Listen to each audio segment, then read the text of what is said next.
Hello and welcome back to Task 4 of SRS Skywalk Edition. I'm your host Aninder Singh and you are joining me live and exclusive on Paragliding Live for day of another task where yesterday we were not able to complete the task 4. So in case you're wondering why the title of the video says task 4 once again, that is because we had a cancellation due to weather reasons yesterday, and today you are joining us for a task of around 65 kilometers in the second edition of sports racing series brought to you by Skywalk paragliders, happening right here in the town of Bassano del Grappa in the Italian Dolomites. Behind you, you see the screen of the task setting, and if I'm supposed to explain a little bit about the task setting to you with a little bit of an introduction, we have 65 kilometers of cross-country adventure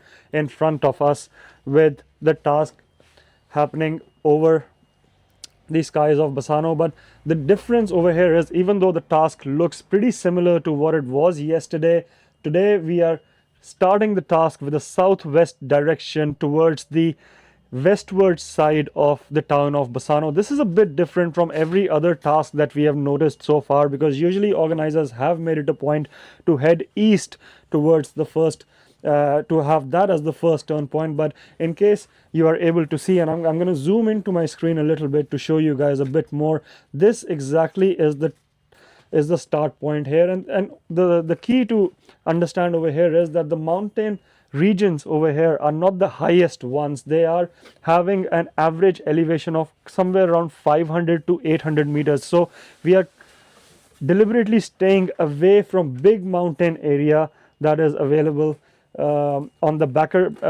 back side of this. And in case you are seeing, there's a furry friend as a companion in the commentary box today. But we'll be sure to bringing you live and exclusive action courtesy of Paragliding Live for the task 4 of SRS Skywalk Edition. So right now, if I'm supposed to tell you, the task is heading to the big peak of Monte Grappa later on as the second leg, which also happens to be one of the longest legs. But we will be sure to bring you more details on that. And for now, let's go for live uninterrupted action to my colleague Jelle Johansson, who joins us from the takeoff with all the updates from the briefing itself. And I'm going to ask my producer to switch over the camera to my colleague Jelle Johansson. So stay tuned, stay excited, because this race can be followed in multiple places, especially SRS.live and paraglidinglive.com as well. So 65 kilometers of racing incoming for task 4 once again, where we are joining you with all the exclusive and racing action from the gaggle. So for now, let's switch over for the briefing happening at the takeoff.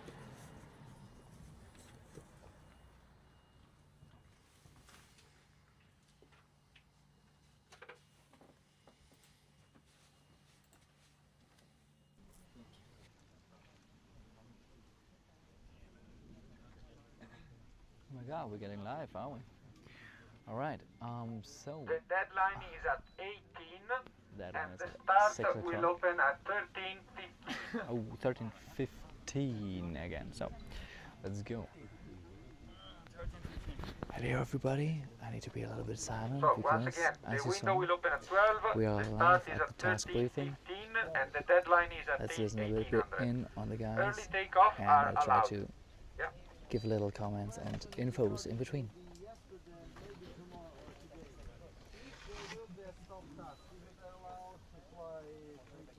No, please. It's a Go six. to land. Yeah, I know. That's fine. I know. It's a 65 If, kilometers task, so the task is stopped, you middle length, are I would meant say. to be on the ground and reported, let's There's say, some half an weather hour maximum. issues that are we need to keep an eye on. But all in all, looks like another good day to do I this hope race. nobody will do it again. But I don't. Okay. Anyway, it depends on several features. Remember, after let's say 1 hour of stopping the task, we close Diego? everything. Diego's there. You're not more survived Diego. with the ambulance released. The airspace is cleared, so you are flying alone, but you are still having the tracker with you, and this link the people to the HQ till you are back. So that's why So we prefer. we have the race start in the air at 1 o'clock, 15 Essentially, minutes. is to have back the tracker. The takeoff, I think, is open also pretty soon. Yeah, it's not a strict rule because Actually, it is a generic strict rule. unsporting behavior is evaluated case by case. There is not a strict rule. And as always, we have some It is a strict questions rule in to SRS local regulations say when the task is to clear over, up here in the between pilots and meet that's director. it, the task is over. Some heated I know, discussions. but that's why we're just giving the warning today. Okay, anyway, task stopped means task over and go. So, hello everybody, my name is Jelle Johansen. We're live at the briefing of the SRS Bassano Are there for questions? task 5 today. Okay, enjoy the day, see you at And here we go already. I'm gonna try to catch Fatima for a quick interview with her because I just heard today what a crazy way and challenges she had to come over here. the queue, So, not enter random Helena? the launch line. Fatima, is she here? 5 spots, Fatima? but leave them clear, Fatima, and clear sorry. while to spread the guide and start the process. So, Oh yeah, we love fancy sunglasses. 29 and 30. Okay, so I try to get you guys over here, but in the end, what did we learn? What did we learn? It's a quite local task. It's not very far. We have some zigzags as well. Probably Ananda will tell you later even more in detail because then he can show it with a map. You get the microphone, thank you.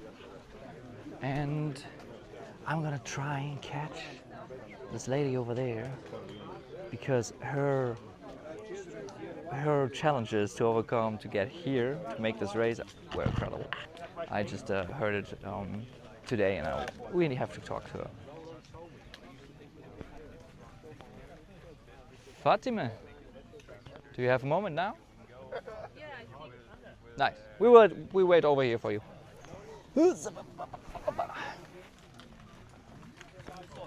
Okay. We are having today a new setup for the tech guys who are interested. We're right now live here with the Starlink. And it's the first day we have 2 Starlinks to give you the live feed of the briefing that you just saw. All the pilots are already getting up now up the mountain.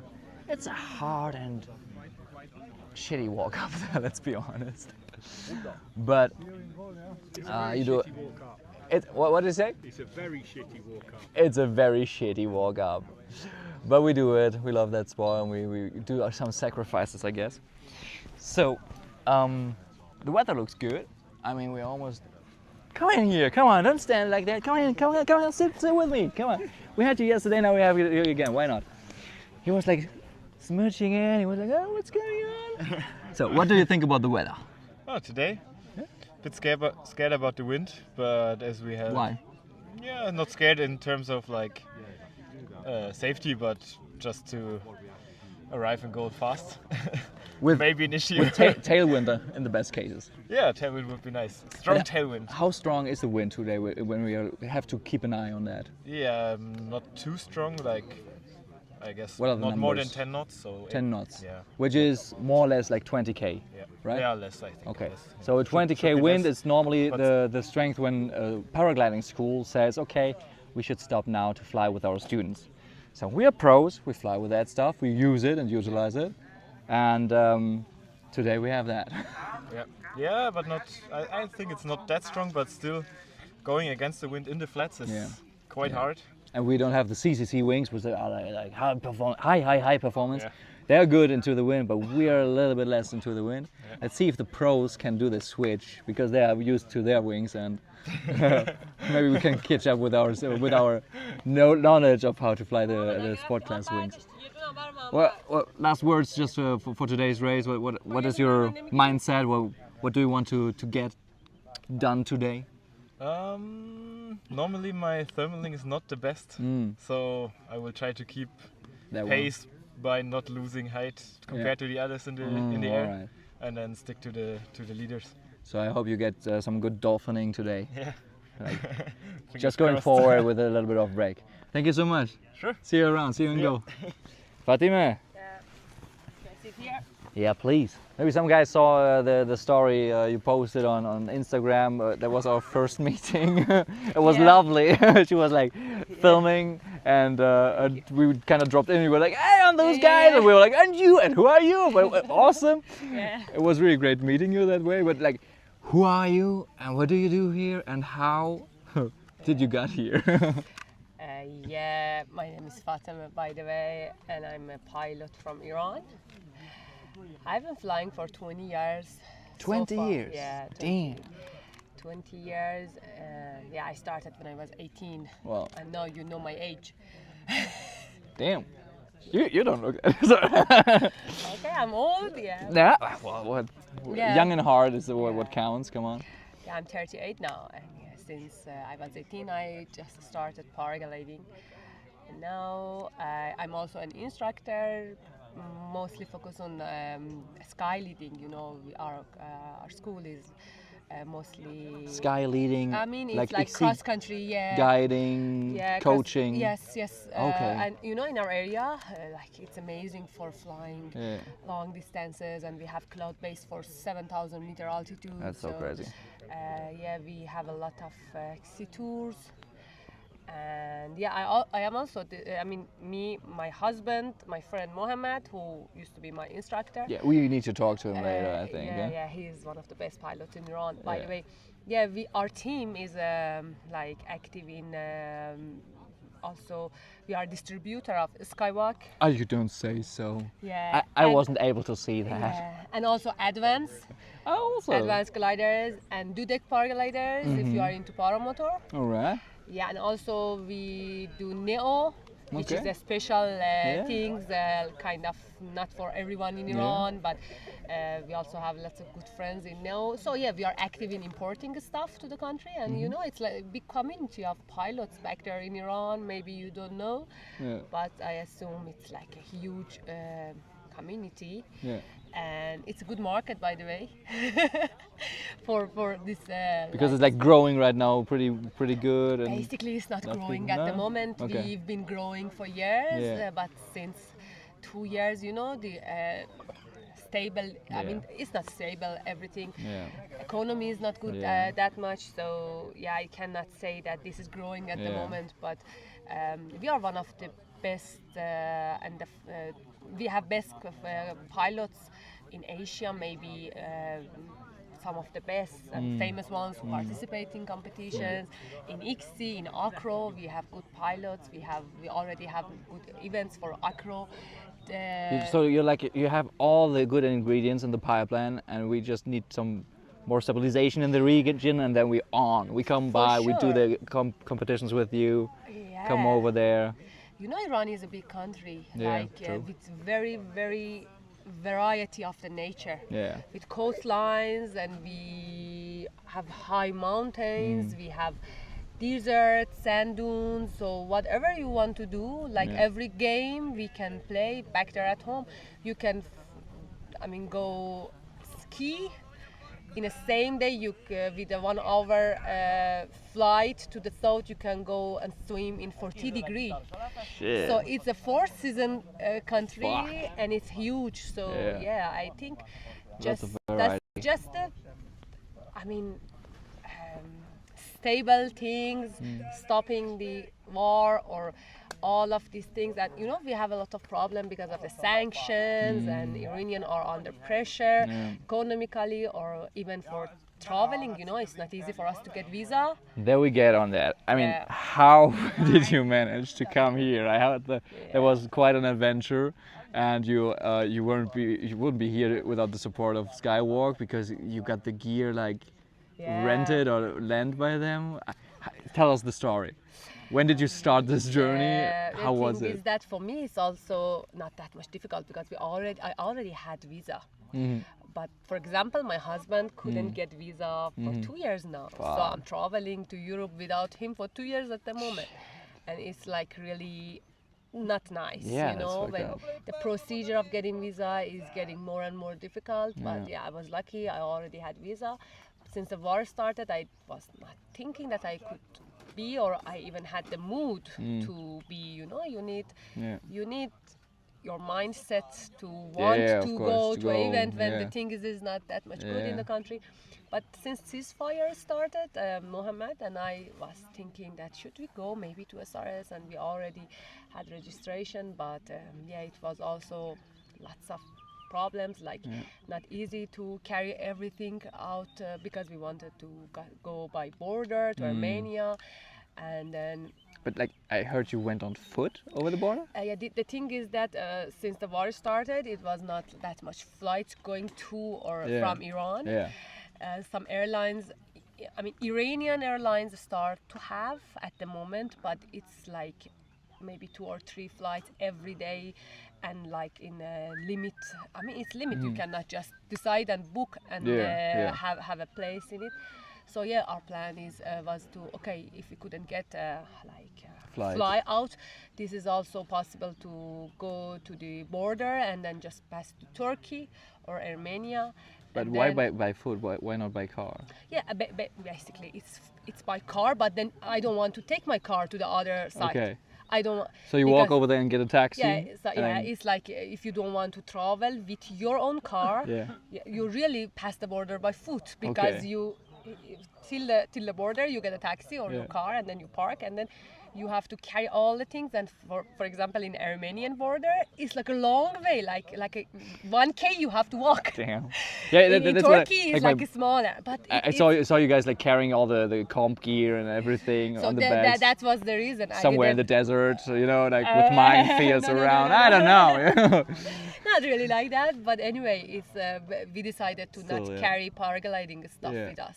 So how did you manage to still show up here and have competition Yeah, stuff? without the stuff. Yeah, the thing Like- is that anyway we traveled to Armenia, Yeah. and then from Armenia to Athena, because Mm-hmm. for my visa I preferred to go to. It was from Greece. Okay. Athena to Munich. Okay. Munich to Markenstein, which is south of. Like a zigzag like that, yeah, you know, big like zigzag. Yeah, 3 days on the way. Yeah, and then it's just okay. Yeah, to Markenstein, which is a Skywalk base, and there they got us wings. Mm-hmm. Which one? I'm flying a Mint. All right. Mohammed, my friend, flying a Sage, which is All light right, version light of the version, Mint. Yeah, and then okay, so we The also harness? need. What Yeah, with the harness? harness, one of my friends, Rafael, had a friend in a flight school near Ashau, And she has a competition harness. and yeah, this flight school was too nice, and they kind of rent or borrow me this Impress, which is, Impress. and Very I nice, asked really for good, an yeah. Impress because I'm flying in Yeah, Impress, it's a so good one. I wanted to have my own. Yeah. So they were too nice. They And gave the me right Impress. size and The right size they had, Wow. fortunately. the And fuck? but for everything else, I mean, the helmet, the reserve I bought reserve from Skywalk. So I mean, every pieces. I mean, you just put your stuff inside your bag and travel. But I got You here did, like- and I was just picking stuff. Yeah, trying different This is helmets crazy. from friends, and one helmet I found This is that was crazy. fitting me. But yeah, we end up being here, and it was amazing. And I'm happy that I decided it was not an easy journey, Yeah. but we end up getting to it. And you know, because like for paraglider pilots, the most important thing is to be free. Yeah, totally. And I felt like I'm in a prison for, I mean, emotionally, because Yeah. because it was not that much possible Yeah. to fly back there at home, And suddenly, like, you get the freedom of crossing the borders to make it, to get the gear, and now you get the freedom of being in the air and flying a competition and that it happened with hopefully the you help love. of my friends. You know, Yeah, I have the best you have all the friends ever. support like that. Oh, That Skywalk must be awesome. support, Brett from Wow. SRS. They managed Yeah. for our final, last minute Mohammed Yeah. registration, Yeah. and for the gear, Yeah. like my friends did. Wow. Everyone Like was destiny made it a group possible. Come and then on. one friend, Rafal, my friend, told me, "Okay, I accept you to win, but yeah, I'm winning. Try. Winning means for me that I'm enjoying my Yeah. time here Yeah. and have the Nice. opportunity to Yeah. be here." Totally. And I wanted to tell everyone else that be thankful, Yeah.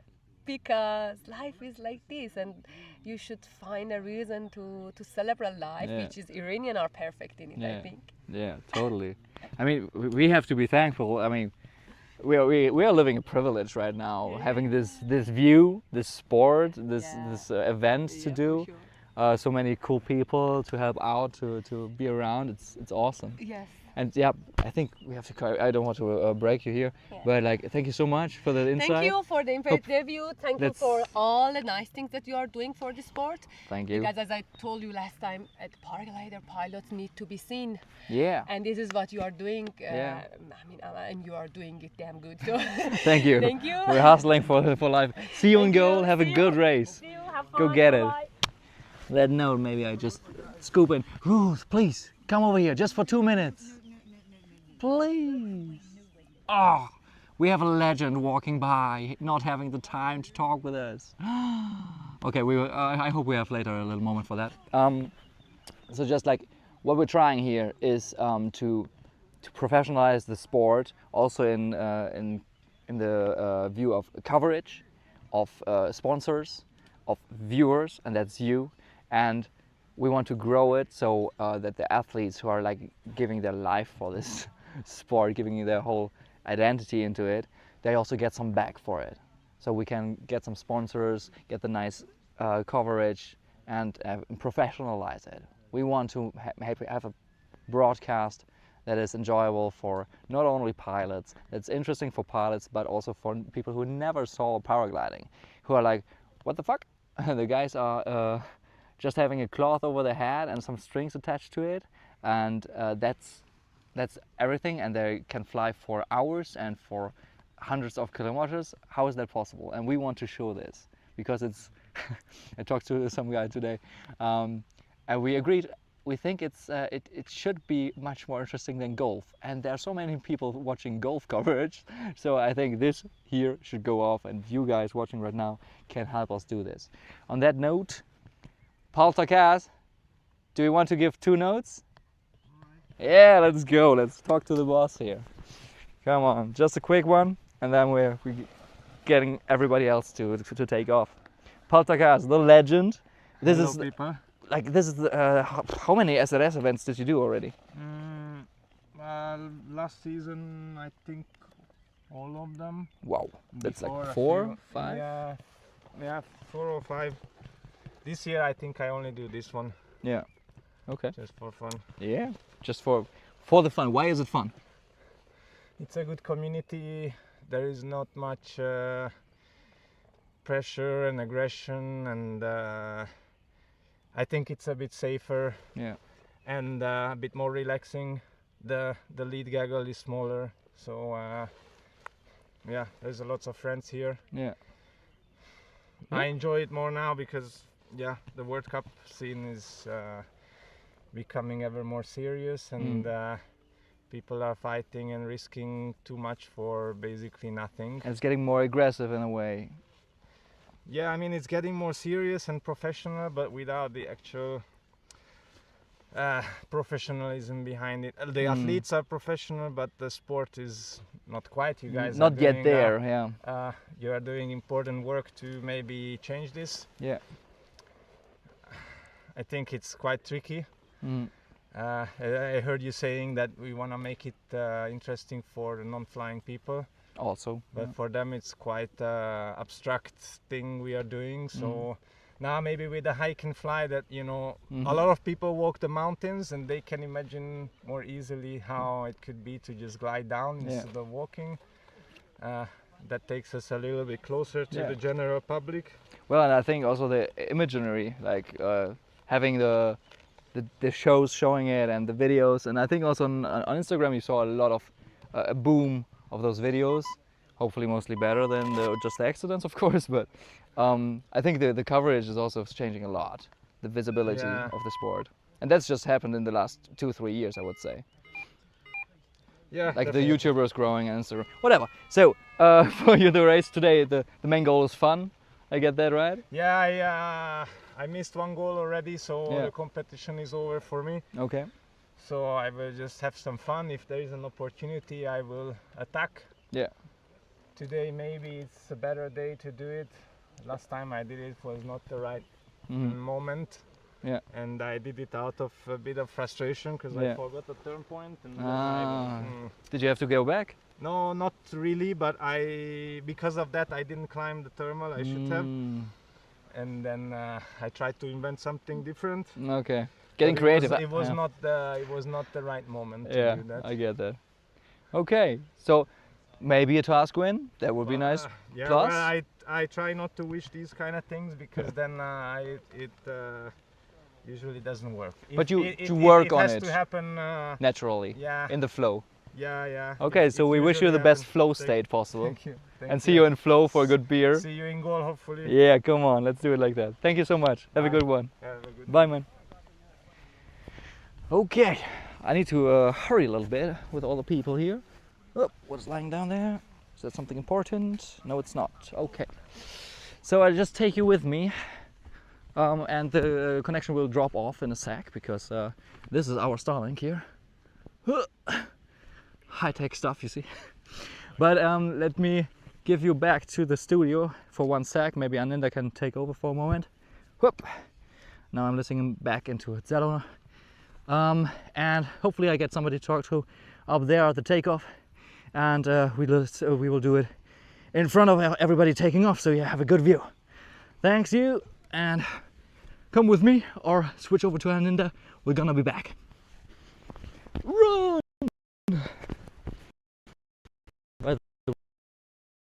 Off covered by my co-commentator Jelle Johansson, bringing you all the fresh inputs from the pilots who are getting ready to race 65 kilometers across the Venetian skies. Now, once again, I would like to tell you a bit about that.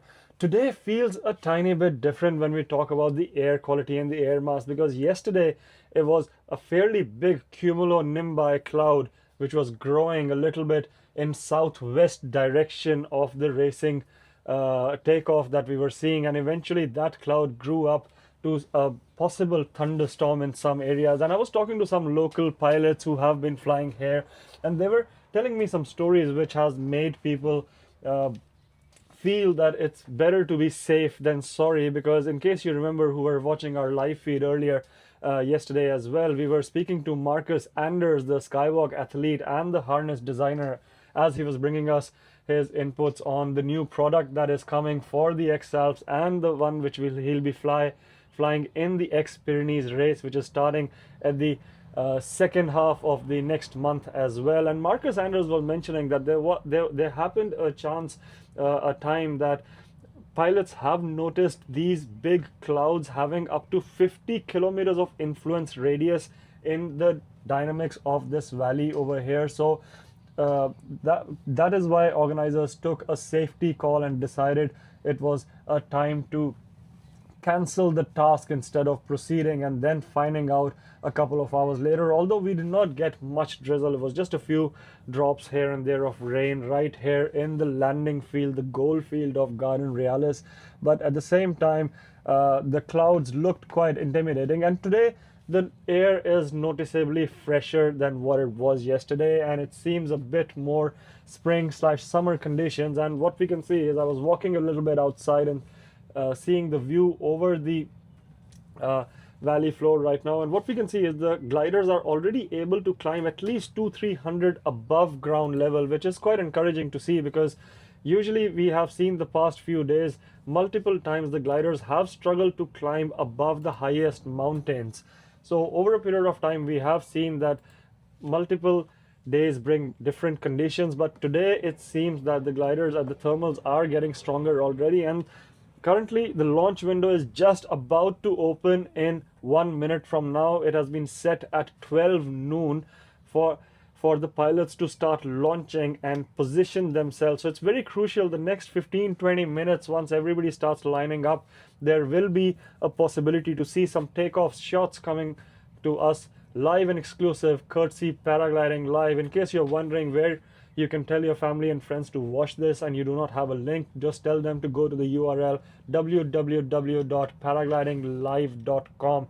And there's something very interesting that I would like to tell you guys about, that there's a phenomena called priority, and we're going to get you a list of priority of pilots who have the launch priority over the others, because these pilots are the pilots who have had bigger results and better results than the other pilots. And of course the task committee also has priority. So usually when there's a lineup of 130 pilots standing on the takeoff wanting to get in the air and try and top off the thermals and be in a good start position, a lot of these pilots are having to fight for a small little space which has to be shared amicably. And that is why there is basically a decorum that is being followed in different sorts of competition, and usually this depends on the results from the day before. So Paul Tucker's of course one of the leading legends of the race. He has been winning the race a number of times and has been racing quite a lot in the series. A firm advocate of actually sports racing series, has one of the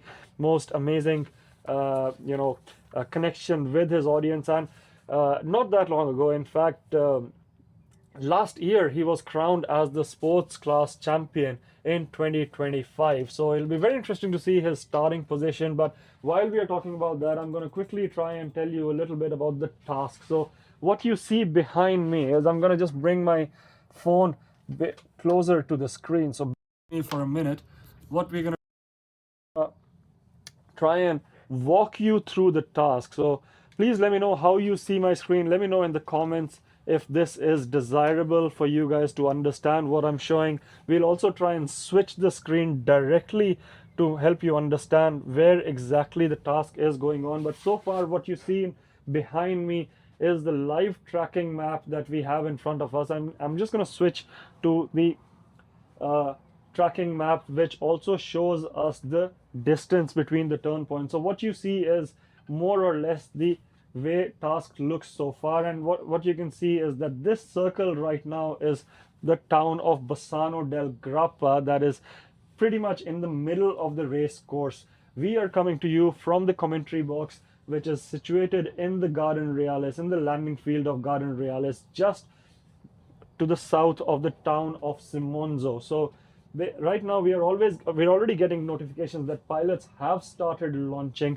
So every time you see a notification pop up here, that means the tracker, courtesy of Flymaster, is picking up a bit of a change in altitude, or the algorithms are reading the change in speed and stuff like that, and that's how they're detecting the launch. In case you have followed my streams earlier, you have also noticed that these trackers are so advanced up to a point that they're even able to detect a possible reserve detection. And not just that, we do not have access to the whole system here, because that one goes directly to the race control and the task committee, where they are able to talk to the bots, the Telegram bots that Flymaster has created. And there's an automated system which sends a personal message to one of the guys in control, sitting in the race control box, saying that there is a possible reserve deployment, or this pilot has landed, or this pilot is getting low. So there's quite a lot of data, quite a lot of metrics, quite a lot of technology already coming together in the sport. But while we're talking about that, I quickly want to walk you through the task. And as I said earlier, we are starting from a takeoff point of somewhere around 800 meters mean sea level.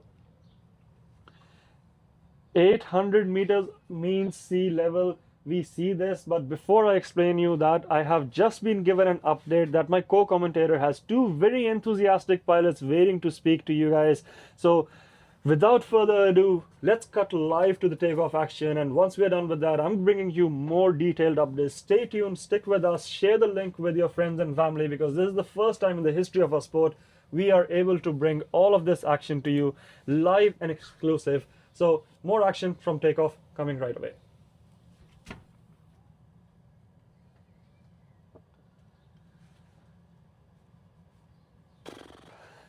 That's won the SRS Skywalk 2024 edition. Okay, and 2025 too. he won SRS 2035, he won the AG. All right, Arek. Yep. Do you have a sec? Yep. Let's try this.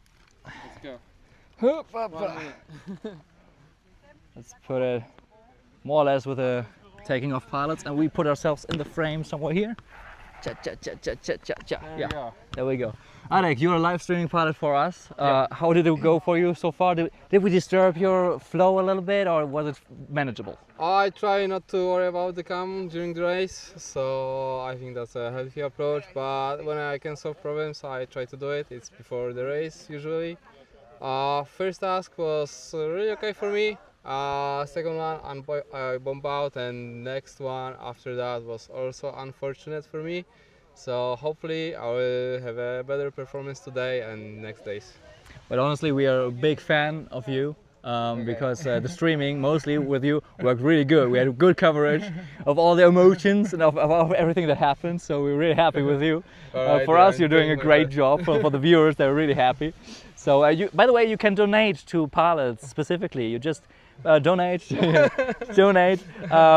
Paragliding Live, Red Bull, please sponsor. exactly, help that guy out.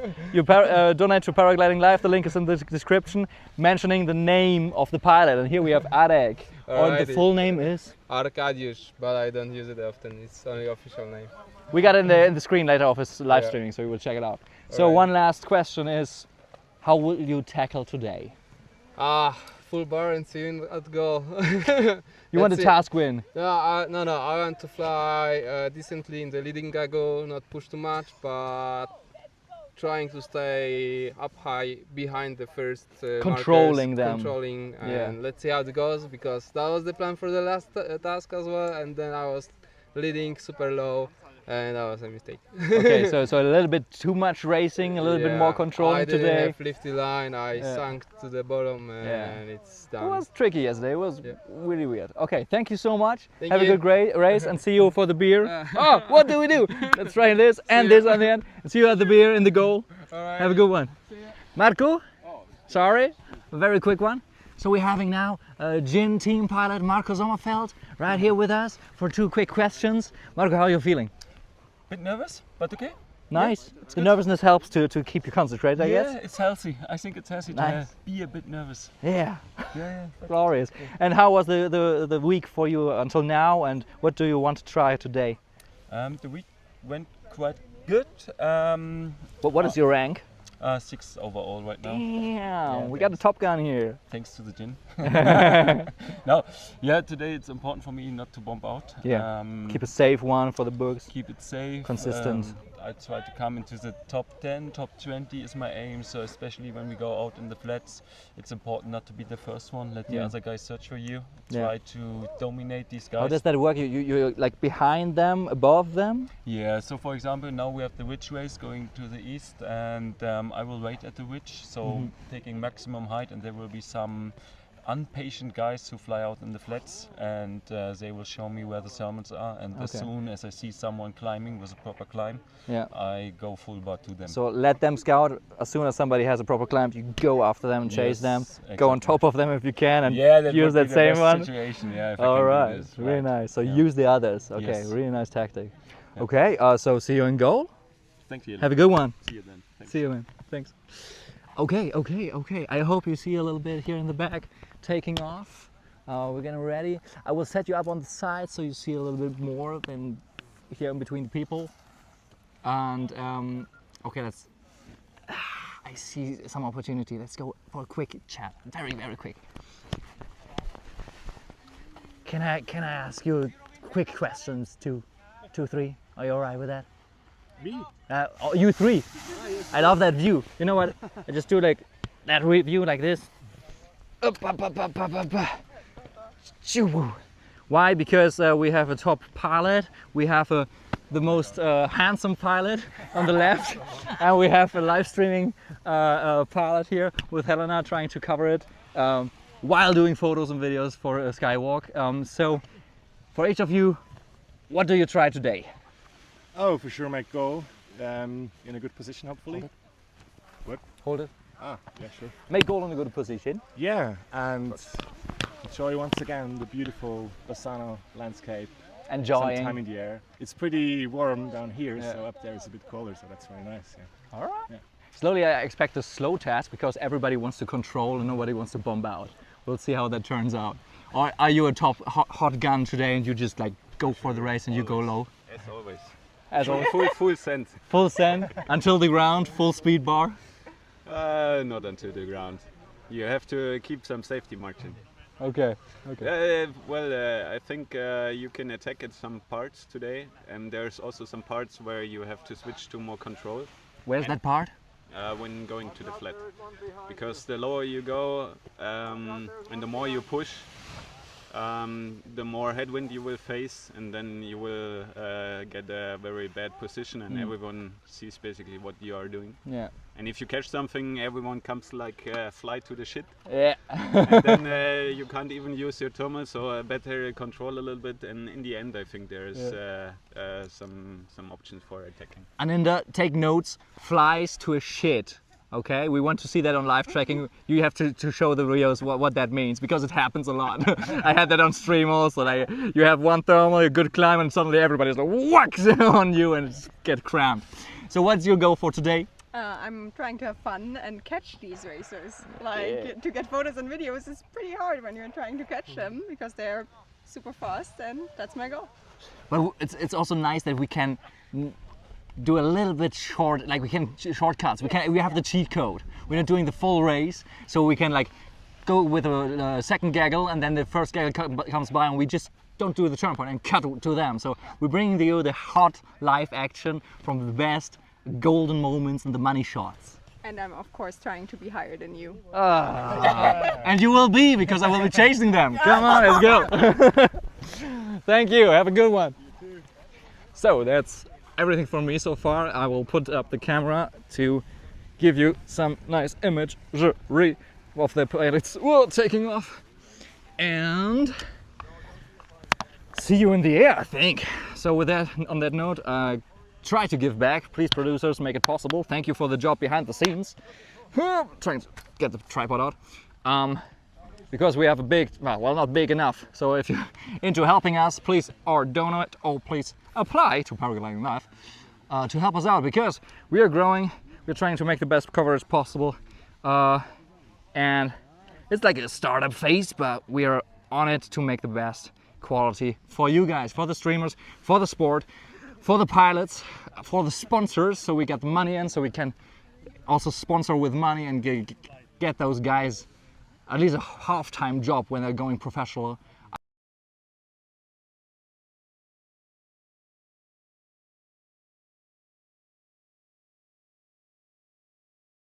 Images, and try to get myself in the air, so we get some footage in the air for you.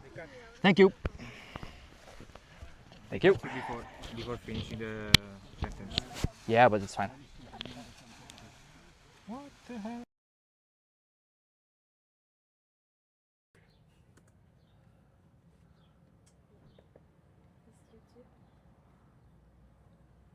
I don't hear anyone. Is everything okay? Our streams just stopped? Everything just stopped?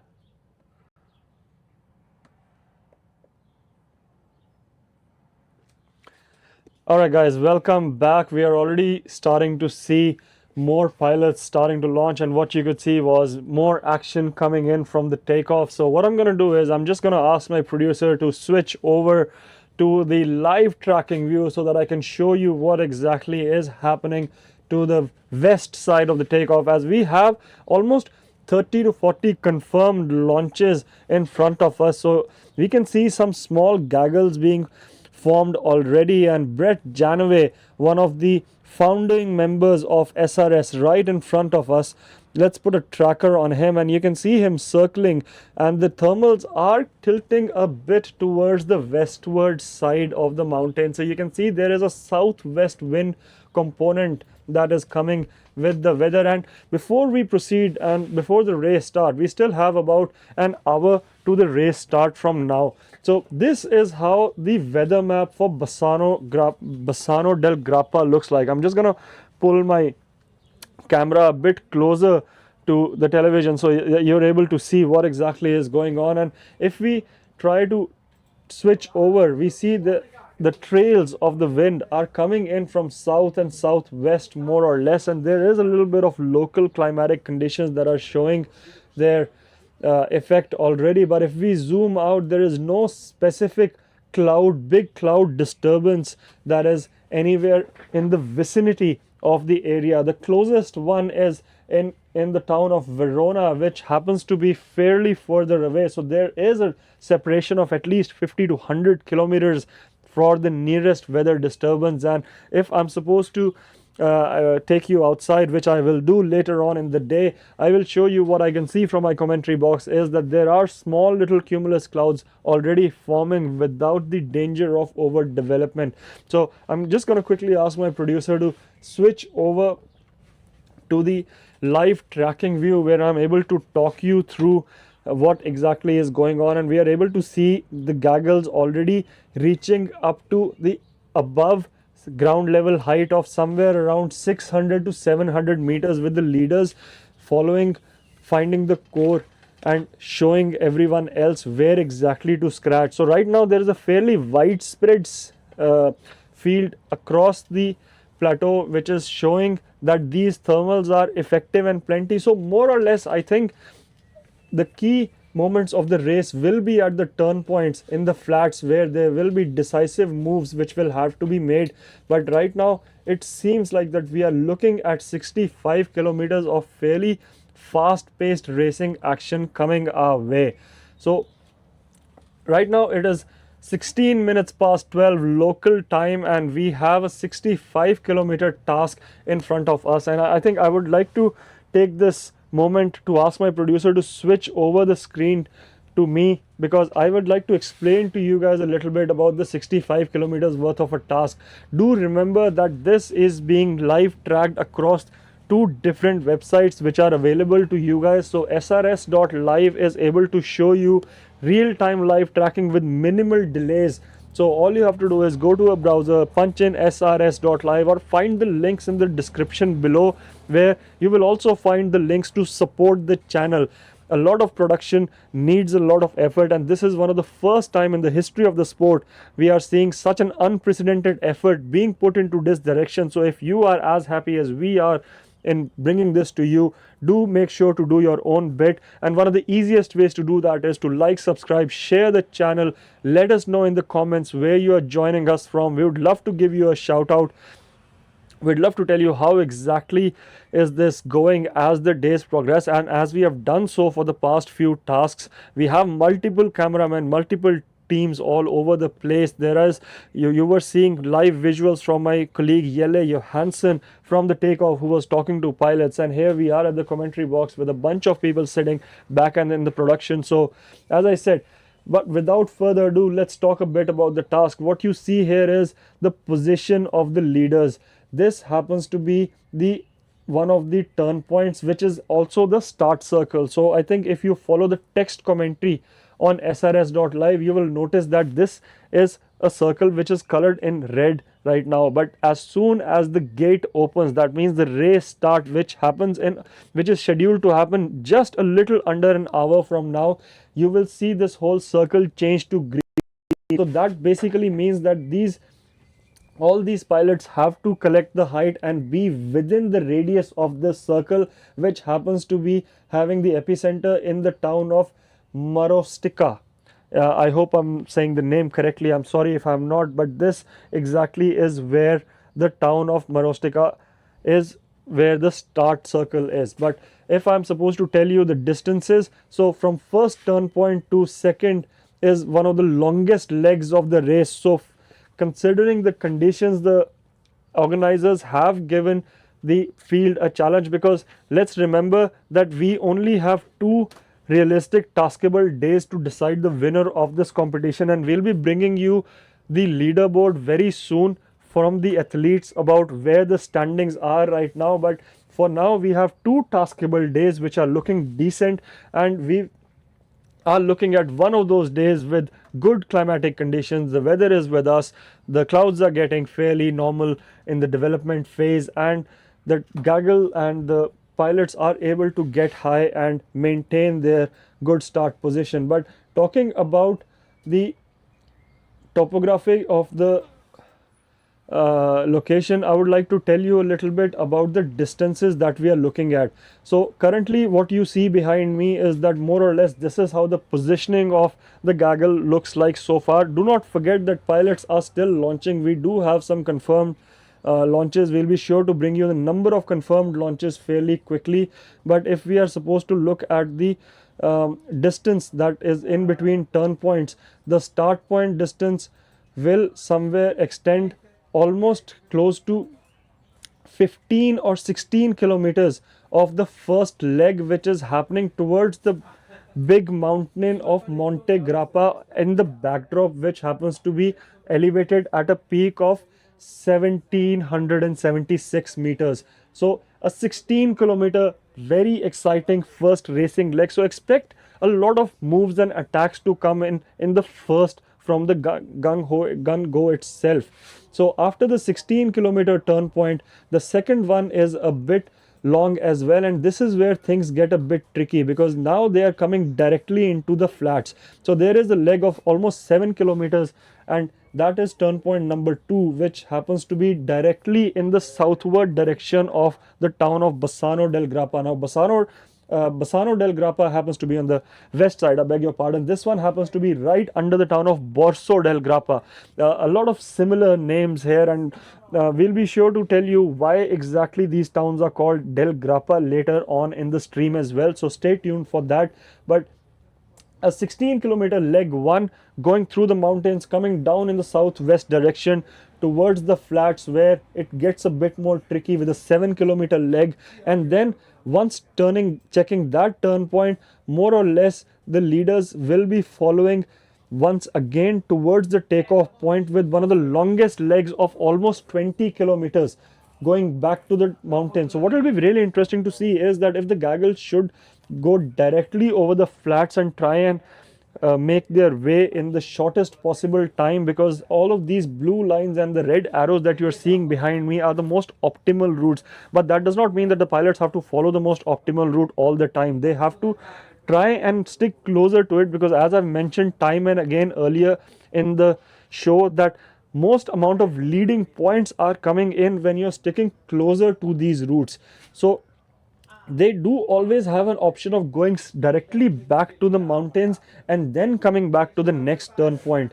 So basically they will be trying to tag the largest cylinder radius. Now if I'm gonna zoom out and show you, this happens to be the biggest radius of the turn point. And one thing is very necessary to note is that, in case you're wondering what exactly is this notification, this is a notification, as I was mentioning, the trackers telling us that the athletes are already going up in the air. But coming back to what I was explaining about the radiuses and the turn points, is that these turn points are fairly having a larger radius. Does not mean that you have to pass through the center. All you have to do is just check the outline, let your GPS instrument get one of the tag that is electronically available to the instrument according to the software that enables capturing the tag, and then head over to the next one. So more or less almost a distance of 40 kilometers would be covered by this. So we are looking at completion of almost 60 to 70% of the race, where a lot of action has already taken place. So first, to sum it up, the leaders are heading directly in the northeast direction towards the big mountains, collecting as much height as possible, doing a bit of ridge racing. So this is very interesting to see that on a day like this, there is a lot of dynamic lift, which basically means that the hot air is not just rising up in thermals, it is also rising up when it's sticking to the ground and giving a pilot a lot of dynamic lift when they are going closer to the ridge. So a lot of mix of thermic and dynamic lift and a lot of height before they head over further out in the flats, before coming back to one of the longest legs. And that is where we are entering the last phase of the race, where there's a small little leg of about 10 kilometers. Now this one is fairly closer to the big mountains as well. So I think most of these pilots, when they are going that deep in the northwest direction, they won't be risking it out to come down to the flats, but we'll be sure to figure out the live tracking and tell you where exactly that happens. But this turn point happens to be right in the center of Bassano del Grappa, which does give this task a bit of similar architecture to the one that was shared with us the day before.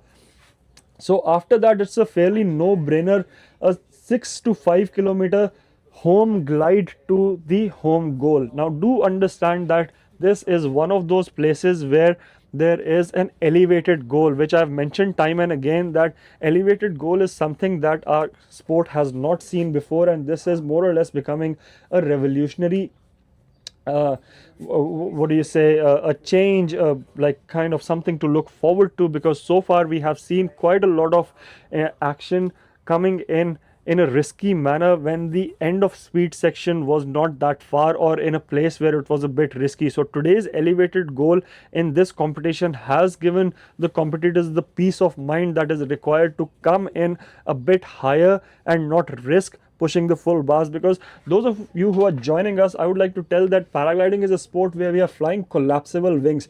So we are flying aerofoil design, which also happens to be one of the normal and the most efficient forms of free flight. Also, it is used widely in commercial aviation, but the problem in paragliding is that this kind of design comes with a possibility of deflation. Now, to give you a bit of an introduction about paragliding, it's basically, we have canopies which are made out of fabric, and these are called ram air canopies. In future, we'll be sure to add on some animations to this one where we are able to explain how exactly the principle of flight and the function of the free flight works. But basically what happens is that the canopy has an opening more or less in this shape, and the air rams into it, inflates the whole system, and gives it the aerofoil design that we are needed. So elevated goal gives the peace of mind that in case there is a deflation and the air within goes out of the structure and the structure loses its integrity, it will lose some altitude before it is able to regain, and the pilot is able to put the corrective action for the glider to find its flying form again. So this is the ideology behind the aerofoil design. But what I'm going to do is I'm just going to quickly go ask my producer to go back to the streaming screen that we have. So yeah, you guys are able to see where exactly the pilots are positioning themselves, and what we see is that there's not a lot of pilots that have found their way yet towards the start point, but the ones who have are almost having almost 1200 to 1500 meters above ground level. We have pilot called Nelson Carvalho. Nelson Carvalho is at an altitude of more than 1200 meters. So Nelson is one of the pilots which we will be bringing you more information about as he flies a combination of submarine and GT. He's coming in from Switzerland, I beg your pardon. Nelson Carvalho is coming in from the country of Switzerland, not too far away. One of the most amazing flying sites that we have in the sport of paragliding, because it happens to be in the thick of the European Alps, flying a combination of GTO, which happens to be one of the options that pilots are finding next to the submarine offering from the Ozone company as well. And we are also clicking and following our competitor Christian Durant. Christian Durant is also finding himself right at the edge of the takeoff at the start point right now, where he is gliding at an altitude of 1200 meters for now. Christian Durant is an Australian pilot who's flying a Photon and has been the champion of sports racing series in the year 2024.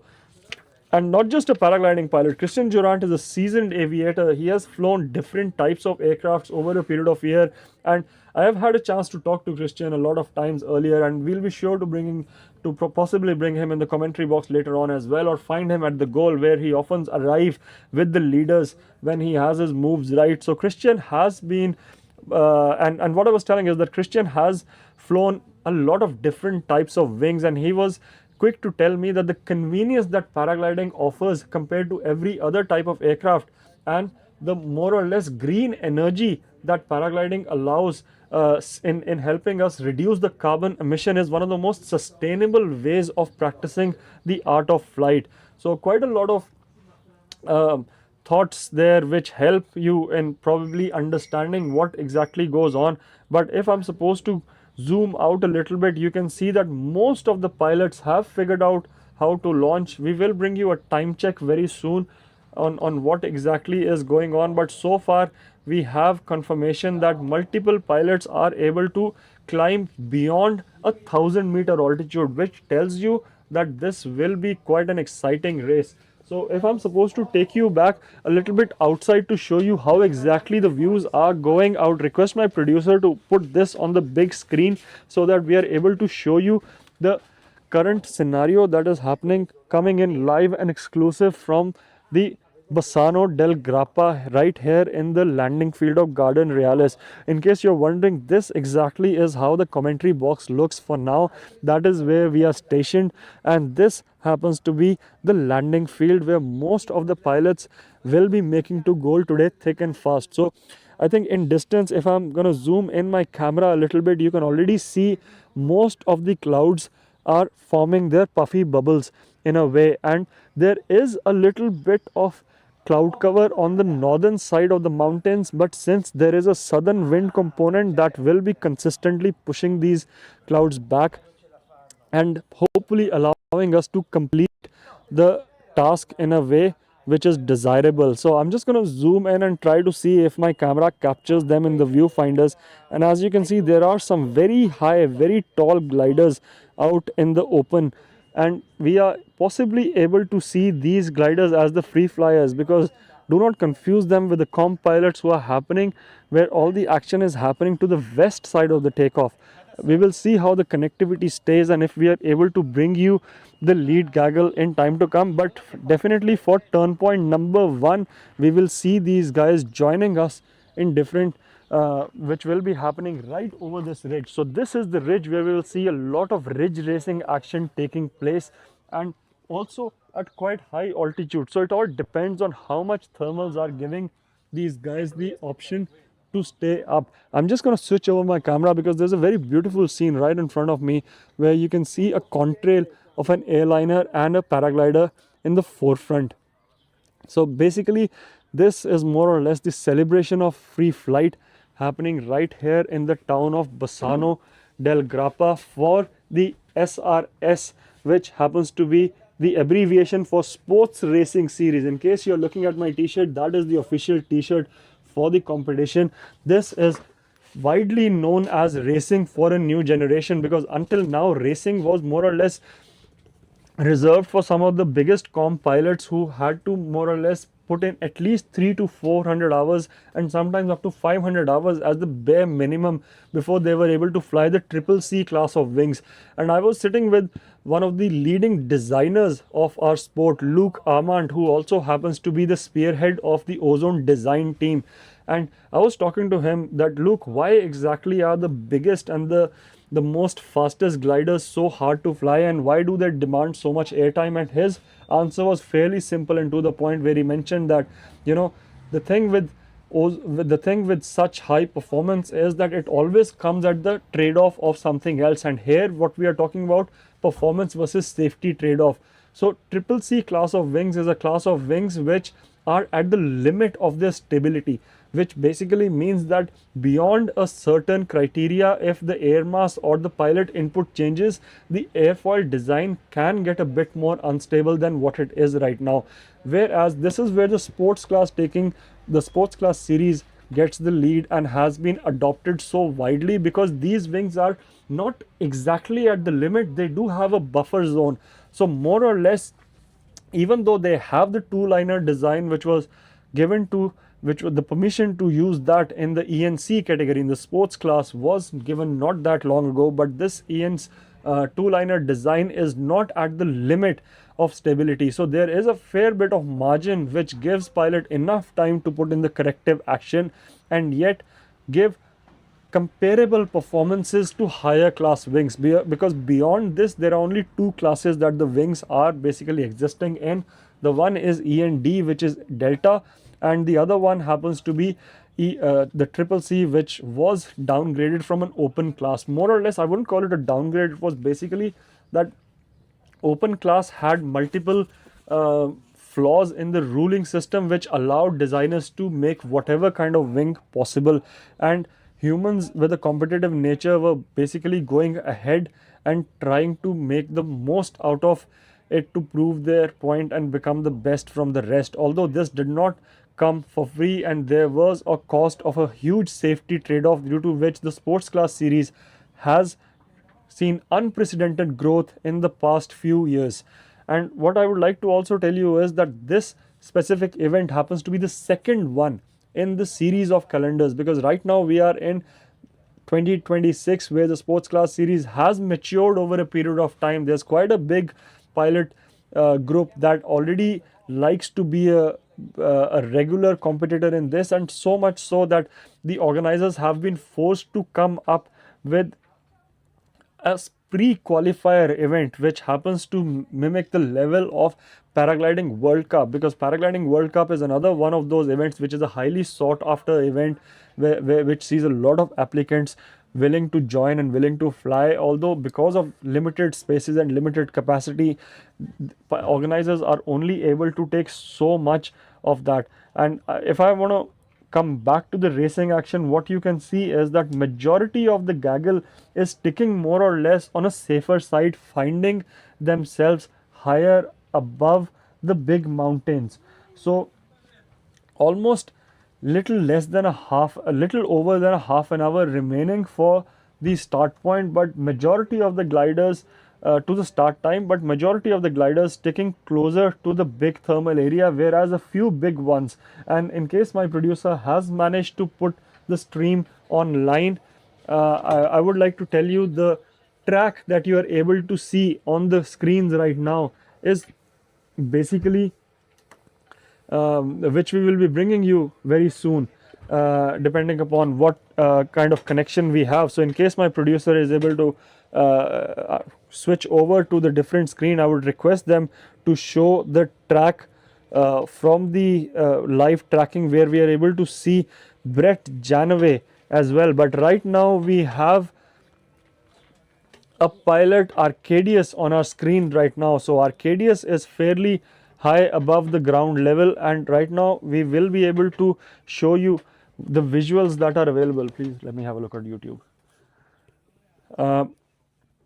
Yes, so right now what my producer has been able to give you the view, and this is the track of Brett Janaway. So if you look closely, this is more or less called scratching and searching area. So if I zoom into this one, you can see that Brett has thermaled his way up, and not in a lot of turns. He has cored the thermal, that means the thermals are fairly strong, gotten up fairly high, and then basically gone out on a search.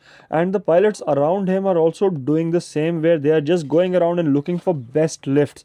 So what you can see is that there are small little groups forming around this area, and these groups are the ones which will decide how the house thermal looks like, because right now we don't see a lot of pilots coming together in one single place. But eventually what will happen is, as we get closer to the race task, to the start time, which is almost about 40 minutes from now, we will see a lot of pilots coming together. So I'm just going to try and track Paul Takats, which also happens to be one of the champions of the race, as I was telling you about earlier. And what we can see is that Paul Takats is currently gliding at about 1000 meters above ground level, and his track is quite similar to Brett, where once he has done taking the height part, he has gone out on a wide search area, and this all area is somewhere on the west side of the Bassano town. Now I'm going to take this opportunity to show you how exactly the topography of the town looks like. What you see behind me is a satellite map. So I'm going to request my producer to switch the screen to my feed and show you what exactly the features of this race look like so far when you are above. So most of the time, as I mentioned earlier, these are big mountains where there are enough thermal traps. So for those of you who are a bit new to the sport of paragliding, the thing that makes us go around in the air is the rising columns of hot air. In case those of you who have been joining me for the past streams, as we have been doing this for quite a few days now, since the beginning of day 1 of the SRS Skywalk edition, we are coming to you live and exclusive on Paragliding Live and also on SRS.live. So in case you are interested in sharing this with your friends and family, please do the needful. Go ahead, tell them that this is happening, and also drop in your chat. Do let us know where you're joining us from. Multiple times we have various options of supporting us. There is an option of super thanks, there is an option of donating, because this takes a fair bit of effort, and the amount of production and the quality that is coming to you is kind of unprecedented in the sport, where it has never been done before in the history of cross country competition. So what we are bringing you is more or less like a revolutionary technology. So do your own bit, let people know, support in whatever way you can, and let's grow this sport together as a whole. But while we are doing that, there are multiple notifications that there are launches coming together, and if I'm going to zoom in a little bit more, what you can see behind me is that there are certain features in the terrain which are looking a bit like depressions or some sort of a trap, I would like to call it in the flying terminology. So what exactly happens is that if I zoom out, what you see is that this is where most of the civilization is. This is where the flats are. This is where the construction and a lot of man-made material is. But as we grow, as we kind of scroll up, this is where the big mountains, the Dolomites, are starting to look. So what you see is these features are basically being fed by a lot of hot air, and once it gets trapped in one of these features or wherever locally, once it reaches a boiling point, so consider more or less thermals a hot blob of air mass moving around, and air mass is more or less like a fluid state. So consider it in like a fluid moves through a medium. So once this hot blob of air mass blocks itself, finds itself trapped in a certain point, then it triggers up, because hot heat always rises compared to the surrounding temperature. And what exactly we're going to see is that all of these big trigger points will be used very well throughout the race course. So that is what I wanted to tell you, is that this terrain more or less is where a lot of pilots are finding the bigger lift. That is why these pilots are sticking around. And as I mentioned, the second turn point of the race, which is a little bit towards the smaller ridge. So there is one big ridge where most of the racing action will be happening towards the first turn point, towards, I think, if I'm not mistaken, this was a 16-kilometer line, due to after which they are coming down to second turn point where there's a much smaller ridge. So it's not that the thermals won't be existing here because it's a smaller ridge, it's just that the thermals or the rising columns of hot air go a little bit down in the strength. So you have to core a bit harder and you have to concentrate a bit more than necessary. Although back from here we again come back to the start point where we can currently see multiple gliders trying to find out the best lifty areas. So very interesting geographical features that are available in front of us, and we will be able to hopefully bring you all of these details. I would request my producer to switch the screens as necessary and as possible. And right now what we are bringing to you is possibly back to the racing action from the takeoff and the visuals that are available. I'll wait for my producer to give me a confirmation if we are able to go back to visuals, because right now there are multiple information that I would like to give you in time to come. But for now, let's head back to the visuals from takeoff once we have the confirmation from the producer that there is enough possibility with the network. So in case there are times you are not able to see what exactly is going on in the networks, that is because we are working on GSM and LTE networks, where at times we do face some glitches with the streams, and due to which we are not able to see these things as smoothly. So right now there is a multi-view screen in front of you where we are able to see the view that the pilot is watching as well. So right now the pilot in front of us is Matthias Helm. Matthias is joining us from about 1000 meters above ground level. So in case you are wondering how it looks, that is exactly how it looks from 1000 meters with a pilot who happens to come from Germany. The country of Germany is one of the most strongest nations in the sport of paragliding and consistently produces high quality pilots over a period of year, and not just in sports class circuit. The country of Germany has seen as the home to a lot of manufacturers in the sport as well. So one of the strongest nations in the sport of paragliding, flying a GTO 3, which happens to be a gin glider, which, as I mentioned, was very successful in challenging the status quo set by Ozone Photon, which was one of the first and the most popular wings that was available in the sport of paragliding.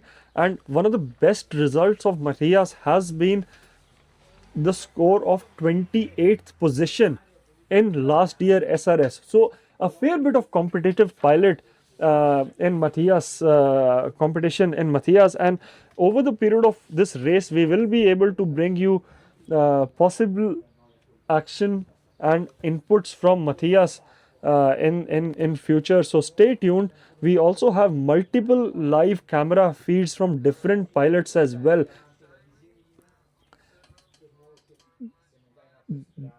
There is also incoming transmission that we have multiple pilots that we will try and speak with during the air. So there's quite a lot of pilots that will be bringing us their information. So stay tuned. We will be joining you very quickly once we have the possibility of bringing you a little bit of sponsor messages after this production. So I'm going to request my producer to let me know if there is a possibility to play the sponsor messages, and after that we will be back to you in very short time to come. So stay tuned. We are coming to you live and exclusive on multiple channels right now, where this stream is being given to you not just on Twitch, not just on YouTube, but also across various platforms. So in case you're wondering where exactly can you tune in, feel free to check out paraglidinglive.com, and we will be back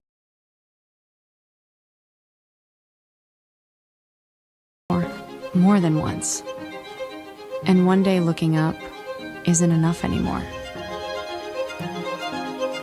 You take that first step, not because it's easy, but because you've decided.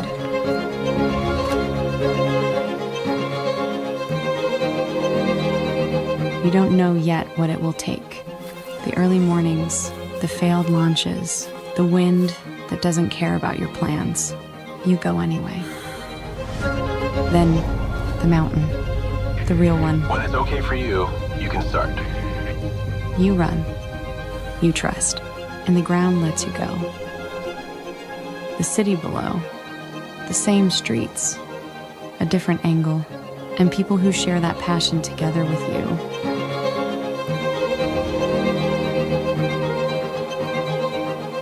The feeling gets better, the air more familiar. Your head gets free, and you start flying.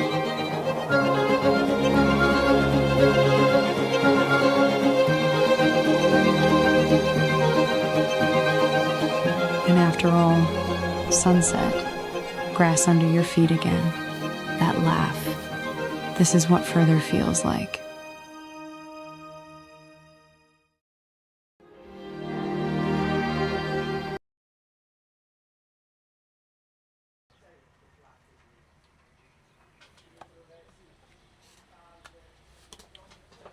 Alrighty, baby. Give me some inputs. I'm running out of ideas. What to talk about, what to do.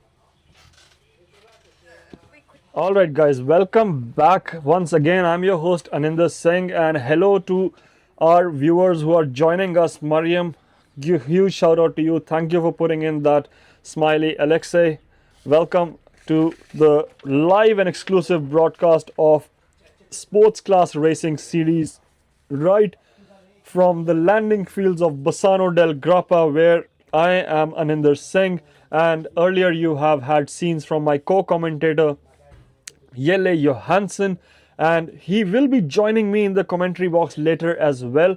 So for now, if I am supposed to tell you, basically we are at least 25 minutes to the race start, and we have live visuals of Arcadius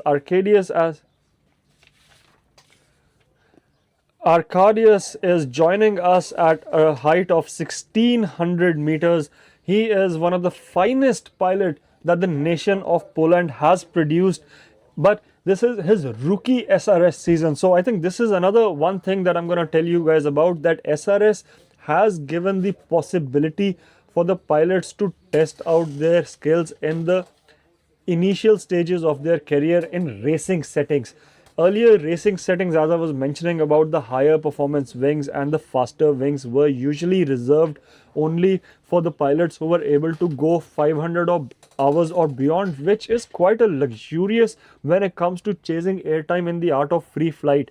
But sports class racing series has made that dream possible. So in case you are one of those paragliding pilots who has been wanting to push full bar with more than 100 other people in a house thermal, then this is exactly where you go out and put the work, because sports class racing series cannot be called a gateway anymore, because simply because of the amount of people interested in it, but still it sets the precedent for further refining of your skills in a paragliding scenario. And in case you are wondering, the visuals on the left side are the magical visuals that we are seeing for task 4 of the sports class racing series, which was, in case you're wondering why exactly do we have task 4 titled 2 days in a row, for those of you who could not join us yesterday, it was simply because of the fact that this task was cancelled due to higher weather, due to more than expected thunderstorm possibility development. And in front of us we can see the visuals from the house thermal. We'll be sure to bring you position of Arcadius on the map as well, so that we are able to show you where exactly are the visuals coming from. So very shortly I'm gonna ask my producer to switch over the split screen view from mine to the map that is available, so that we are able to relate the viewers and show them where Arcadius is flying on the map. But while our producer is bringing the split screen, I would like to tell you that Arcadius is flying a Skywalk Mint. Now Skywalk Mint is a 2-liner ENC glider that is being brought up by the title sponsor of this video. And in case you are wondering how exactly are we able to make this possible, we have multiple sponsors which you can see that are believing in the good that is possible and bringing all of this reality to you. And all of these sponsors can be supported in the links in the bio that is available in the description in these things. Currently we have visuals from Jelle Johansson for a bit, but in case you're wondering what exactly is on your screen right now is the track of Arcadius. We are tracking multiple pilots right now. So Arcadius is more or less on the edge of the start point. So this is where the racing action will be taking place. And for those of you who are wondering why are there straight lines happening in our map, that is not because that we are facing some sort of GPS issues. There are areas with connectivity issues which will also might be the reason on why exactly we see the glitches in the live stream. But if I'm supposed to zoom out and show you, we basically get a lot of pilots forming 2 gaggles more or less, and both of these gaggles are forming at the height of almost same altitude. We have the pilots on the left side at 1300 meters, whereas on the pilots on the right side are almost crossing up to 1500 meters AGL. So fair bit of height available, and the visuals in front of our screen are coming from the camera of our co-commentator Jelle Johansson, who will be bringing us some more updates from the field that will tell us what exactly the tactics are, because Jelle likes to fly in the thick of the things and will be following the leaders up to a point. I am getting confirmation that Jelle Johansson, there might be a possible connection possibility with Jelle Johansson. So I'm gonna try and check that with my producer and see if Jelle can be brought online in some time. While we are doing that, we are back with our Polish pilot Arcadius, who has positioning himself fairly high. I think what's really encouraging to see is that there's 1600 meters worth of altitude. So the setup that you see in front of us is called a cocoon harness, and if you're able to see the instruments in his harness, these are basically called flight computers. So these computers are the one which tell you where exactly they are heading and what exactly is the glide ratio. So there's quite a lot of scientific algorithms that are being put into place that feed the pilot with very simplified information, because I think one of the main part about aviation is that pilot has to be given information which can be processed in the simplified form, because aviation is quite a lot of cognitive work overload where you have to put more than necessary resources to do general tasks. So all of these, over the period of time, these companies have somehow figured out to make it simple for these pilots. So in front we have the view of the cockpit of Arcadius from Poland, where we can clearly see a Flymaster live tracker on the left bottom corner. This is the integral part of the racing series, where this tracker is basically telling our race control and telling the pilots on the correct distance in the air. And right now what we see is a combination of Skywalk, Mint and GTO light. So in case you're wondering what Arcadius has on his left hand side, these are called steering toggles. And now we have switched our camera to Matthias Helm.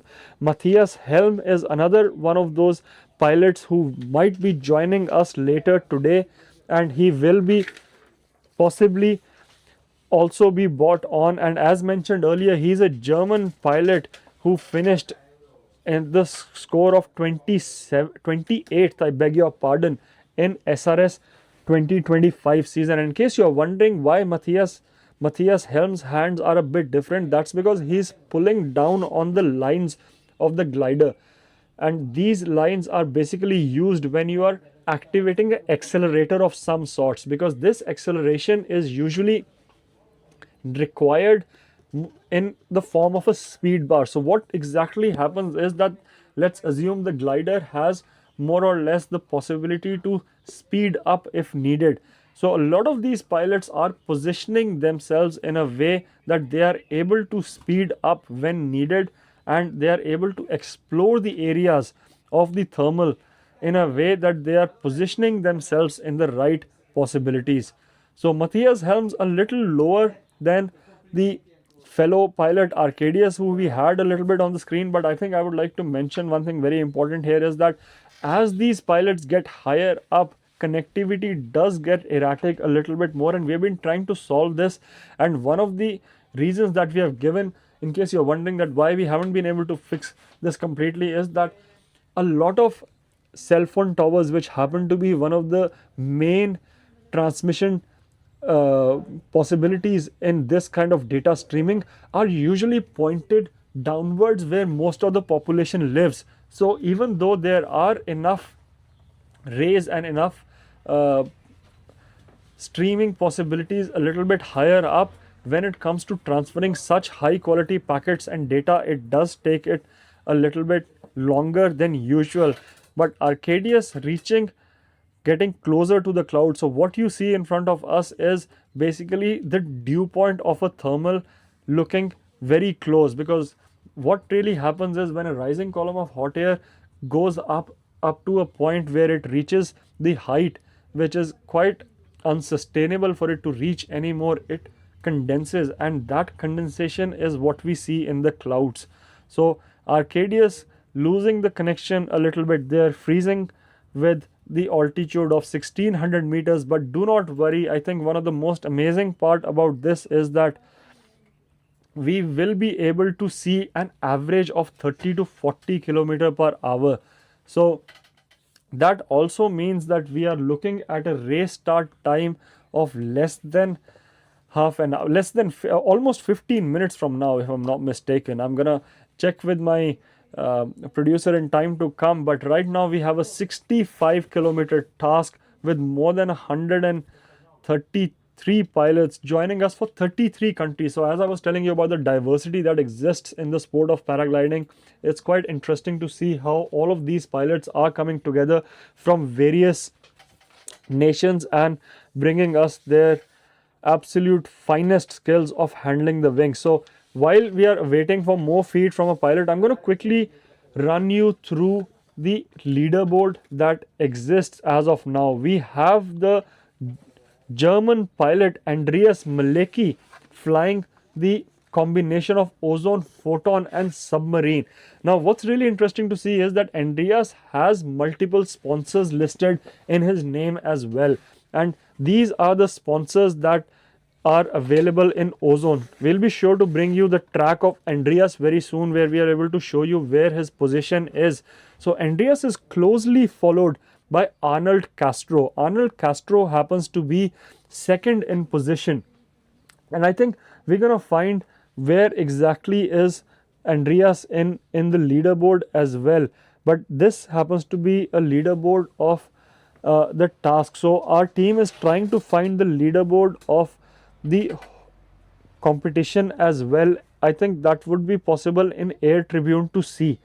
Air Tribune leaderboards can show us where exactly they are going on. So we are working on bringing you more updates from the leaderboard, and what you can see on our screens right now are free flyers flying over the town of Bassano del Grappa, and these visuals are brought to you courtesy of Riacro Cam. What you can see is an absolute magical contrail that an airliner just formed right behind us on the paraglider. So a lot of flying objects in your viewfinder right now, and we'll be bringing you more such visuals in time to come. So coming back to the leaderboard, the top 3 is being formed by Andreas Malecki, Arnold Castro from Argentina and Ross Desmond from USA. What's really interesting is that all 3 of these pilots are flying the submarine harness, which happens to be very successful harness, and all 3 of them happen to have one thing in common, and that is the ozone company as their sponsor. So right now we are seeing an average of differentiation of the scores between almost less than 100 points. So the easiest way to see where exactly is the leaderboard, we're gonna switch over to Air Tribune and we're gonna show you in a little bit of time. Our team on the back end is working on how to show you where exactly is the current standings. Coming back to the leaderboard, we have Tom Hodgins from Great Britain. Now this is where I would like you to stick with me, where I am able to bring you a very exciting comparison between the pilots, and one of the reasons why I'm telling you this is that we saw top 3 pilots flying submarine. However, the next 4 pilots are flying Genie Race 5. So both of these harnesses are proving their competence in the world of racing paragliders, and I think if I have to take the names of these pilots and their countries, it's Andreas Malecki from Germany leading the leaderboard, leading the overall with 2,950 points, followed by Arnold Castro from Argentina, Ross Desmond from the USA, Tom Hodgins from Great Britain, Luke Nicol coming in, wrapping up the top 5 from Great Britain. Once again, as I mentioned, flying the GTO Light sponsored by the Gin Gliders. Luke Nicol is closely followed by Marco Sommerfeld and Carlos Lopez from Portugal. Marco Sommerfeld, I would like to clarify, is from the country of Chile. Both of them are followed in position number 8 by Dominik Kapika from Poland, again flying a combination of photon and submarine, having Fast Camper as one of his sponsors, which are followed by Friedrich Moned from Chile and Ulrich Jesop from Great Britain, flying a combination of photon and submarine, wrapping up the top 10. One thing I would like to mention is that Ulrich Jesop happens to be one of the most scorers that exist in the sport of paragliding. So while we are waiting for more live feed from our pilots, I'm just gonna take this opportunity to head out and show you guys how it looks like. So while we are doing that, I'm just gonna tell my co-producer here to try and pull up the leader. And meanwhile, I'm just gonna head out to show you the visuals from the landing fields. This is no stranger to the sport of paragliding, and what we're gonna do is we're gonna try and figure out if we can try and get some idea about the current racing conditions that exist in the skies of Bassano. So let's try and see if we can speak with a pilot here. Hello, sir. Hello. We are live and exclusive for the sports racing series that is happening right here. So would you like to speak to us and tell us how exactly is the air feeling like so far today? Well, today it was really nice. I enjoyed it a lot. I was up like for about 2 hours, and but at times it was bumpy as well. But the thermal was very nice, and under the clouds was cool today. So first time I succeeded, which made me happy. I can see the happiness of succeeding first time. It reminds me of my early days of thermaling. Right. So how long have you been in the sport, and how's it been treating you so far? I've been around for like almost 20 years. Would you like to hold on the mic? Yes. Please. I've been around for about 20 years, and I enjoyed it a lot because you never stop learning in the business, and it's just fantastic what the wings can do now. And yeah, I'm still learning. I just read a book by Kelly Farina, Mastering Paragliding, which is a really excellent book. And I try to do the things that he says in the book. And yeah, I'm learning this week that I've been here. It's been really, really nice. Thank you. 20 years is quite a long time, like 2 decades of practicing the art of free flight. So how has the sport evolved in your years, and most importantly, like how has this place evolved? Because it's quite recent that competitions like sports racing series have started coming to Bassano. Right. So a little bit of a history. Yeah, I think that's a fantastic idea that they came over to take place here. It's been like 15 years that they haven't done very much at the takeoff sites, which was a shame, I think, because we fly pilots we've been paying for years and years and nothing happened. And now they finally did something, which is good. But this special place here at Garden Relay is absolutely fantastic. And I came here as a beginner, and for the change, I would say that the wings have changed dramatically. And that has some repercussions on landing skills as well, because they just go on flying, and then they flare for ages. So that's a big difference. But that's not just my view, but all the professional pilots say that. So you have to change a bit. And I think I'm going to Macedonia to take place in an XC course with Toby Bay now from Passion Paragliding. And he says you should ground handle. And I think that's the most important thing. And I think the good pilots, they do quite a few of that. Right. For the change, what I think is that a lot of people use wings that are higher than their actual skill level. Yeah. So that's a bit of a problem, I think. And I would really recommend people not flying too high wings, too hot wings, because that's really a problem. The wing doesn't make you better at all. That's my experience. Yes. It's the skills and especially the ground handling. Yes. So I think, yeah, that's basically all I can say. Fair enough. Thank you very for your much. input. Before we let you go, what's your name and where you're from? Thomas. I'm from Bavaria, from Lower Bavaria, and yeah, that's Germany basically. Yeah, I think we were just talking about a German pilot in the race, Andreas Malecki. He happens to be. Yes, I know him. He's a great guy, and I've been talking to him for a while. Yeah. Like 2 years ago about the importance of talent in paragliding. You know, because a lot of people say, if you're talented, and so I think the most important thing is training. Yeah. And I was a sports teacher for many decades. And that's what we try to teach our kids as well. Right. The more you train, the better you become in whatever type of sport you do, and especially in paragliding as well. And I remember sitting here like 3 years ago and talking to him about that.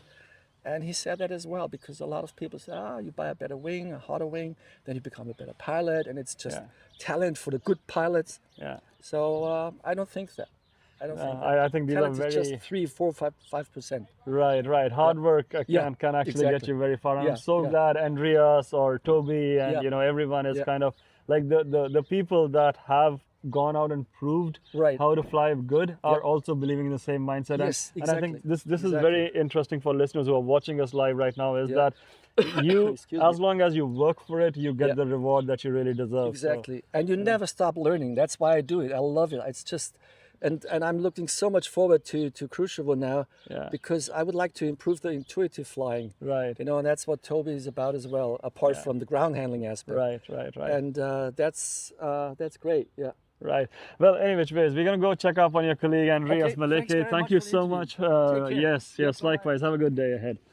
All right, guys. So those were some golden words from one of the experienced pilots with almost 2 decades of experience in the sport. So that's quite a nice amount of experience. And I think we're going to go back to the live feeds that are available in front of us. So I'm just going to go switch over to see which pilot is joining us right now and see if we can try and get some more details from the pilot.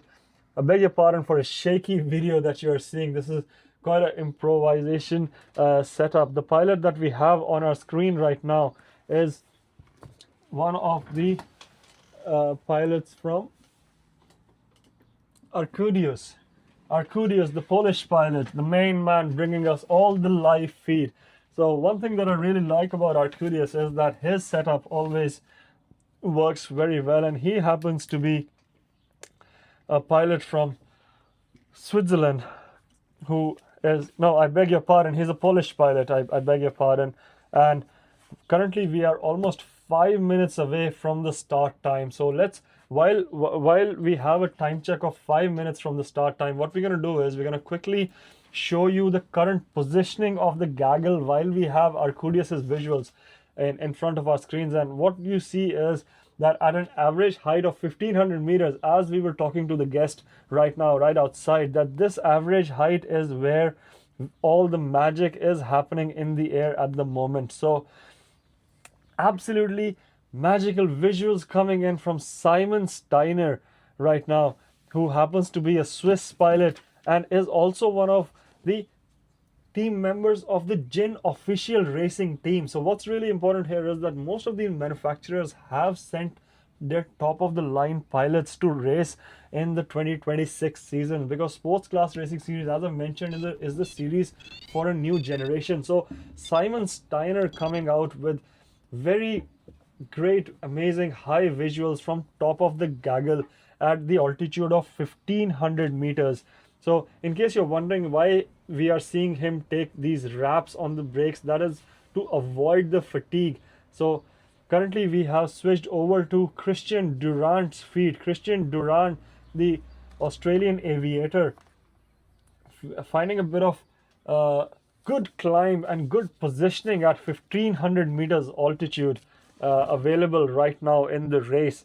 And let's, while we are having a bit of a freeze in the race, I'm just going to refresh the page behind me and see where exactly currently the start position is. So I'm going to ask my producer to switch over to my camera view right now for a bit in a split screen if possible, because I would like to show you guys where these pilots are, because we are almost at the race start now. Any minute within next 2 minutes, which to be honest is not a lot of time to gain altitude. So this will decide exactly where the positioning of the pilots is. Now if I want to switch over to SRS tracking, as you can see, all of these cursors are sticking around the racetrack, the start area. Now in case you're wondering why exactly most of these cursors aren't really inside the red bubble, that is because maybe they are finding better lift here. So a lot of times it is essential that the lift which is available should be, but it vanishes away, and then once the race starts you quickly get inside the circle, tag it, and then move out. So if we go to real-time live tracking, we can see there's a big gaggle forming to the southwest side of the race start. Basically this is which possibly happens to be some of the most strong points of thermic lift, which allow us to see the spreading of the gaggle. Although there are a few pilots who are finding themselves and positioning themselves in the gaggle on the left side of this, the bigger gaggle as well. And let's try to click on Luke Nicole, as I mentioned, the current overall leader of the sports racing series. Luke Nicole is able to show us the altitude of around 1200 meters. So fair bit of height being given to both of these pilots. Now what's really interesting is that how all of them will try to congregate on the most efficient and the most shortest line possible, because the positioning of most of the gaggle is fair bit in the position where it should be. And as you can see, all of these guys are also having some big names. Here's Monica Tuckers, happens to be the wife of Paul Tuckers, also finding herself at the altitude of 1500 meters. So a lot of them managing to get high, stay high, and are able to join us for a very optimum position for the race start. The race start is coming to you in less than 60 seconds, guys. So stay very tuned, because right now all of this information is coming to you live and exclusive from the sports racing series Skywalk edition, happening right here in Bassano del Grappa. So I'm just going to refresh my feed right now, because we're going to enter race start any minute from now. We're almost about 30 seconds. I beg your pardon, the race has started right now. We will be bringing you more visuals, and what we can see is, in case you are wondering, I'm just going to zoom in here. This trail tells you these pilots are going inside and then going out. We have a split screen view coming up very soon with more visuals, which tells you where exactly the other pilots are right now. But so far the race has started, and what we see in front of us is a pilot, Simon Steiner, on the left end. We will be bringing you more updates from the live field, but right now we are seeing the early start point positions of these gaggles. So in a few minutes the first positions of the gaggles will be available on how exactly they are going. In case you're wondering, this view is not exactly the live view because it is a public view, so there is a bit of a deferred view in this one. The other ones that we have access to are very specialized access, which are not usually available to everyone else, which are real-time views. So the Flymaster live tracking does show you how the position looked 4 minutes before the race started. And as I was mentioning, most of the pilots were kind of positioning themselves closer to where the most thermal was. So before the race start, we saw 2 or 3 big groups of thermals of gaggles forming right in front of us, and more or less we have confirmation that all of these pilots are heading towards the first turn point, with Tudor currently leading the group, pilot number 127, with the speed of 43 kilometers per hour at an altitude of 1400 meters above ground level. Now, for those of you who are joining us right now, I'd like to tell you that we are looking at a task distance of 65 kilometers in the race. It's been a little over nearly about 2 minutes since the race has started, and we will be seeing a lot of pilots already go out and chase the distance, with almost a kilometer completed in the leaders. So over a period of time, you can see the race is heading in the southwest direction of the start, which happens to be away from the town of Bassano del Grappa. So the split screen view is available to you, and more updates will be coming soon on various channels that we are streaming this race to you. You can follow us live on Twitch and YouTube and other places that are available and mentioned in the description below, and also on paraglidinglive.com, where you find all these details. I'm your host Aninder Singh. My co-commentator Yele Johansel will be joining. A big shout out to the production team of Marco and Stefano, guys. Show them some love. These are the guys who are bringing you all the hard work and who have done behind the scenes and are allowing us to beam these images. So there's a collective effort that I would like to mention once again. There's a bunch of us who are very enthusiastic to bring you this revolutionary technology in the view. Currently, we have visuals again from Simon Steiner, and I would like to mention, look at the absolute magic that we are seeing in front of us. Simon reaching very high and able to still maintain his position of about 1400 meters in the air. We have multiple visuals from multiple pilots, and what we see is a very clear cockpit view of Simon Steiner. And in case you're wondering why his instrument look a bit different, that's because he is using a Air 3 instrument, which happens to be his flight computer. And what you see on his hands is basically the configuration of using speed bar, where he's pushing the speed bar and controlling the glider just with the risers instead of the control lines. Now, control lines are the lines which are usually formed with basically the construction of the paraglider, where these lines help you turn and adjust the angle of attack. Now, one thing that I would like to mention you guys clearly is that in case you look under his wrists, he is using rear view mirrors. So what's really important in the world of racing is that you do not look back or you do not turn back, because where the magic happens is when you keep on going in front without turning back. So Simon Steiner being very smart about it and using rear view mirrors to look back, more or less like in car racing. And right now in front of us is Matthias Helms. Matthias Helms is one of those pilots who is able to show us how exactly it is done.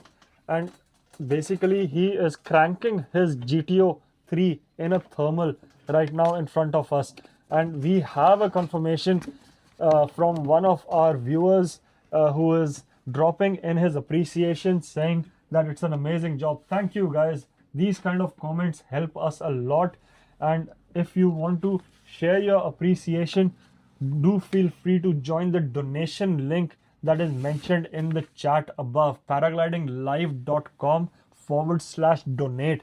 That is where we would be very thankful to bring all of this action in even better quality, because eventually budgeting is an integral part of any production, and what we are bringing to you is unprecedented views right from the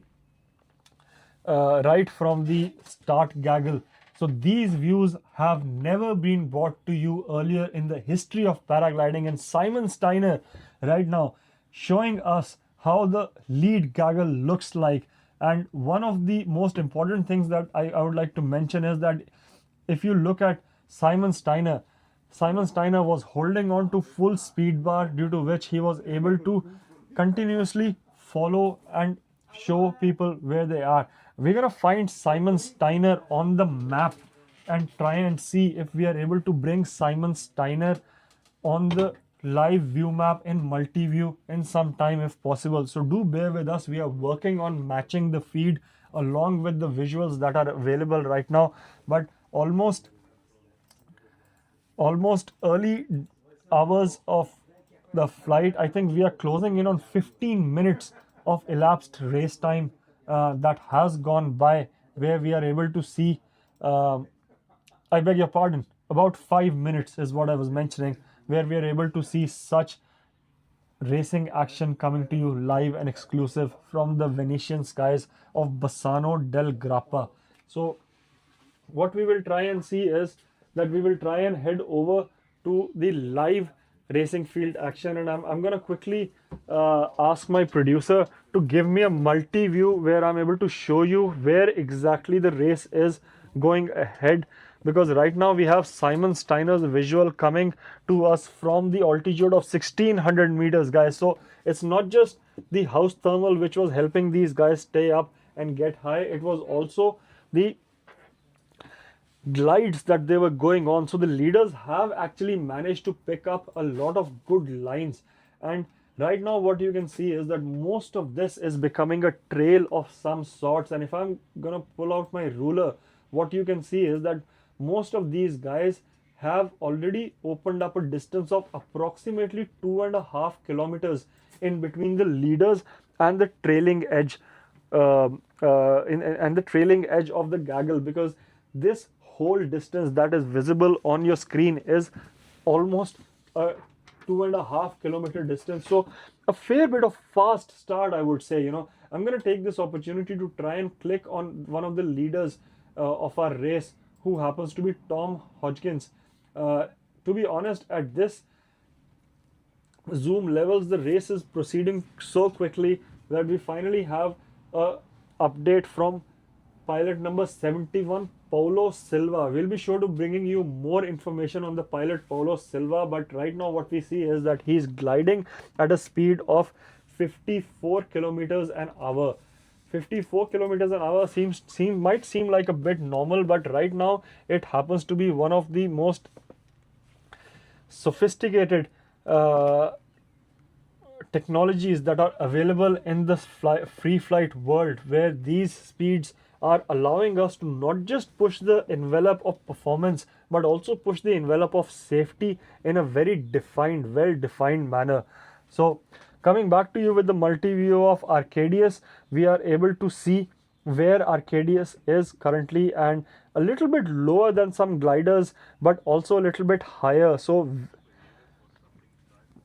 very, very interesting visuals coming up, and I have just been given information that we have a co-commentator, Yele, willing to join us for some in-flight commentary. So without further ado, let's head over to some racing action from the skies. I would request my producer to give me a switch.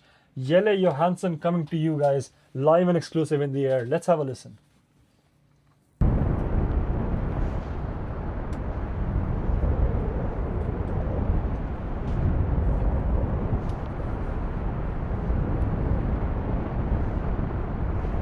Holy moly! All right. Hello everybody, welcome in the air. I hope you're hearing me well. Please, production team, confirm. This is crazy. We had a crazy good start. We were skimming underneath the cloud base. It was going really good, and it's still going crazy good. Look at all those gliders. You're receiving me. That's beautiful. Thank you. So, we're just making our pass over here to the Italian Bassano. There are a lot of takeoffs there. It's a full-on race. Everybody's on speed bar.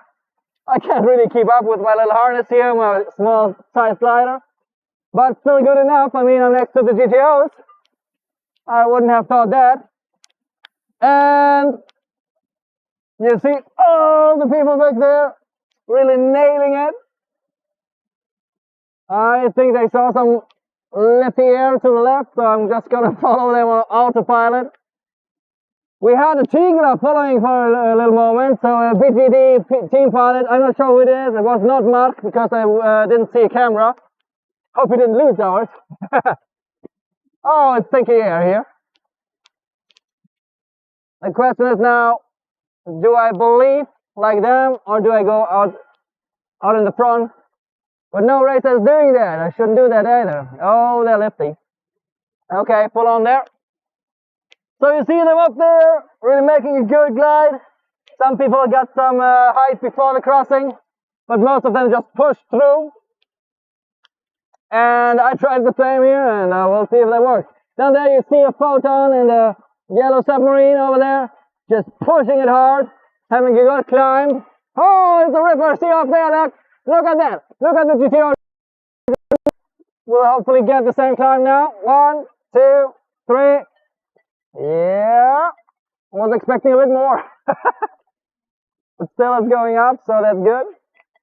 Where's the smasher? I'm waiting for it. And by the way, fun fact, I got attacked by a bird just after the takeoff when I was scratching along. I'm eager to hear if other pilots have the same problem. That little birdie wanted to, well, kill my glider. Probably he was nesting somewhere around there. Anyway, back to the race. We have a Tigra over there with a Ginjani. That could be Mark. I think we have 3 or 4 in the race here. That's a rip of a climb. I'm a little bit uncertain now. I can't turn back now. Oh, look at that glider. Look at that Photon over there.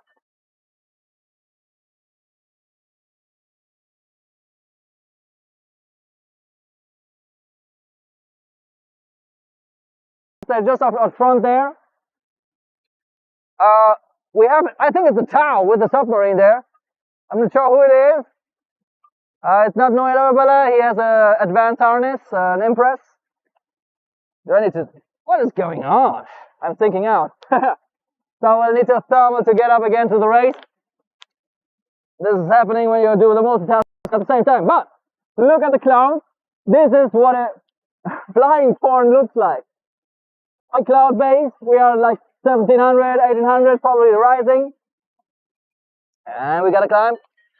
And there's southerly winds forecasted, which will push all the hot air towards the ridge and pull it up. So very lifty here at the ridge. The task setters made it a little bit more interesting for the race and for the pilot participating in the way like putting the turn points out a little bit. But honestly, we had a really lifty line towards the turn point. Not everybody, but I had the fortune, was fortunate and had a really lifty line to make it towards the turn point. Also have to follow the leaders, of course. This is not a good climb, I'm sorry. We need a ripper now to catch them guys, otherwise I'm a little bit behind. Let's see, but yep. No, well, otherwise I just hang around here. So, you see the leaders are already up front. The names you will get from Ananda, hopefully, if that's possible. But they're catching them right now. They're right behind them. Right behind them here. We have the second group forming down. Voluntarily, of course.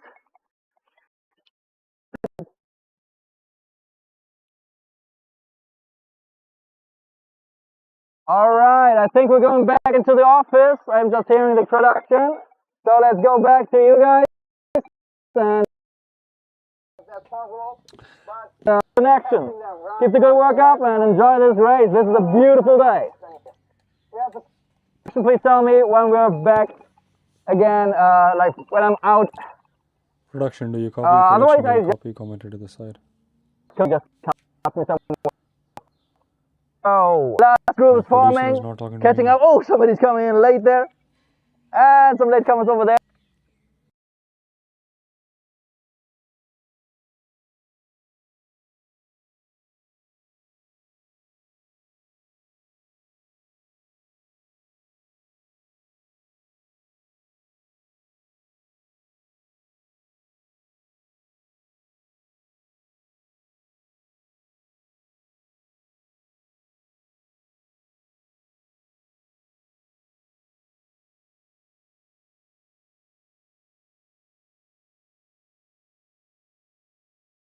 Alright guys, welcome back to the views from the race. I quickly wanted to bring you guys a little update that right now we had about a very small move that was very important, where we saw Christian Durant on your screens take the lead with Paul Tuckerts, and both of them happen to be very close friends, and Paul Tuckerts is also the coach of Christian Durant, so both of them taking a different line than the gaggle, and the move paying off for a little while.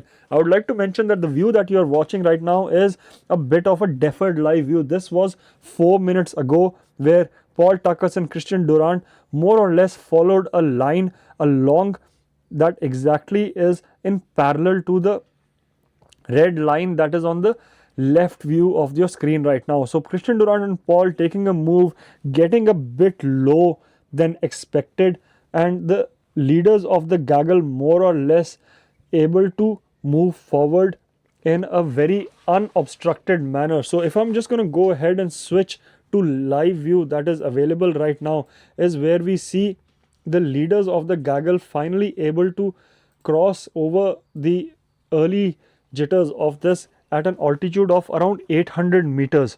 So what we see is, if I bring my camera viewfinder closer, we'll try to find Christian Durant and Paul Tuckerts in here again, once again as well, because we did try and have a live tracking view available on them, but for a bit we have lost them. So we're just going to switch over to SRS live view and show you the current position of the gaggle. Basically, currently the gaggle is almost at a halfway mark between the turn point number 1 and turn point number 2. So what we're going to do is we're going to try and take a ruler and show you where exactly they have gone, because very soon I'll be able to head out and show you guys where exactly is the gaggle positioning right now. But if we have to talk about a ruler and the distance, we see a total turn point distance of about 16 kilometers. So this is exactly where the leaders are almost have covered a distance of 10 kilometers from the turn point number 1 after the race start, and the trailing edge is nearly 5 kilometers behind the leaders. So the gap opening up and early moves coming in from Paul Tuckert, followed closely by his friend Christian Durant. We will be bringing you more updates on figuring out if the move has actually gone through or not. So while we are doing that, I'm just gonna use this opportunity to head outside and see if we are able to see the gaggle passing by, which should be quite a spectacular sight to watch. One thing I would like to mention is that we also have a reacro cam, and I think this is the reason why I head outside, because what's in front of us is the magical view of the competition gaggle. So I'm just going to try and position my camera right here and show you guys that the ridge racing which we were talking about in the early start of the stream is looking exactly as planned. So the views in front of you are the leaders of the race trying to collect more height. So what you see in front of you is at least about 50 plus gliders trying to find who is the fastest and where is the highest amount of lifting hot air that is available. And what you heard was our co-commentator Jelle Johansson giving you all the live updates, who is not too far behind. So Jelle will be joining us a little bit later in the commentary field and in the commentary box, but until then I would like to leave you guys with these visuals that are coming to you live and exclusive from the town of Bassano del Grappa, where we are able to see the second edition of sports class racing series Skywalk edition happening courtesy of Skywalk Paragliders, which also happens to be as the racing for new generation. I am your host Aninder Singh. All of this is being brought to you courtesy of paraglidinglive.com, where you are able to see every single paragliding competition live and exclusive in time to come. So a revolutionary technology in our sport, beaming you these images directly from the field of play in the thick of the action. And I will try and show you guys how the leaders look like. What you see in front of me is a bunch of gliders doing the art of ridge racing at its finest. So these are the wings that are currently collecting most of the leading points in front of us, and currently you can see most of them are fairly low at a middle point mark, and a bunch of other gliders are kind of trying to stay safe, collect the early height, because as I was mentioning earlier in the race that these are also the mountainous regions where you can see the thermals being at its strongest, and as expected these lines have been flown at some of the fastest speeds in the competition so far, with a lot of leaders taking in the leading points at about 54 kilometers per hour on the trim, which is not the usual, because a lot of times all of these competitors are pulling up their socks and picking up all the leading points with full bar on glide. So a lot of times we will have multiple streams coming to you from in-flight commentary and also showing you the outdoor visuals that are available in the sport of paragliding when it comes to sports class racing. So do feel free to share this with your friends and family and let us know Paragliding Live is bringing you all of this action right from the racing fields of Bassano del Grappa. Very soon we will be bringing you the leaderboard as well, and what we see right now are these images happening right in front of us with cumulus clouds at the backdrop, forming the backdrop of what is happening in front of us and at least about 60 to 70 gliders in the viewfinder. And in case you are wondering, in case you are joining us right now, I would clearly like to mention that this is a paragliding race taking place courtesy of all our sponsors. So the banners that you see shown under the video are the banners that are coming in from all the brands that have supported this good cause over a period of years. So do feel free to share your love and show them your support by following the links in the description below. And as mentioned earlier, we do also have a donation link where you can go ahead and do your monetary bit, which goes a very long way. If I'm completely honest, we do need every bit of support to make sure that we not just bring these images to you, but we also bring these images to a wider audience outside the world of paragliding. Over the past few days, we have managed to reach out to a lot of more fans who have written to us. So thank you for your support time and again. We are very thankful for every single piece of encouragement that you send our way. It is moments like these that keep us encouraged to make it a better show every single time we go out. And what you see in front of us is magical scenes from the lead gaggle and the trailing edge.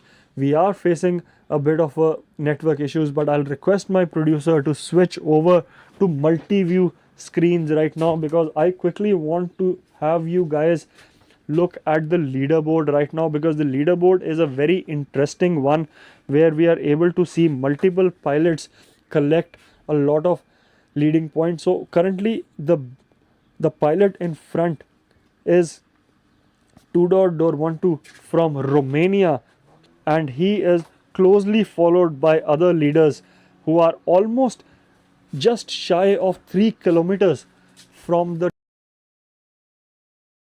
longest one in the race. So I'm going to try and see if my viewfinder can be changed and we can follow these leaders further on. But of course we are facing some limitations with the equipment that we have, so do bear with us as we bring you more detailed coverage and more immersive visuals. But so far, do not worry in case you are thinking the clouds in front of your screen are the ones which are a bit too gnarly, because that is just a over zoomed magnification. Because if I'm supposed to zoom out and show you how exactly the skies look like, I'm pretty sure you'll be delighted to know that we are not facing any threat, unlike yesterday that we had of overdevelopment. So fairly flat top clouds which are not towering up into big ones. But without further ado, I'm gonna switch over a little bit to the trailing edge of the gaggle, where you are able to see even more paragliders trying to chase. And very shortly we will be able to bring you the rankings very soon. But before I do that, I just want to quickly show you how exactly the gaggle dynamics looks like in the lead group. As you saw, some of these pilots were scratching low at a given point in time when they were passing a bit closer to us. But as they are heading to the east turn point and they're closing in on the 3 kilometer mark, we can see a lot of them have decided to slow down and pick up more height, because as mentioned earlier, they are heading over to the highest feature of the race called Monte Grappa, the peak, the summit of Monte Grappa, which happens to be at a height of almost 1700 meters. So I'm going to take this opportunity to head back inside the commentary box and show you guys the leaderboard. I beg your pardon, apologies for the increased zoom here. What we're going to do is we're going to quickly run through the leaderboard that is visible in front of us. And as I was mentioning, what you can see currently is that most of them are able to maintain a healthy height of somewhere around 600 to 500 meters. So a lot of them are able to stay high, get high and stay high. But what's really interesting is that there are pilots like Desmond from US who are a class above right now with 1390 kilometers. I beg your pardon, 1390 meters, with the leaders almost closing in to tag the first turn point. So I'm just going to head over to the real-time live view, and as you can see, it matches currently what we were seeing in the leaderboard, with Arnold Castro cruising in at 57 kilometers an hour. So very close to the first turn point. And if I'm going to pull my marker, what you can see here is that he is barely 500 meters away from the first turn point to tag, and a refresh tells you that he has actually gone ahead and made the turn point already. So very soon we will see all of these gliders turn back and head towards the flats. Now I think this is where it eventually will start becoming a bit more tricky, where this turn point is heading outer on. So we will see a little bit of slower racing and more strategy coming into play. And more, in case you're wondering where exactly am I finding all of these data, the thing is, if you head over to srs.live, you are able to see all of this uninterrupted coverage coming to you live and exclusive in SRS.live tracking as well. So we'll be sure to keep on bringing you more exclusive updates as the pilots head to the next turn point in the flats. But for now, we'll have to take a short little break for our sponsors' messages. So meanwhile, do stay tuned, share, like, subscribe, and tell your fellow pilots on how to follow this race, and we'll be sure to bring you more racing action in time to come. Stay tuned. I'll be back with you very soon.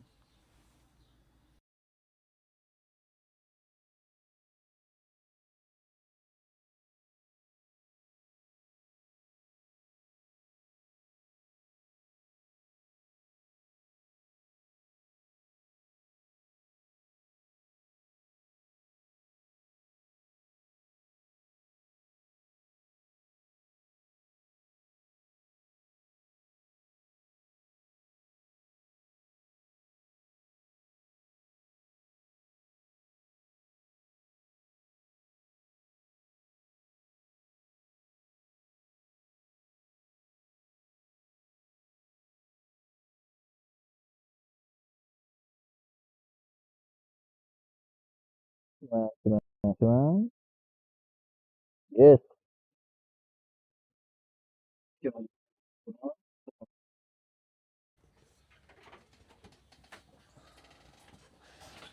Alright guys, so we will be bringing you the sponsor messages very So you soon, want but me right to now talk? what I want to tell you is Friedrich Monet, which was one of the leaders, we will be looking forward to bringing you his tracks in the multi-view very soon.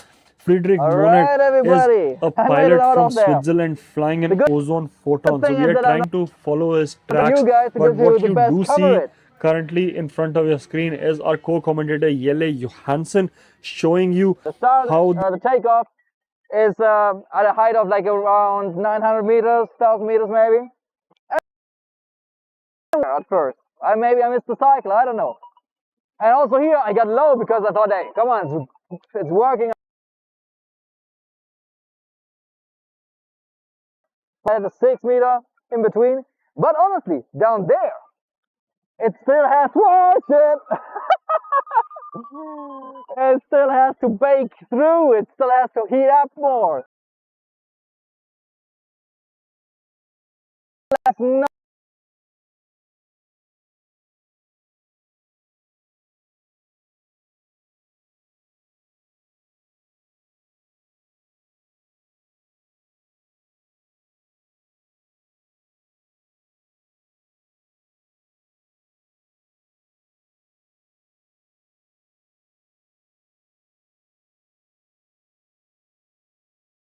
a very robust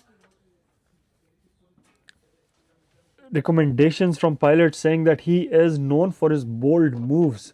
So quite a lot of racing actions coming your way, and we are back with Arcudius, who is finding himself fairly high above the town of Borso del Grappa at the height of 1600 meters. Once again, Arcudius has been managing to keep our audiences entertained with all the racing actions from usually from the lead gaggle. And while we are speaking, still there. You I see think the what I leaders would like over to there mention right here now is that pushing the off. leaders of the race are on their way to the second turn point and are almost 2 kilometers into it. So what I'm going to do is I'm going to ask my producers to switch over to my multi-view so that they are able to show the visuals that I'm explaining on to the audiences in front.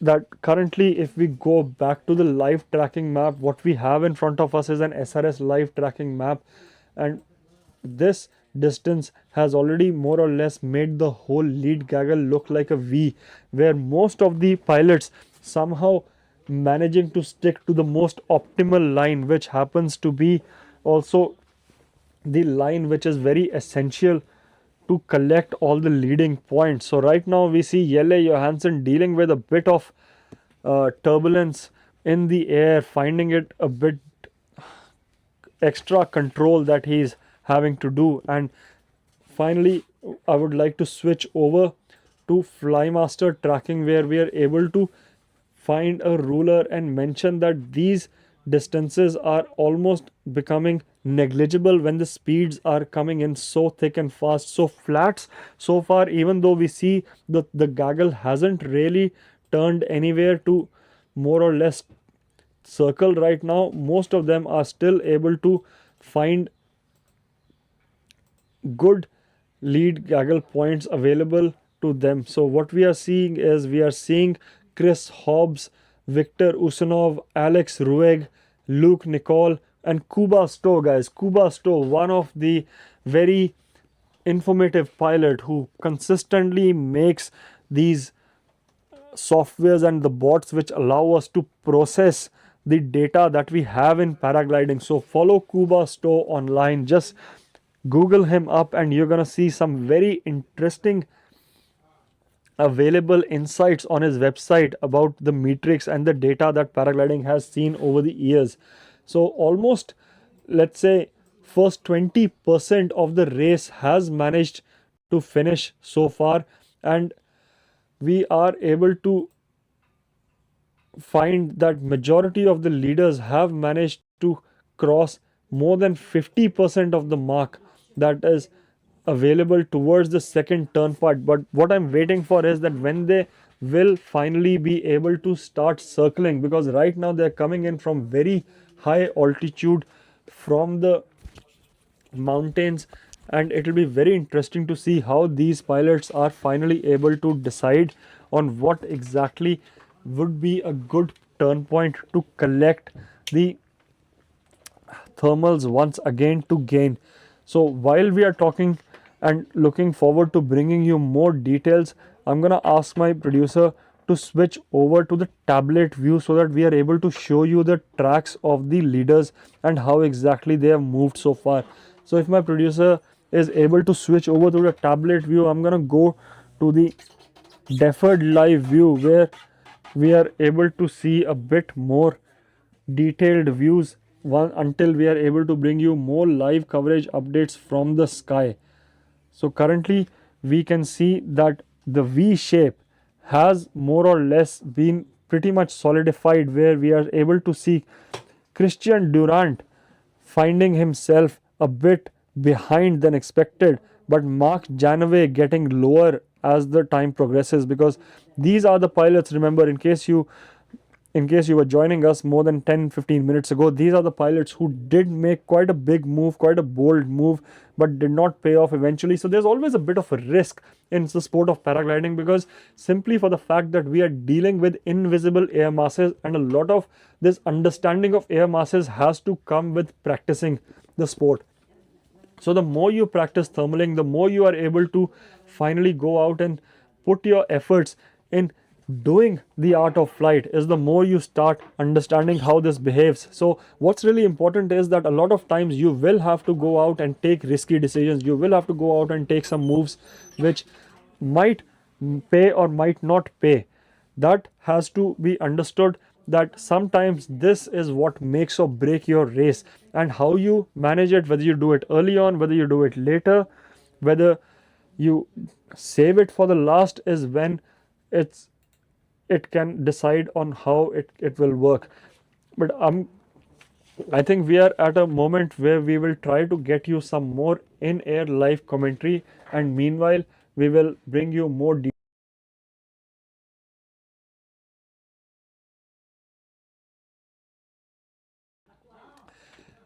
more racing action coming to you guys in time to come, because right now, if I'm supposed to go back to the real-time live tracking that is happening in front of us, we see the leaders have decided not to circle towards the second turn point towards the flat. So this is very interesting that they were coming in with a height of almost 1600 meters, and so far not a single glider has really turned.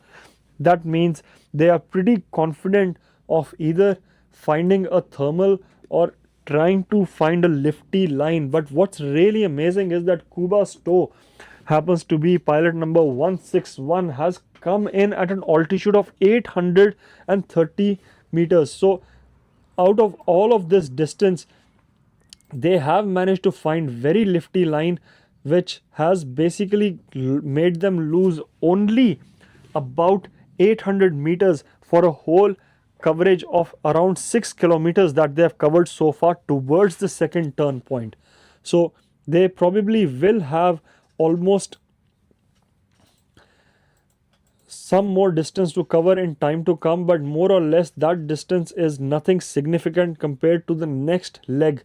So about a kilometer away from the second turn point, what will be really interesting is to see if the 800 meters worth of altitude is enough to go back to the mountains, or is the gaggle confident enough to find more lifting lines out there in the flats, because the next turn point will be having a distance of somewhere around 10 kilometers, almost 10 kilometers towards the northwest direction of the race. And more or less so far it has been very fast with an average speed of 40 to 50 kilometers an hour of the leaders.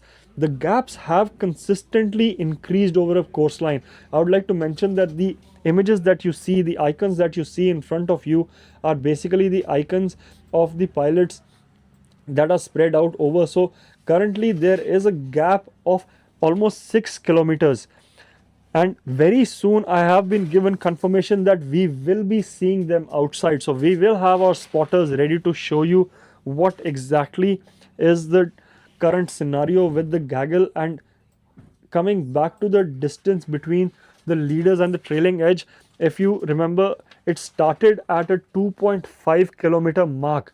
2.5 kilometer mark was what the lead gaggle was able to open up in the early stages of the race, and currently they are able to more or less push that further up to almost 5 to 6 kilometers at the end of second turn point. So very soon we'll be bringing you more visuals in time to come. So I'm just going to take a little tour out in the open and try and see if I can find any more gliders in the view.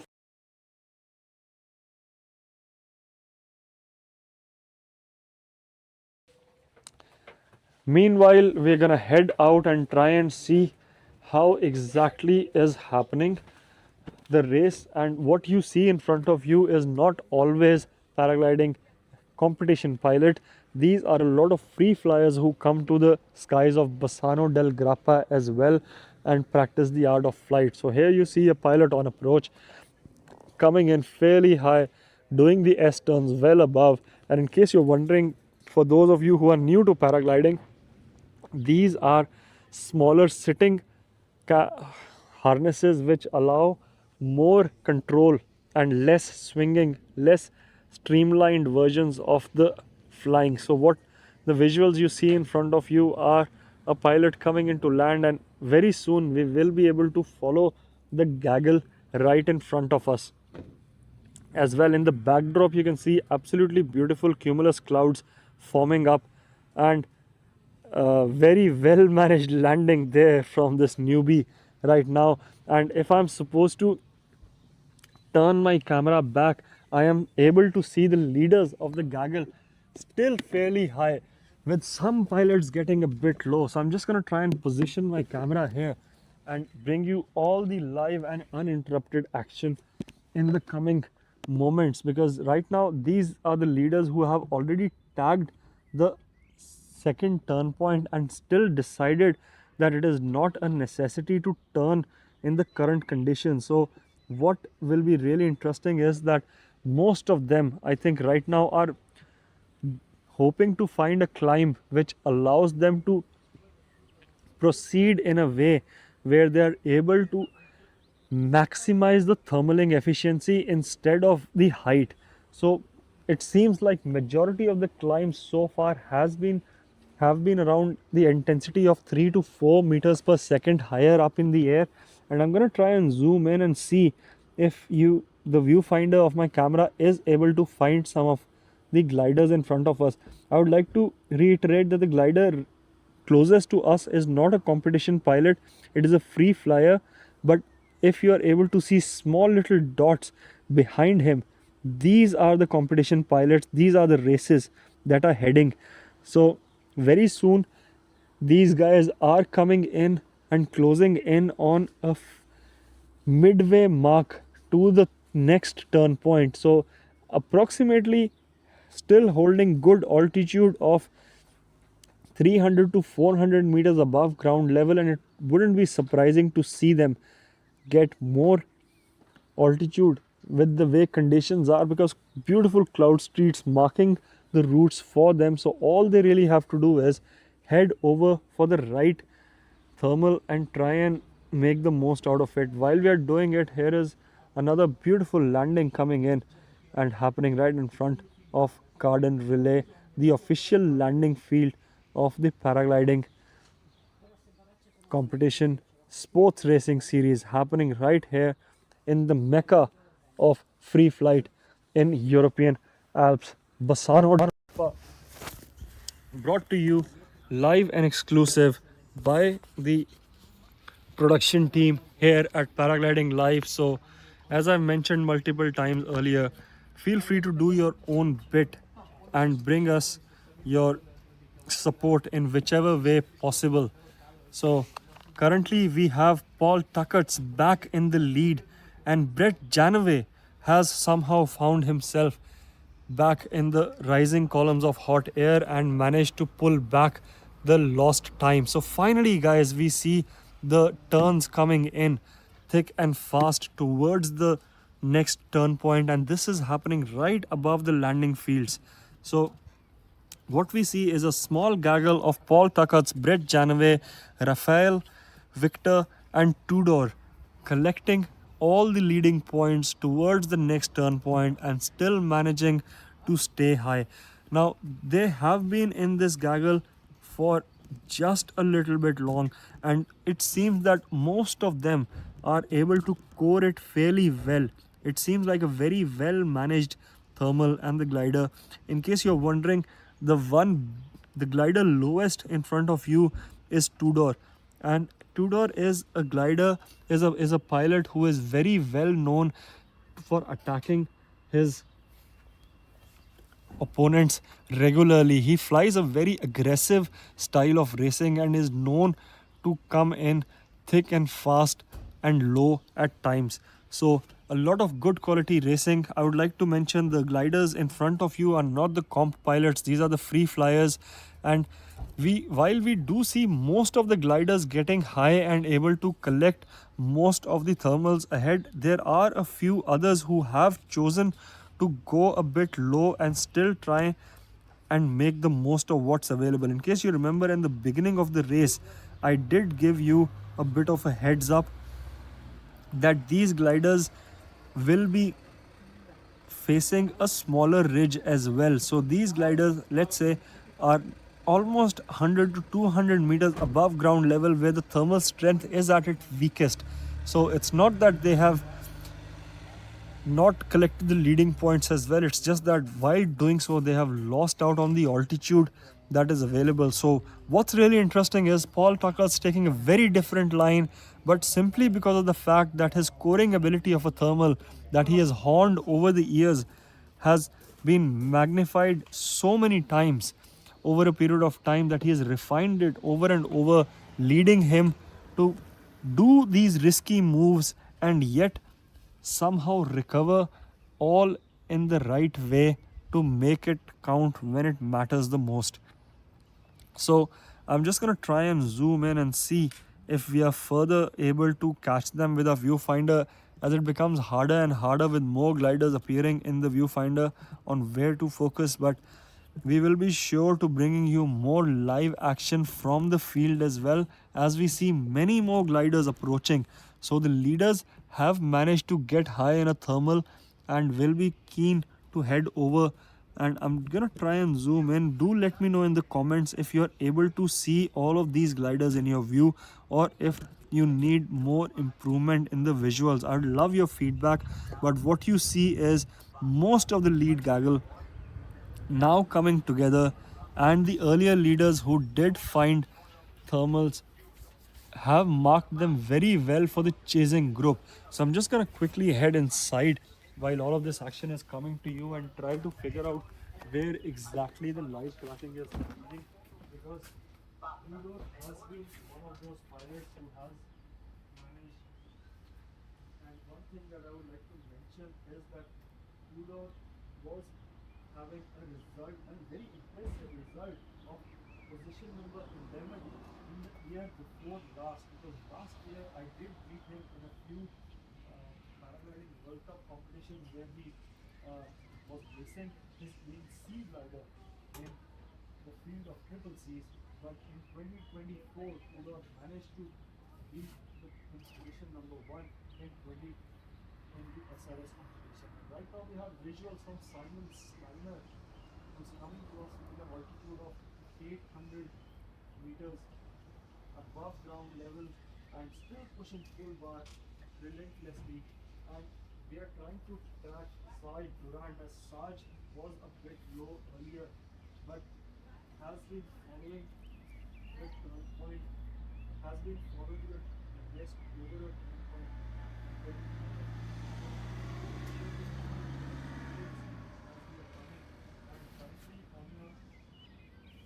You are able to see multiple gliders already tagging the turn point and heading over to the next one with almost 2 kilometers. So basically, when they left the southwest ridge of the big mountains of Monte Grappa, they left that at an altitude of close to 1600 meters, which was a fairly good one. As I mentioned, the summit of Monte Grappa was somewhere around 1700 meters, and after that, this is the only thermal that they have taken which has allowed them to climb back up again to an altitude of somewhere around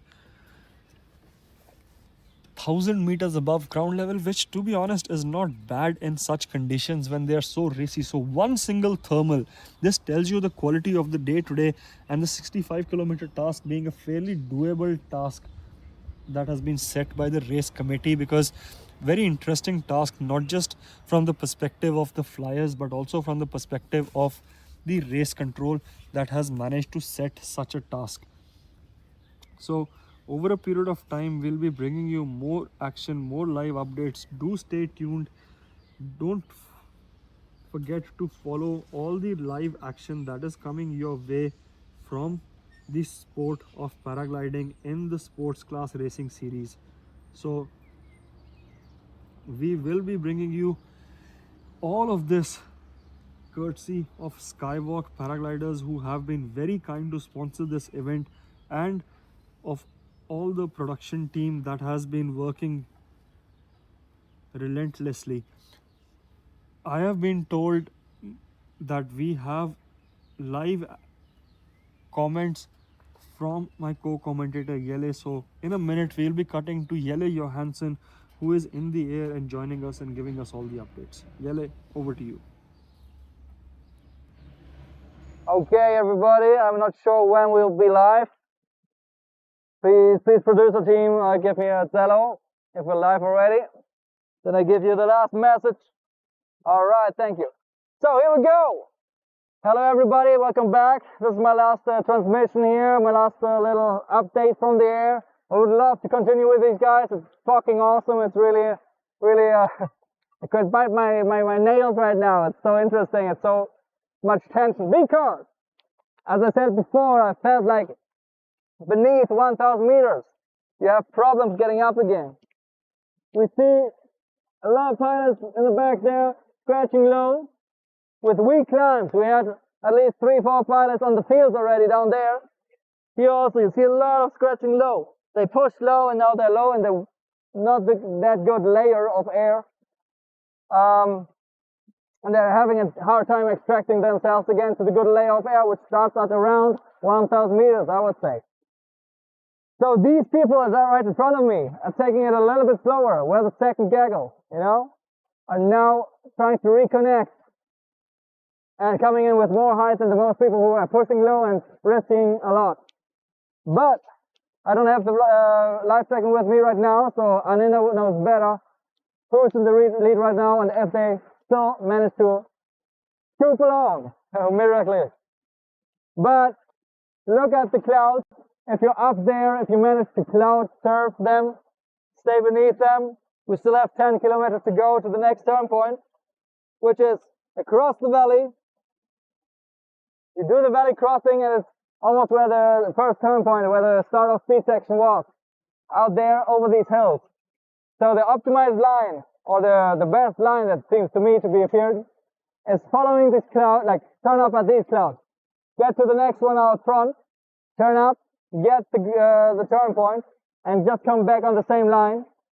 Check the turn point, which is just in front of the valley here, the outflow of this river of Bassano. And then you're in goal already. So this race is only 30 kilometers long now. We got half of the race covered now. And I will come down to the commentary box now, trying to give you the best broadcast. But let's take a last little look here at these guys, which could be becoming the leaders if the fucked up thing. Keep it on the toes and see you down there. I'll take you with me. Maybe we see my landing, maybe not, but let's go back to the commentary. I'm not sure how look at that. Take it out. It's just so nice colors. Don't make it crash, please. Okay, I was on full speed bar. I'll give it back to the commentary box. Alinda, you're doing great work. Let's keep it coming. I'm turning the wrong direction. Let's go the other way.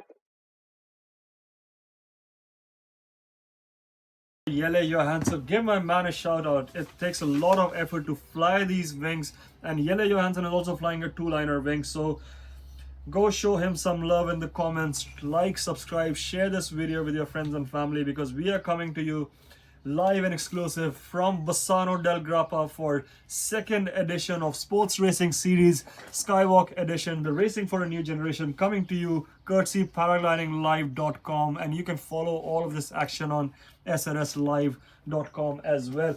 And while Jelle was telling to you in the air, I'm going to request my producer to switch over to the screen, because I have some new updates from our main man Saj Durant here. Saj, if you remember, was one of the early attackers of the race, where he managed to go ahead and do his own bit, following his coach Paul Tuckett and taking a different line. But what's really interesting to see is that Paul has managed to recover, whereas Saj has found himself a bit lower than expected. So he is still on his way to second turn point, and we finally have confirmation that first bomb outs have started coming in. So there has been a bomb out. We are trying to figure out which pilot has landed, and we will bring you more details in time to come. So Saj Durant, coming back to Saj, there was a pilot who has managed to basically find himself a bit low. Here is the bomb out pilot where we have and we will be there are more updates of bombing out pilots coming in. So multiple pilots finding themselves bombing out in the flats. We are sure to bringing you more action from the flats. As I mentioned, this is where the leaderboard for the day starts becoming interesting. As expected, a lot of the leaders who are able to core the thermals and leave them really well and are a bit conservative with the lines. To be honest, one thing that I would like to mention is that the ones who land first in goal aren't the most aggressive pilots. Those pilots who are making their moves in a very conservative but decisive manner. They are holding back and going only when they want to go. And one of the things that is notable here is that a lot of times there are some other pilots who are going out and putting the work out in the front. who are showing people how exactly and where the good lines and the trigger points are. So you win some, you lose some, more or less. A lot of times Kuba Stowe has been one of those pilots who has consistently gone out and made it count, and right now is heading over the center of Bassano del Grappa. What's really interesting here is that Kuba Stowe has managed to pull out a decisive lead of almost 1.5 kilometers from the trailing group. So that's quite a bold move. I think I'm going to take this opportunity to try and see the altitude of Kuba Stowe, which happens to be 600 meters above ground level, guys. That is quite a healthy altitude. And what I would like to mention here is that the chasing group is coming in at about 1,000 meters above ground level. So Kuba Stowe clearly making it a point to leave a thermic lift earlier than planned and head over to the next turn point. But what's really interesting is that none of these pilots are finding themselves low or finding it hard to pick up the remaining climbs. So we are facing some bit of technical glitches in bringing you more detailed live racing action, because right now we have been told that there have been a fair bit of headwind coming in from the southwest direction. Now if I'm going to take a zoom out on the map, this is where the north direction is, and this is where the city of Venice exists. Now whole of the action is happening over the southern part of Alps Dolomites. So right now we are basically seeing a lot of headwind coming in from the southwest direction, which has effectively slowed down the penetration ability of these gliders as they head towards the turn point number 3. So we have been told by production that very soon we will have some in-air commentary as well.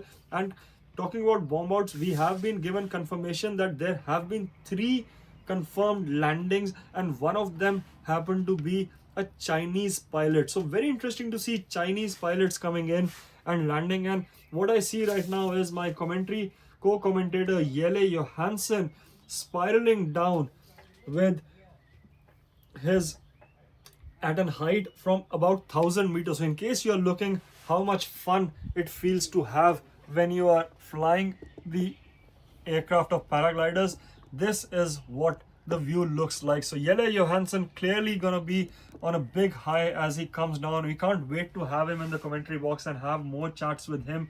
So stay tuned. Do let us know where you're joining us from. In case you are new to the channel, I'm your host Aninder Singh. We are coming to you from Bassano del Grappa, where we are bringing you live and exclusive coverage for the Skywalk edition of the sports racing series. And right now we see the visual of Arcadius right now in front of us, having 700 meters to spare, and the majestic historical town of Bassano del Grappa. Bassano del Grappa has been one of the main towns of historical significance where art of free flight has been practiced for quite a long time. Now Bassano, I have just been told, was one of the war cities and a site of Napoleon when he was doing his conquest, and eventually was included in the kingdom of Lombardy until 1866. So until the year 1928, the town was called Bassano Veneto, which is very interesting because to any of the pilots who fly the art of flight and come here to practice the sport of paragliding only call it Bassano del Grappa, which is a fairly new name that has been given. But this town has often, due to its strategic location, played important role, and Grappa is basically the name of a distillery which is located in the bridge. So a lot of times you will see that there have been bridges across Italian towns, and these bridges are usually a part of the distilleries which do all the refining projects. So I'm just going to take this moment to head out and try and show you what exactly is happening with the lead gaggle. So bear with us because we see a lot of pilots coming in. And right now what we have is our co-commentator Jelle Johansson coming in to land into the commentary box. So without further ado, we're gonna bring you all the live actions. Give it up for my main man Jelle for putting in such an absolutely magical work from the skies. And very soon we're gonna have all the updates from Jelle, who is very excited to share all the views in the commentary box right with you guys. And behind, in the backdrop of this, we can see there is a fair bit of racing action going on. And I'm just going to take this opportunity to span my camera slowly over to the top of the race, where we can see a fair bit of at least 10 to 15 gliders scoring all the top thermals right above the town, above the landing fields, I beg your pardon, of the Hotel Garden Relay, which happens to be one of the most popular locations for all sorts of free flight enthusiasts. So a lot of pilots are also following the lead gaggle, and while Jelle happens to be packing his wing, I'm gonna switch over and try and catch all the live racing action that is happening on the fields in front of us. So I'm gonna request my producer to switch over to the screen in front of me, and what I see basically is that town of Bassano del Grappa has effectively slowed the speed of the gaggle, and we have confirmation that Jelle Johansson is back on ground. Jelle, my man, welcome to the land. How are we doing, buddy? We are doing absolutely magical. The race is thick and fast. The leaders are literally killing it. Tell me, how was the air quality in the sky? What was it like? I hope the transmission wasn't that bad. Transmission was absolutely amazing. The audiences are loving it. They have been showing their love and support to you. So thank you for your hard work that you put in. It's so good to have you in the commentary box Thank and you, up guys. there. Yeah, because I kind of tried to tell it in the air, and it confirmed itself again and again and again. How low are the leaders? What was their altitude over ground right now? They're almost 500 to 600 meters and just crossing over the town of Bassano. So things Is it are working, or are they very in danger to bomb out? I think What do you at an average, the biggest sink that we have seen so far is when they were coming in over the flat. So we have had 3 confirmed bomb outs so far. But other than that, yes. Wow. Yes. So we have had Paul Tuckas choose a different line, which was really interesting to see his attacks coming in. Sarge Durant followed him and did make it up to a turn point. But after a while, We lost our camera guy. no, we did not. Both of them are still in the air, so there Okay. has been no bomb out. Okay. But Sarge is a bit slower and still trying to catch up, whereas Paul is back in the lead gaggle. Oh, no way. How Yes. did he manage that? I want to see the tracks later. But anyhow, like for the quality, like for climb qualities, I felt like it's hard underneath 1,000 meters. That's why I asked, like, how low are they? Because I felt the climbs further down, like below 1,000, they are weaker. They're less organized. And when you get like over 1,000, suddenly you have the 3 meter, the 5 meter, especially at the ridge. Also in the front, we had also a good 3 meter climb somewhere. But I was a bit worried for the guys pushing very low towards that turn point and then also continuing very low. I'm very surprised that they're still in the air, honestly. You know, I think one of the most surprising things for us to see from here in the commentary box is that you see these small little hills in front of us, and there were 2 gliders coming in scratching super low. Yeah. And I think more or less it took them nothing more than 60 seconds of scratching until they actually found a ripper of a thermal and eventually managed to get themselves more than 500 meters above ground level. No way. Yeah, man. So So it's working, yeah. It has been. Flying here, I had a very lifty line, so like these little hills are delivering. That's for sure. But sorry, I'm a little bit dizzy. I spiraled down here like non-stop. I was at 12,000 just 3 minutes before here. Indeed. But it's going. What did I miss?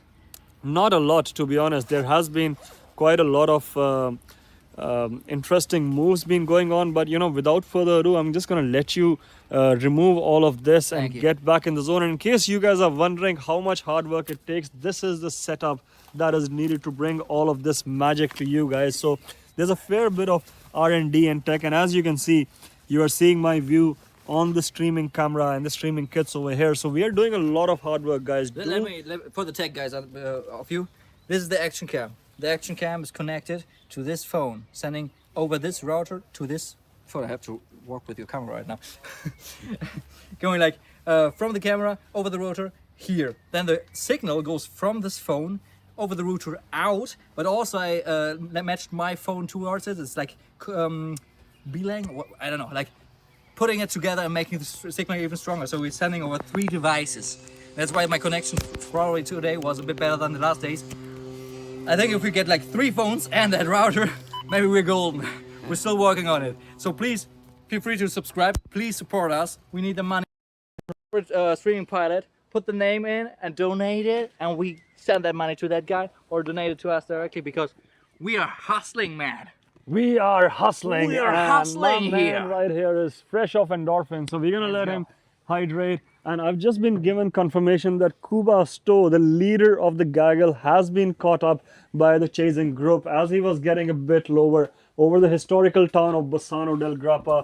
So do share your love, support to everyone else involved, as my co-commentator Yele was telling you to do so. He'll be joining me in the commentary box very soon, guys. So if you like his energies, then there is more reasons to stick around, and if you don't, then even more, because we will figure out a way to bring you what you like in the most amazing manner possible.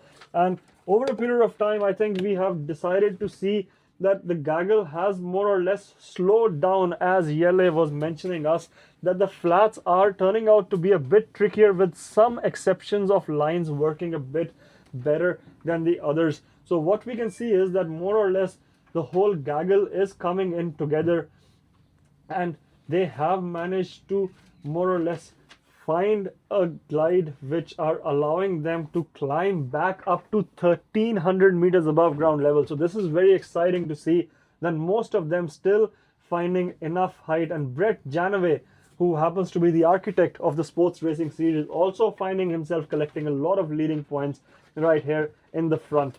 So I think more or less the distance from here to the next turn point is a mere formality, considering the speed of racing right now, because the turn point from here to the next one is almost a 10-kilometer line which will be followed. Now this 10-kilometer line is what's really interesting, because it's heading back towards the big mountain in the northwest direction. Now this northwest direction is where we usually see strong climbs coming in, and right now we are almost hitting 2:30 local time. So depending upon wherever you're joining us from, do let us know in the comment section where you're joining us from, and then we can see what exactly will be given to the pilots in time to come. So without further ado, we have our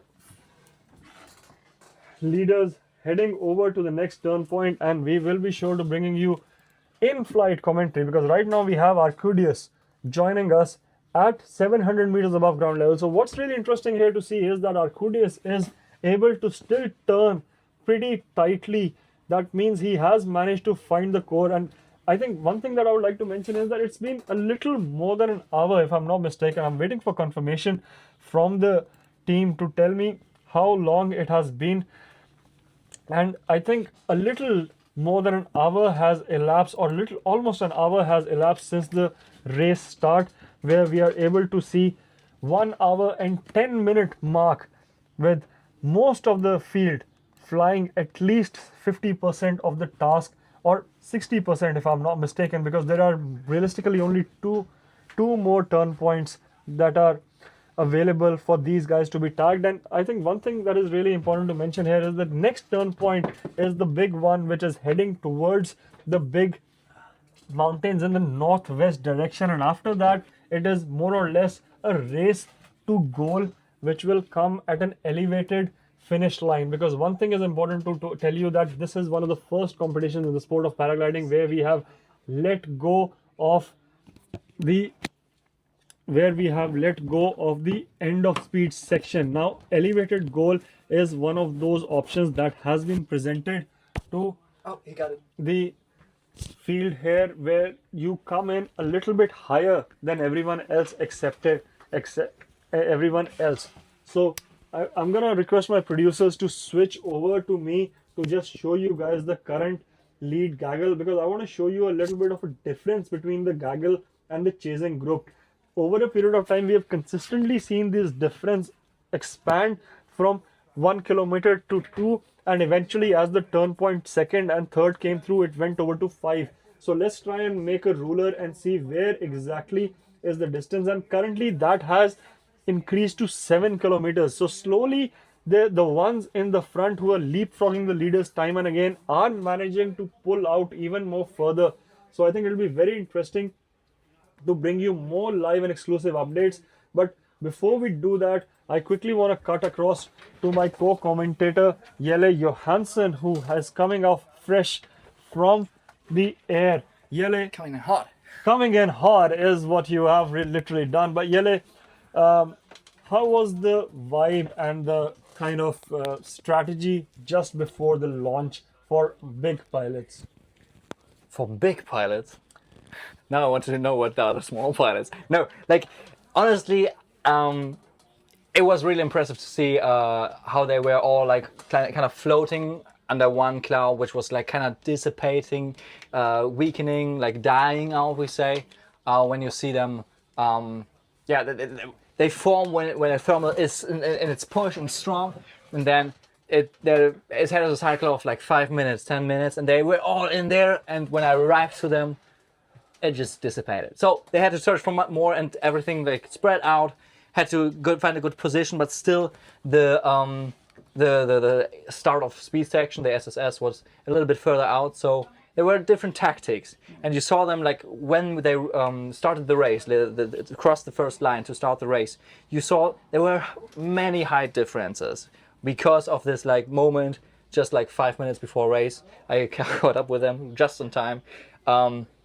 That they didn't really know like, okay, where will be the next lift, and so that spread the field a little bit, but still was very close. I think we don't have any big dropouts. How many people landed until now? I think we had a check about 10-15 minutes ago, and we had 3 confirmed landings. We're gonna ask our team nothing. To for a tell competition you. That's nothing, right? Indeed, it is nothing. And I think I want to clarify one thing here with the name Big Pilots. What I really meant is the pilots flying the larger glider size, because when it is such a thermic and strong day, it negates the climbing advantage that the big glider sizes have. So this is one of those days which kind of equates the field, and a lot of tactics come in. So this is one of those moments in the racing where carrying a ballast can only help you in increasing the speed. And one thing, the reason why I asked you the question is that we have consistently seen very high average speeds as well. What we can see on our screen right now is Simon Steiner cruising in at more than 48 kilometers per hour at times, and this is when he's off the bar. So a lot of times these gliders are still able to manage pretty high speed glides regardless of the ballast. So smaller pilots have been given a chance on this day to negate the advantage, and what we can see is that Simon has positioned himself fairly high. So my next question to you, Jelle, is that how did the maintenance of height look like today, and what was it? Was it more like ridge racing, close, because the dynamic lift was pretty good as well, or was it a mix of thermic component? How was it maintaining the height when you went towards chasing the next turn point? You had like these little hills worked quite well. You know, we have a map. Love it. Yes. Can we? No, that's fine. I think it's. Oh, you did exactly what I wanted to have. That's perfect. Dropping in the mouse. We have these little hills up here, and we have. We also have that right. Where are we? Bassano here. We also have these little hills there, and sometimes they work, sometimes they don't. I pushed out the last days a couple of times to try them out, how they're doing and how it's rolling, and so I had some days where there was nothing out there, and today it really worked and it reached high. I was like at 1,000 meters, and it was a good lifty line following this ridge, and you saw that also most of the people follow that ridge line. Here you have the same thing. You have the optimized line when you come from these hills. Even some people went in the front, maybe, I'm not sure, but do we have the tracks on of our live pilots? Or do we have it on another one? The tracks are a bit of a hit and miss, but our team is trying and establish contact. So perfect. We will be bringing you live contact from the air very soon. But I think one thing that I really want to mention here is that this area was a bit of a hit and a miss the past few days due to the conditions. So today, finally, the task committee managed to set a 65-kilometer racing task, and this area has suddenly come into the play. Is this because of the weather conditions yesterday, or like We have a southerly wind, so it's like pushing all the heat here towards the mountains, and this is the first trigger point. This is also here the first trigger point. We had the start of speed section. Is this the yellow one? Yeah. So these are the little small hills here, and we had this as the real start. So here's start of hello again. So these little hills here delivered quite nicely. They pushed all that heat up here and triggered off. So we had this line here, and it was nice and lifty, and just dissipated towards the valley crossing. So that was key. Positioning yourself in the right 100 meters left or right to have the right good gliding angle and arrive over the antenna at Bassano. That was key. Like the people who didn't arrive over the antenna, like could just skim over the top and get the good climb over the top there. They were slowed down. Like the best guys I saw doing it. I'm just steaming at that for a sec. Maybe I can handle a little bit. Was right here. The move to make it further and go in this section here where it just was delivering. You could ridge run this perfectly.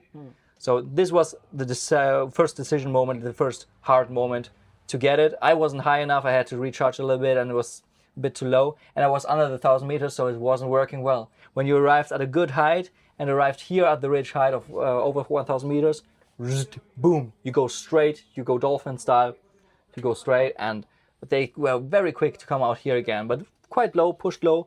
But I'm very surprised they didn't really land. Like we have 3 casualties, but that's for that push, it's nothing. Yeah, I'd like to clarify, casualties means bomb out the pilots who have kind of already been classified out of the race. And one thing that I would like to mention here is that the SRS system does not have any discard option. This is one of those competitions which do not let you discard your last worst score. So it's about consistency. It is about consistency, but it does let you discard your seasonal score. So, that's right. So the pilots who are racing in this competition have a chance to mess up the whole week, but not a single day. That's but right. I think but Paul, if I can do the transition, who is also heading to the ridge right now and is one of the leaders. We'll be sure to bring you the tracks right in front. So I think what we're going to do is we're going to switch over the view so that it becomes easier for us to find, because Paul has been setting trends in various parts of the race. So I'm just gonna, if you weren't already tuned in at the takeoff, I had a little moment with Paul talking to him, and he is not doing the whole season. He's just doing this event now. And so I kind of wanted to trigger him and ask him, like, so it's just about getting now the task wins, right? Yeah. And he was like, whoa, and I was like, come on, give us something. And he was like, okay, right, let's do it. So let's see if he's doing the right thing now. Yes, exactly. We have confirmation that Paul Tuckert is... Sorry, I beg your pardon, a bit of a technical glitch there on my end, but Paul Tuckert is the race leader right now at an average altitude of... Ooh la la, that is looking a bit glitchy because he is a bit higher, but let's say the terrain close to him is at least 400 meters above.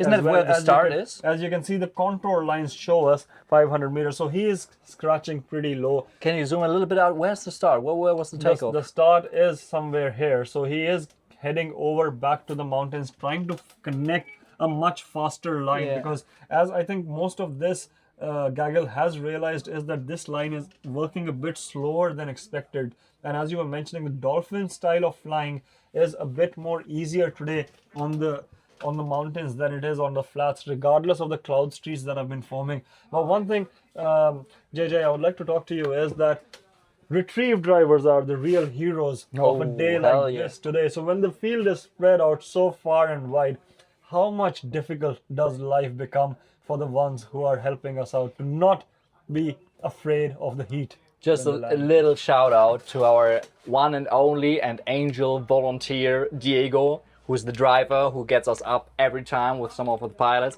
but also gets our guy, Giovanni, I hope he's arriving soon, already is there, maybe, down again. He's golden. So please, if you want to help him out, he's just golden. Do a donation with his name, Diego, and we get the money to him because he was a lifesaver. But like retrieving all those pilots, if you have a day like we had one where there was, I think, 100 pilots bombing out over a course line that was much bigger than this one. I think it was 80k or something. So this one was right until the end of the ridge here. We were going all the way there, and the pilots were bombing all over the place. Diego had to drive 14 hours, okay?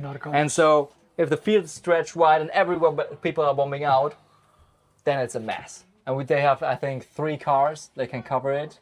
And if those cars are full, they have to return and go back out. So it's a big, busy business. And those guys are the real hero, let's be honest.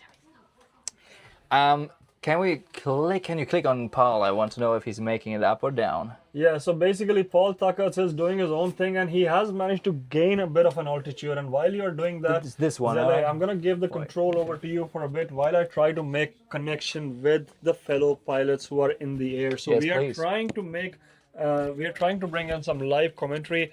Stick with my main man, Jelle Johansson here with the visuals of our Polish pilot Arkadiusz coming to you at an altitude of 1100 meters above the town of Bassano del Grappa, fairly high in the sky, and we'll be sure to attempt some coverage options and see where exactly are they in the cell tower options. Do we have, it's my first time here since we have the whole setup, do we have a visual on all the streams, like who is live still from our pilots?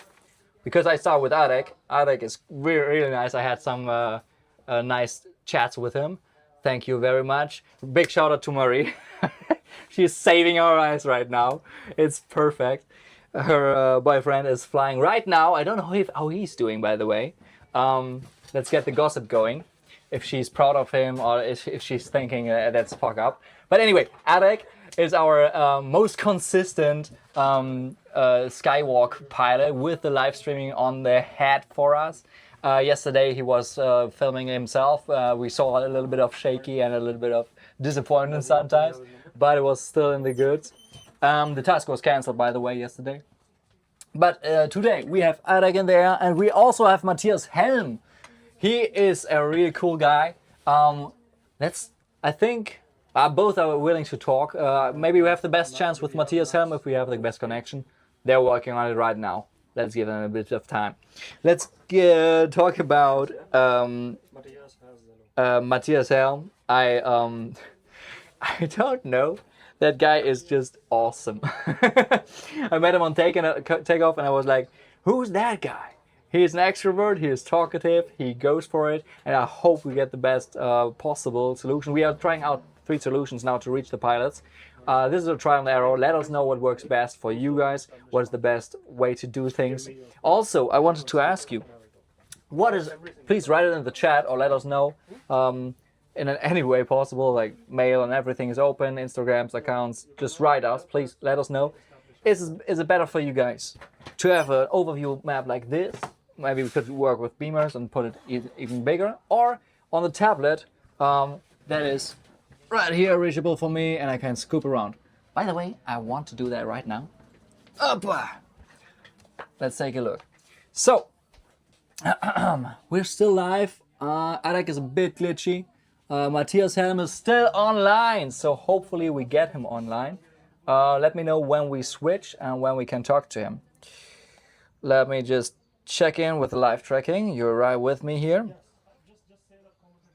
Okay, here is... Oh, we have Paul Takas, currently rank 90. When he arrived at that hill right next to the takeoff, he was rank 1. That's how fast this goes. It's always like the ranking is calculated from the distance to the next turn point. Okay, I think the altitude is not even counted in that, so let's bear that in mind. Maybe the others are very low, maybe they're very high.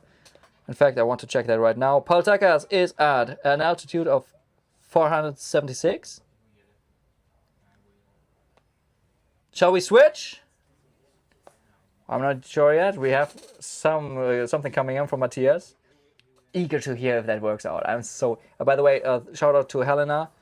We had her live, but for now she seems to be out. Cool. Somebody talking to me? I don't hear him right now.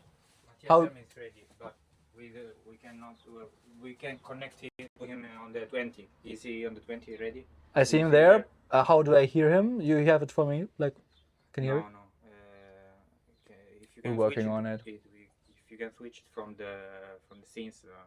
Okay, production, please, let's try this out. Put Matthias in full screen, me as a head in the back or whatever, or split screen, we don't care. Just get Matthias on there because the stream is looking good. Now we try to call him in some way. I remember we have for Matthias, we have mainly Zello, which is the best communication right now for us. That means I should try to get my Giovanni. Big shout out to our helper in the on takeoff on IT. Without him, like no camera would be working. Yeah, let's put it on speaker and let's try it out. Come on, let's see what he's telling. I just hold you close to my heart and close to my mic. Let's go like that. Oh, we even have a separate what? We even have a separate one here. So we want to talk to Matthias Helm. This is the chat. Let's go on the story. Let's see what he already had. I'm here. I can hear you. Hold on, trying to get it done a bit. Okay, so he's thermaling. No, did we lose? Oh, we just lost him. Fuck. Now we are with Adek. All right, Adek has Italo. What's a message for Adek? Okay. Do we have his contact? Wow, somebody's prepared. I love this. Awesome. Okay, we're working on it. Bear with me. Let's take a look at in the meantime. Can we get audio on the stream of Adek, please? It's the number 1. And let's listen in to him. Can we turn our stream somewhere on so we hear what he's saying, maybe? We work on it. Probably now we have double talking me and talking him. But let's see. Production, let me know when it's time to switch to that. So, back to Paul Takas, back to the whole live tracking here. We're still in a good way. Marcus Anders seems to be in the lead. They are pushing the little hills in front while we're trying to get the communication back. We have another feed on Matthias Helm. I will try again.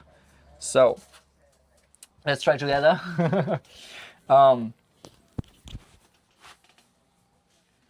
Matze, can you hear me? Ah ouais, ouais, pas tant. C'est tout en français ici. Maintenant le bouton renforcé.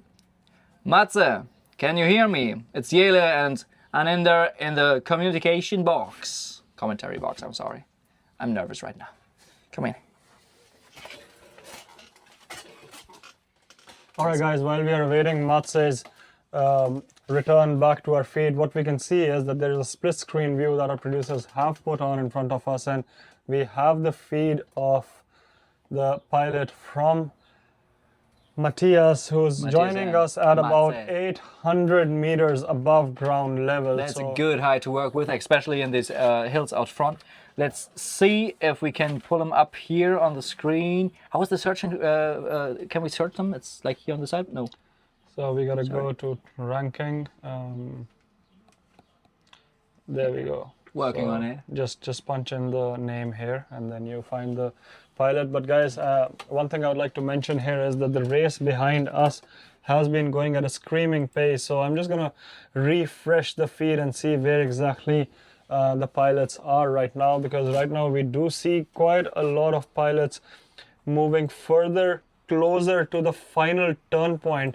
And one thing that is very important to see here is that majority of them have finally figured out a way to go towards the mountainous regions rather than the flats. So Christian Durant has somehow managed to come back towards the gaggle after a bit of a slow phase in the race, and Christian Sage Durant has followed, has just tagged the second turn point. I have his confirmation. So he is about 3.6 kilometers behind the leaders as the crow flies, but I think it'll be very interesting to see the line that he chooses, because a lot of times choosing correct lines can be decisive in such situations. So we are trying to establish contact with a lot of pilots as well. So while we are talking about this, let's try and have a phone call with Christian Sarge Durant and see if we are able to get through to him and figure out how to get this going. So I'm going to put this call on speaker for all of us to listen to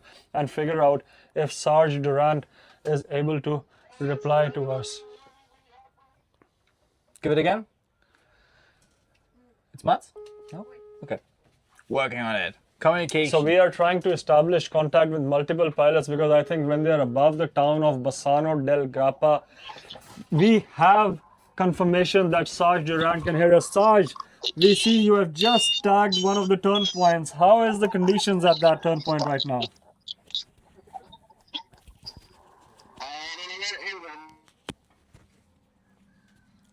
And dark shadow area of the track, so it's not really ready.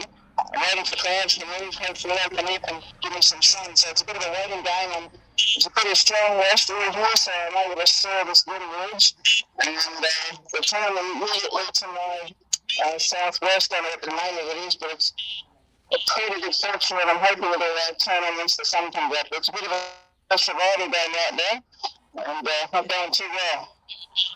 Sarge, I understand there's a bit of a headwind, but as soon as this turn point is tagged, it will be tailwind all the way to the goal. Any specific strategy for that leg of the race? Because it seems you are catching up to the leaders after a bit of a slow phase later on in the race. Some good time, but this is not good right now. Just a bit out of sync with the Samuels. The strategy is I want to get up as high as I can. There's a good resting room, stronger at height, so I need to get really high. Try and use that tailwind to catch that lead dagger, which I'm rapidly losing contact with right now as I survive on this little hill. Well, you have our wishes with you, Sarge. We are rooting for you here at the commentary box. And it's inspiring to see Paul Takats lead the way. Any specific moves that made Paul catch up and collect all the leading points as he is doing right now? Yeah, we crossed the original, the main valley together, the Bassano del Grappa valley. That sounds good. Stand by. I'm going over the town and picking up something here. Yeah, we went over the big valley, we head to the farm, and Paul's just got a much higher risk appetite than me, and he's really uncertain and very close to the cliffs, and I just left him straight away there, and I was pretty timid in the final and gave away a lot of advantage. I understand, Sarge. Well, if it makes you feel better, Paul Takas is in the lead and managing to stay at the altitude of almost 800 meter MSL towards the last turn point. So we are looking forward for you to rejoining them and head towards the commentary box later on. Good luck for the remaining part of the race, Sarge. I just got confirmation. Have a good flight there. See you in Goal. Thanks, guys. Woo! Go, man. Go, Sarge. Go, Sarge. All right, guys. That was one of the... Yeah, let's wrap it up. Yeah. Early leaders of the race joining us, Sarge, Christian, Durant, telling us how the conditions were. And I think one thing that was really important was how Sarge was mentioning the headwinds, trying to make conditions a bit more tougher towards the west side of the racetrack. So if I'm just going to zoom out and just show you, when I started the commentary earlier on in the racetrack, it was mentioned that it's a 65 kilometer task with the first leg heading eastwards towards the summit of Monte Grappa, which also happens to be the highest point of the race. So that was a fairly fast tailwind leg, and as you were mentioning, Yele, that there was nothing but free dynamic dolphin-able lift, and after that it was a bit of a south tricky leg into the wind, a bit towards the southwest direction, but by that time leaders were still coming in fairly high, so the wind shear was not affecting that much. I think where the also the wind direction, like the wind forces on the altitude, it's a bit different. Indeed, that's what I'm saying. I think that is where Sarge kind of played it wrong and finally had to more or less cover up in the area towards the town of Bassano del Grappa, which was directly in the wind, and that is why we see... Did he get low here and push low? That is correct. He basically tried some moves early on when the thermic lift was really high. And as you can see, Matthias Helms is joining us on the screen right now, which is showing that if you are high above the ground level, where he is at an altitude of almost 1400 meters, we are trying to get his track position as well at time to come. But he's right there with 3 of our guys. He's right there with Matthias Helm, Mark Jonaway, and Arek. They're all in the same thermal. Which is the one that they also used just before entering the start of the race, the SSS. I think I'm going to request my producers to switch over to the tablet view so that we are able to share the screen with you guys and show you the location of these pilots and the gaggle that is collectively heading towards one of the last turn points. Otherwise, guys. we can show it here. It's this gaggle here. We have Arek, which is Arcadius. It's much shorter. It's Arek. Like Matthias Helm, it's Mats, so you know. And Mark is Mark, which is just a cool guy with his Tigra cruising around here at an altitude of 1,100 meters, and the others are a little bit higher, 200 meters higher, at 1,300. Guys, we have confirmation that Paul is finally leading in the front. There are almost 2 gaggles forming more or less. Basically, this is real-time live tracking. If I can show you, what the leaders have done is instead of taking the flats, they have gone back to the mountains. And here we see a tiny bit of a split coming up. And this split is not too much, but if I'm supposed to tell you, this is almost 600 meters on the ground level as the crow flies when it comes to line of sight. So a fair bit of difference forming between the 2 gaggles.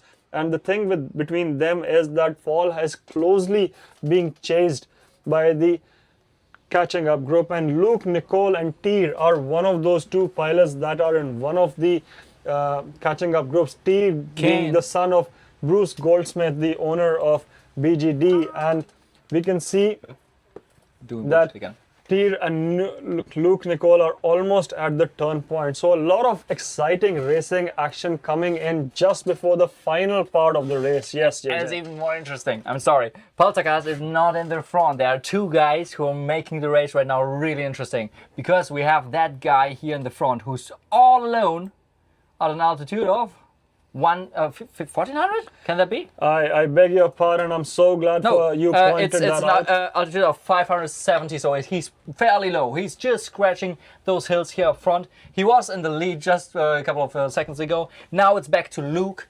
and Paul, I think. Let's click on that one. Who is that? Tyr Goldsmith. What's going on? Now I'm completely All right, guys, just to get you caught up on this, basically, I think no matter how hard this line looks, Douglas has somehow managed to collect the most leading points, because one thing is very important, as I've mentioned time and again, is the leading points come in best when you're closest to the most optimal line. So even though Douglas has been finding himself at an altitude of almost 221 meters, he will be in an advantageous position. But what's going to be really important is that Tyr has just tagged the turn point, and right now it is more or less just a race to goal with a small little leg of a turn point which comes at a distance of somewhere around 6 kilometer mark, after which it is a straightforward glide to the ESS. And the goal at the same time, which is 200 meters elevated. This is a special thing here at the SS. It's the first tryout. It's to make everything a bit more secure for the pilots, so they don't race to make the goal Another line. breaking news coming in, guys. Another big name has hit the ground softly. Let me clarify that. There has been a bomb out confirmed of the Skywalk official athlete Marcus Anders. Marcus Anders has been one of those pilots who has gone out and proven his name in the sport of paragliding, be it hike and fly, be it cross-country racing. In X-Alps, in X-Pier, everywhere. And I was just talking to him on takeoff. We were talking together, and we were talking about the task win, please. And this is a really hard hit.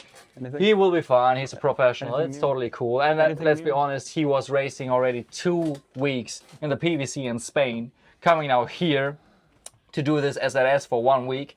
I think he has 1 week, and then he has immediately another competition. Experience the hike and fly competition. That is also coming up. Like he has a calendar full of competitions. I'm surprised that the guy is still standing. He was going back and forth to the main Skywalk. By the way, thanks for this nice hat.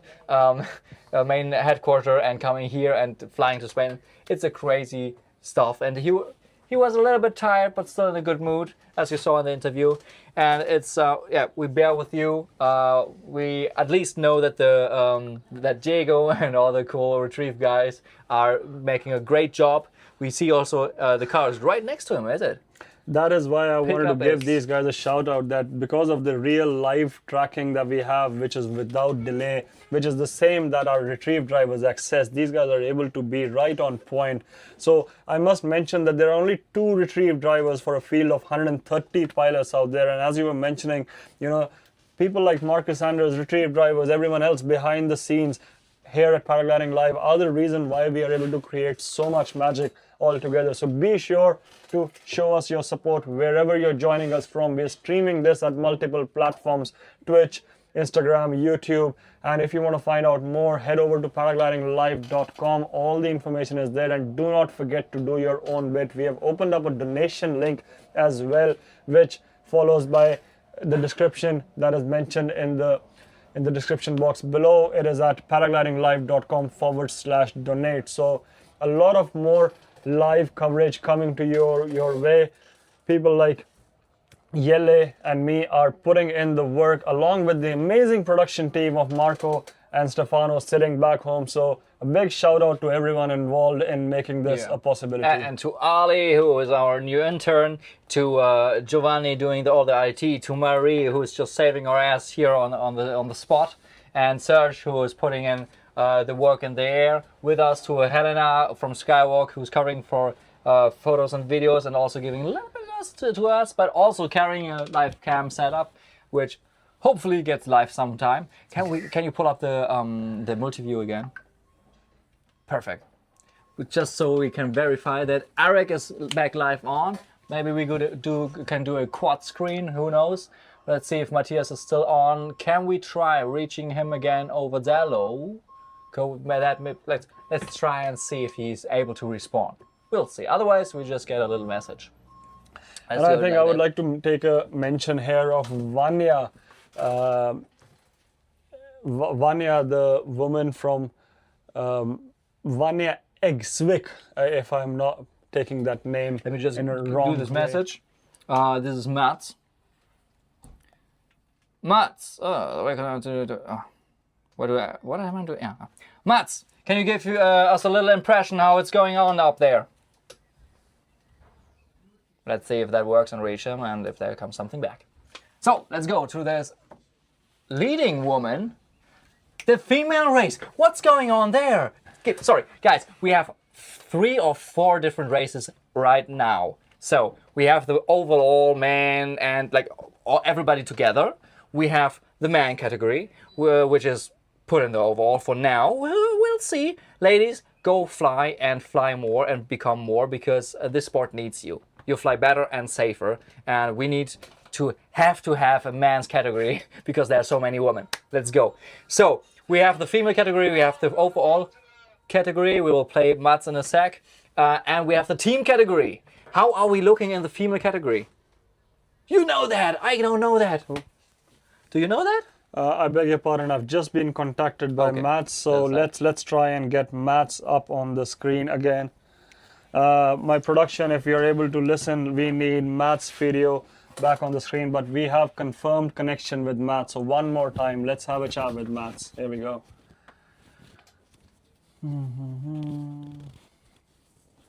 Working on it. No worries. Alright guys, bear with us. Right now we are trying to figure out some technical glitches here from Matt's with the connection that we have. So we will try and bring you more live and update coverage that is from in-air pilots as we are looking at the visuals in the multi-view. Let's try this one. I put the volume up. I played the message. Mats, this is... Westmost gunpoint, 1.7K. Now there's no doubles right now. It's a bit tricky now. It's a bit tricky? Mats, this is... Well, it's a bit tricky because of what? Did you guys hear that? No thermals. Oh shit! How high is he? Is it is it giving my theory some background, or is it just? Did we find him? Well, let's check him there. Whoopa. He was right over here. Oh, Mark Janaway on its way, so probably also Mats on his way. I need to put that away. Right, Yeah, Matthias. Oh, they're pushing low. They're pushing low. They're right here in the front. Oh, we are on SRS Live. That's also gorgeous. SRS Live, yes. Really nice. there So is the a- leaders are already on the way back here somewhere. We see some arrows going that way. But down here we have right now Mark Janaway and Mats pushing for it on the low ridge side. That seemed to have been working because the guy who was pushing is, I think, him. Can you click on him? Marcus Sommerfeld. No, okay, I wasn't expecting that. Team Dero, by the way, they made a really good task win. I think that was their last valid task. So if somebody has, Murray, if you could pull up the ranking of the teams, if they're on click somewhere, that would be awesome. Because I have no idea how the female category and the team category is doing, and that's the other two races we are having right now. Is it good to, shall we put it on there? Do we have the time to, where would you? So we There. have leaderboard. All right. Show me. I'm new to this. I'm the new intern. Teams. There we go. Oh, it's the actual of now. Oh, damn. This is so good. Okay. So, Jin team is leading again. Oh, that's so boring. No, jokes aside. Marcus Sommerfeld, I think now in the leading position. Am I wrong? Am I right? I don't know.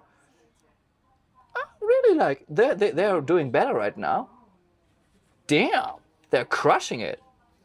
All the GTOs are crushing it. Damn, Al Nicole was quite in a good position before. Here we have the rankings. We have him in position 5 now, but that can change quick because right now the guys are in XC mode. But this is just until they have the last big thermal before going on full speed bar in the final glide. It will go quite quickly in the next couple of minutes. We have C. Lopez. I don't know who that guy is, but probably a really cool guy. Andre Leonas on 6th position, so like 3 guys in the top positions here. But it just changed. Netsu, did you hear of that team already? Not yet, but I do understand that there have been quite some incredibly creative names in the competition so far. So Netsu seems to be quite a Polish name, and the whole team comprises of Polish racing pilots, which has found himself in the team position number 3. But I think one thing that I would like to tell our viewers is that almost a lot of these teams have one of the pilots in the lead gaggle, and the most distance that they are focusing right now is that they are almost 6 kilometers away from the next turn point, which, as my co-commentator was mentioning, as JJ was mentioning, that is just a mere formality before they all go full bar towards the elevated goal at the end of the race. Little fun fact.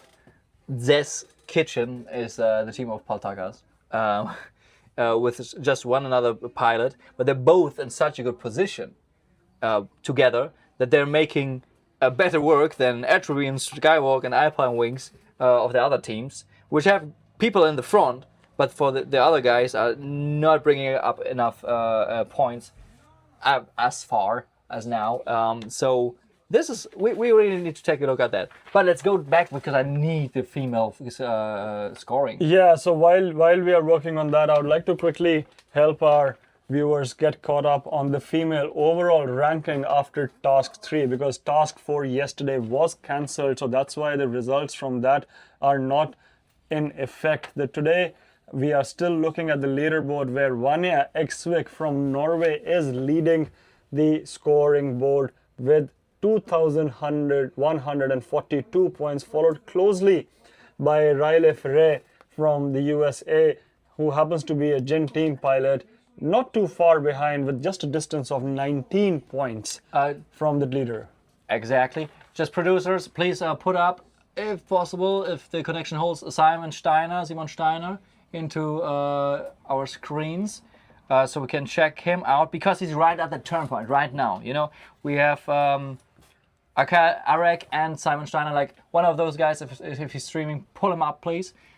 because they're showing right now the action at that further out turn point, and I think there's a lot of nice stuff to see. I would like to switch over to actual live tracking because the Flymaster public one is deferred by 4 minutes. So thank you. We would like to figure out where exactly the gaggle is heading. What we can see is that the whole race is spread over the safer mountain regions where the lift is much more reliable to be found. So tagging the next turn point will be quite interesting as they will have to come back inevitably towards the city center of Bassano del Grappa before making the race to goal. But I think the strategy here will be very interesting to see, where most of these pilots are heading higher up in the mountains, doing a quick run to the city center, and thereafter it's a fairly straightforward final glide to an elevated goal. Exactly. Where are we now with the imagery?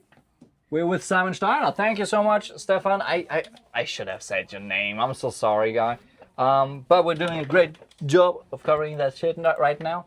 So, what do we see right now with Simon? I need to pull it up a little bit bigger. Bear with me in 1 sec. There we go. We see some of the pilots around. We're heading he's still heading out for the turn point, if I'm not mistaken. Or is he thermaling right now? They are thermaling. They are at a height of 600 meters and thermaling something that doesn't look like a ripper. It's not a very strong climb as far as I can say. So I think they have to take it slow because still further up it's working well, but it's hard to get up there. So if you go low and fast, then you have to take your time with some climbs there. All right, guys, while we're talking about climbs, let's follow the leader, Paul Takats, who is no longer right there in the lead gaggle but find himself in the middle. So if you look at the red arrow in the center of our screen, that's a bunch of pilots who are able to make their way and gain some height. But while we have a visual of Simon Steiner, I'm going to try and look him up in the leaderboard and see where exactly is Simon Steiner, who finds himself in position number 32 right now. So we're going to quickly head over to Simon Steiner, who is at an AGL of 500 meters. So a healthy above ground level height that Simon has followed, and fairly fast speed as well that we are seeing from Simon JJ. So where exactly is the strategy looking like for Simon so far compared to the leaders who are heading further deeper into the mountains as we speak? Right now it's a bit like he's doing this a little small valley crossing here, coming up to the front ridge. Here it's a little bit, here you have the choice of this little front ridge here and the back ridge. And this is showing us right now like the difference where they can make a lot of time and a lot of speed. Because we have still to decide. I'm not sure right now what is working better, if the front one is better or the back. We have more people on the back, and the leaders took the back, and they're right now doing this very fairly and very, very well. So probably the back was the better one because higher terrain, better thermals, and better ridge running, dolphining. And we see Simon coming on here on his own, and that's honestly, that's not what you want to happen. You want to be controlling. You want to be like some of those guys here heading towards, like Paul Takats towards the valley. I'm just going to stop you for a bit because we have visuals from Simon Steiner. We were talking about valley crossing. So while we are looking at these visuals right now, what exactly would be a strategy for a pilot to look at those valley crossing, and how would it work? You want to know where you have to, where you find the next thermal, the next access point. You want to not get blocked by any ridge. You want to make the valley crossing high in general. But of course, in these days when you're racing, sometimes you rely on your experience, of course, but also there's a little bit of hope included, right? So I think he's hoping now for something because he's alone. He has a lot of data around him. Where we're talking about data, like when you have other pilots flying around, and in the best cases underneath you. Observations, so, basically. Observation, yeah, controlling them, seeing like when somebody of them catches the thermal, then you're on top of them, taking the same thermal, and you're out again, quicker than the guy who found the thermal. That is controlling. All right, guys, I quickly want to cut across to the race leader, Tyr Goldsmith, who is flying a combination of Tigra and submarine at an above ground level altitude of 461. So very healthy height from Tyr, who is basically being very enthusiastic about taking a line which is of his own. He is looking at a very interesting valley crossing. So as you mentioned, you know, valley crossings can be a bit tricky, but the longer ones which are like this, especially on a day where you are facing a bit of a crosswind from southwest, what would be the most optimal point here according to you, JJ? Because you have flown this area earlier today, and right now we see that he's in a -2 sync currently. That's not a problem. That's not a problem. We were at around 1,000 meters. Some people pretty low, and I think you can easily reconnect here. But that's not the task. The task is to fly out here, if I'm getting it right. And that's a very interesting line that he's doing it, because he's out in the front. I felt a little bit of southwesterly wind, so going a little bit like this. And so it was helping for the valley crossing, but right now I think he took it a little bit too far. He's still high, he will still make this point, but he has also, he needs this area to work well, which it can. Bassano de Grappa is a beautiful town, by the way. You should visit it. The river is beautiful, the old town is beautiful, but it's also heating up a lot in the sun. It's excruciating heat that we're having out there. And this area, pushed by the wind, we should be expecting some thermals here. By the way, we have some people there around. Let's see if they're at a good altitude. No, that guy is bombing out probably. This guy, could he indicate? Yeah, he could. If that guy indicates a thermal here, this guy is our winner. Tyr will do the race and will be the winner. I think what I would like to point out here, JJ, is that while Tyr is being very brave and trying to figure out a more in-depth line, there are few pilots who are also there up in the leader group who are trying to take a bit more direct line towards the turn point. Because one thing again I would like to mention is that the most amount of points are coming in when you are following the most optimal line. So Tyr, while he might have taken a deeper route and collected a lot of altitude coming in, the leaders are in quite a favorable condition when it comes to collecting the points before going in for the final glide. So let's have a look at the visuals from Matthias Helms, that where exactly is this kind of cloud formation look like. So I'm just going to try and pull up our leaderboard and look where Matthias is. And right now we do not see him in the top 30, so fairly finding himself a little bit lower than planned earlier. We have Matthias confirmed in position number 52, riding with a thermal circling, as you can see him right now, in a plus 1.6 meters per second lift, which is not that strong. Today should have a lot. Okay, I'm receiving almost in goal. How is this happening? Crazy. Yeah, but now I got confused. So basically I'm gonna get back to Matthias Sorry. while we are clarifying where exactly is Tyr's position. So I'm gonna let you look that up on this tablet, JJ. Yeah. That where exactly is Matthias. 2 minutes, I think. And right now Matthias Helm is still on his way to tag the second last turn point. So while everyone else has taken a more higher up indirect line from the bigger mountains, Matthias has managed to take a more direct line. I think what will be really interesting is to try and talk to Ulrich Jessop, as Ulrich has designed the scoring of paragliding for quite a long time. So all of these pilots have more or less figured out their own comfort zone of which line to take and which way to go, but eventually at the end of the day, scoring is what will decide what the leaderboard is, which comprises of multiple dynamics, which are the time points, the goal points, and also the speed points. And while this is happening, I would like to take a fan comment which Dedesloma7 has mentioned, that Carlos Lopez is an incredible Portuguese pilot. So thank you for giving a shout out, Dedes, to Carlos. We'll be sure to pass on your message to him when he lands further out. And he has a podium, confirmed podium according to Dedes in SRS Colombia, which also happens to be one of the most amazing flying sites where this tournament or the sports class racing series has gone out and explored. So JJ, a very interesting sporting kind of development for the paragliding. But what's the most amazing things about going out to different places and seeing them from above for you? Oh man, it's awesome to get to know places while flying. That's so good. I honestly, I discovered Switzerland, where I'm currently living, and also learned to fly. I discovered the geography and the mountains because of flying.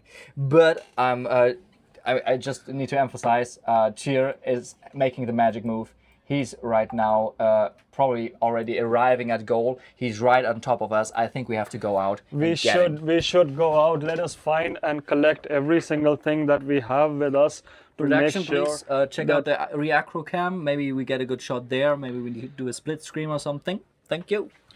While we are doing so, JJ, I'm just gonna let you go and more or less figure out how it looks from the outside. So just take this with you. We will look at the routers we have so that we don't lose any communication. So do not go too far, JJ. Just stick with me for a bit. Running away from you, no problem.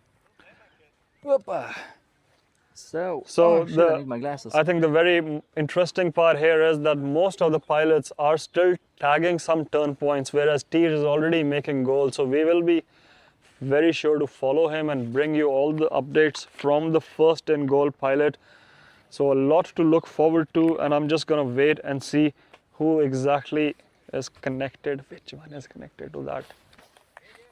Just bear with us for It's a just moment. coming in there now. But is that already the goal line, or does he still need to tag it now? He already tagged it. Oh my God! Look up there. Well, let's put you guys up on the back foreground. There we go. Chop, chop, chop, chop, chop. Up there. We're working it out. On the go. Bring it on. I want to see which Wi-Fi is it. SRS. Good. We're still working on the connectivity, but we got you live and running, and hopefully having a good time. Let me get that right. Okay. So you guys see that glider over there? That's our Mr. T Golfman. He just made the race and with some magic moves. Unbelievable. Right behind, honestly, I'm not sure if this pilot is taking part of the race. We didn't have him on the radar. Hopefully, we know in a sec who it was exactly. Taking over, give it to you. Go on. What? All right, guys. So we're gonna just go ahead and figure out where exactly the leaders are, and at any given point in time, we're gonna see some of these pilots come in towards the goal and bring you all the details. I, along with my co-commentator JJ, will be bringing you live updates from the pilots in goal. So this is one of the most interesting parts of the race, where it gets thick of the action. So do stay tuned. Some incredible visuals are coming your way, and all of this is coming to you live and exclusive, courtesy of Paragliding Live from the landing fields of Garden Reales here in Italy.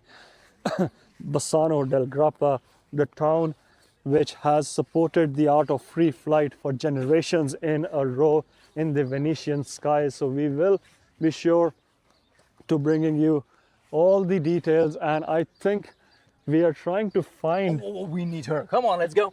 Yes, Come we on, do boy. already. Come on, boy. So basically, we have another Skywalk team pilot joining us. Oh, he's not. He's just walking. He's too cool. Helena, you weren't there much longer than I was. What were you doing up there? We have the first leader there in the in goal already, spiraling down. Maybe you take a shot of that. I mean, that's good enough. Take a shot. On the Tigra. The Tigra winning with ways. Oh my God, the race was won by a Tigra. We love that. It's always good to start with a bang for a glider that just came out and needs some publicity. Let's go. But Helena, while we're watching that glider in its beautiful color, what do you say about today's conditions and about the race? That was nice. There were strong conditions or bumpy conditions in between.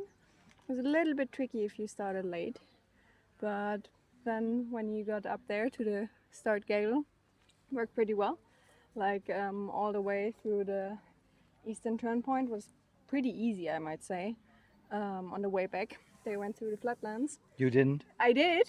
All right, all in. I was like, I shortcutted. I took some videos, took some photos, and then I lost the gaggle a little bit with which would have been no issue because I would have just waited over there on the hill to let them come back and catch them. But while I was over Bassano and I turned around and I went back here, I had 4 meters per second the whole way. And that's the info that probably should have leaked to other pilots, because like if they know this, they just go fucking low for the next for the last turn point there, and they will just reach it easily.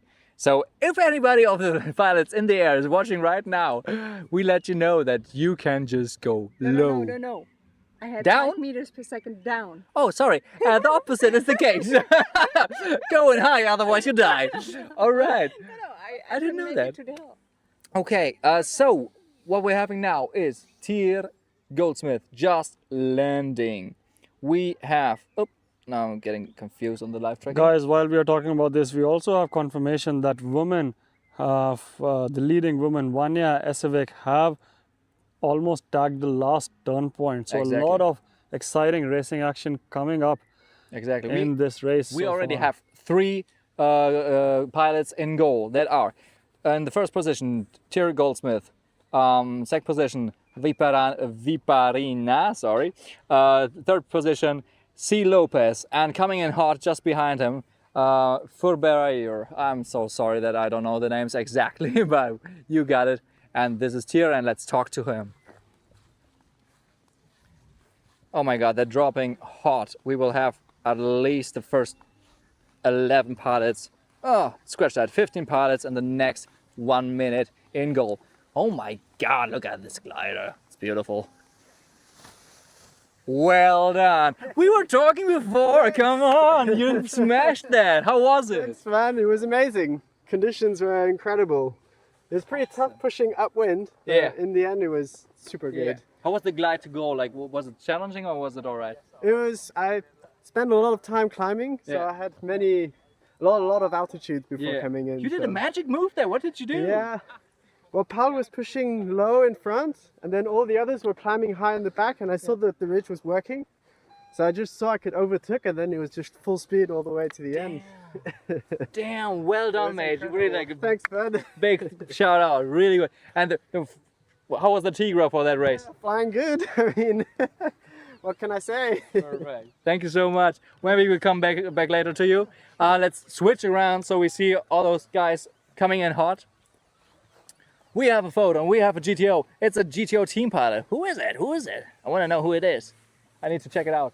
You see in the back right now, if you go like big and high, we see the 10, I would say the first 10 pilots are already going for landing because already reached goal. I'm just checking quickly how the ranking is going, reloading the page. And I'm back. One more thing is that Vanya Esevik is the first woman in goal as well. So let's try and keep a lookout for her as well. She is the leader of the competition who is coming in first in goal. And let's try and keep a lookout of which glider is he flying. And the backdrop, we have Paul Tuckatz coming in and walking in with his setup. So I think we need to talk to him because I already started this stream with him. So let's get a quick little look, and then we have to go to Luke in a sec. Can we just get 2 words from you? How was it? It was quite epic. I got low twice, but managed to recover and make it with the first ones. Oh, really? Yeah. And It was super risky for me though. Oh, you liked a sweaty flight today, huh? Holy shit. Damn! You just won the team ranking, I think. It stays more or less like it is right Really? now. So your team is in the lead right now. Congratulations! Oh shit, go in there. And another. So how was it for you? Yeah, awesome. It was a fast racing at the front, lots of low, risky glides. Yeah. But it worked. Where was the sweet spot of like the layer, the LA, the altitude? It depended. Sometimes it worked low, sometimes high, but actually away from the ridge. The ridge is not working so well, and these clouds are just awesome. Yeah. Hey, thank you so much, and congratulations, mate. So good. Who's in the lead? In general, or in today's lead, like in the overall or in the task? Right now in the no, in Formula One. I'm so confused right now, guys. Who came in first? The first guy was Tyr Goldsmith. Yeah, that legend. Over there. It's just awesome. And let's get some more pilots. Come on, let's get in there. Can we? Risky as fuck. Did you hear that?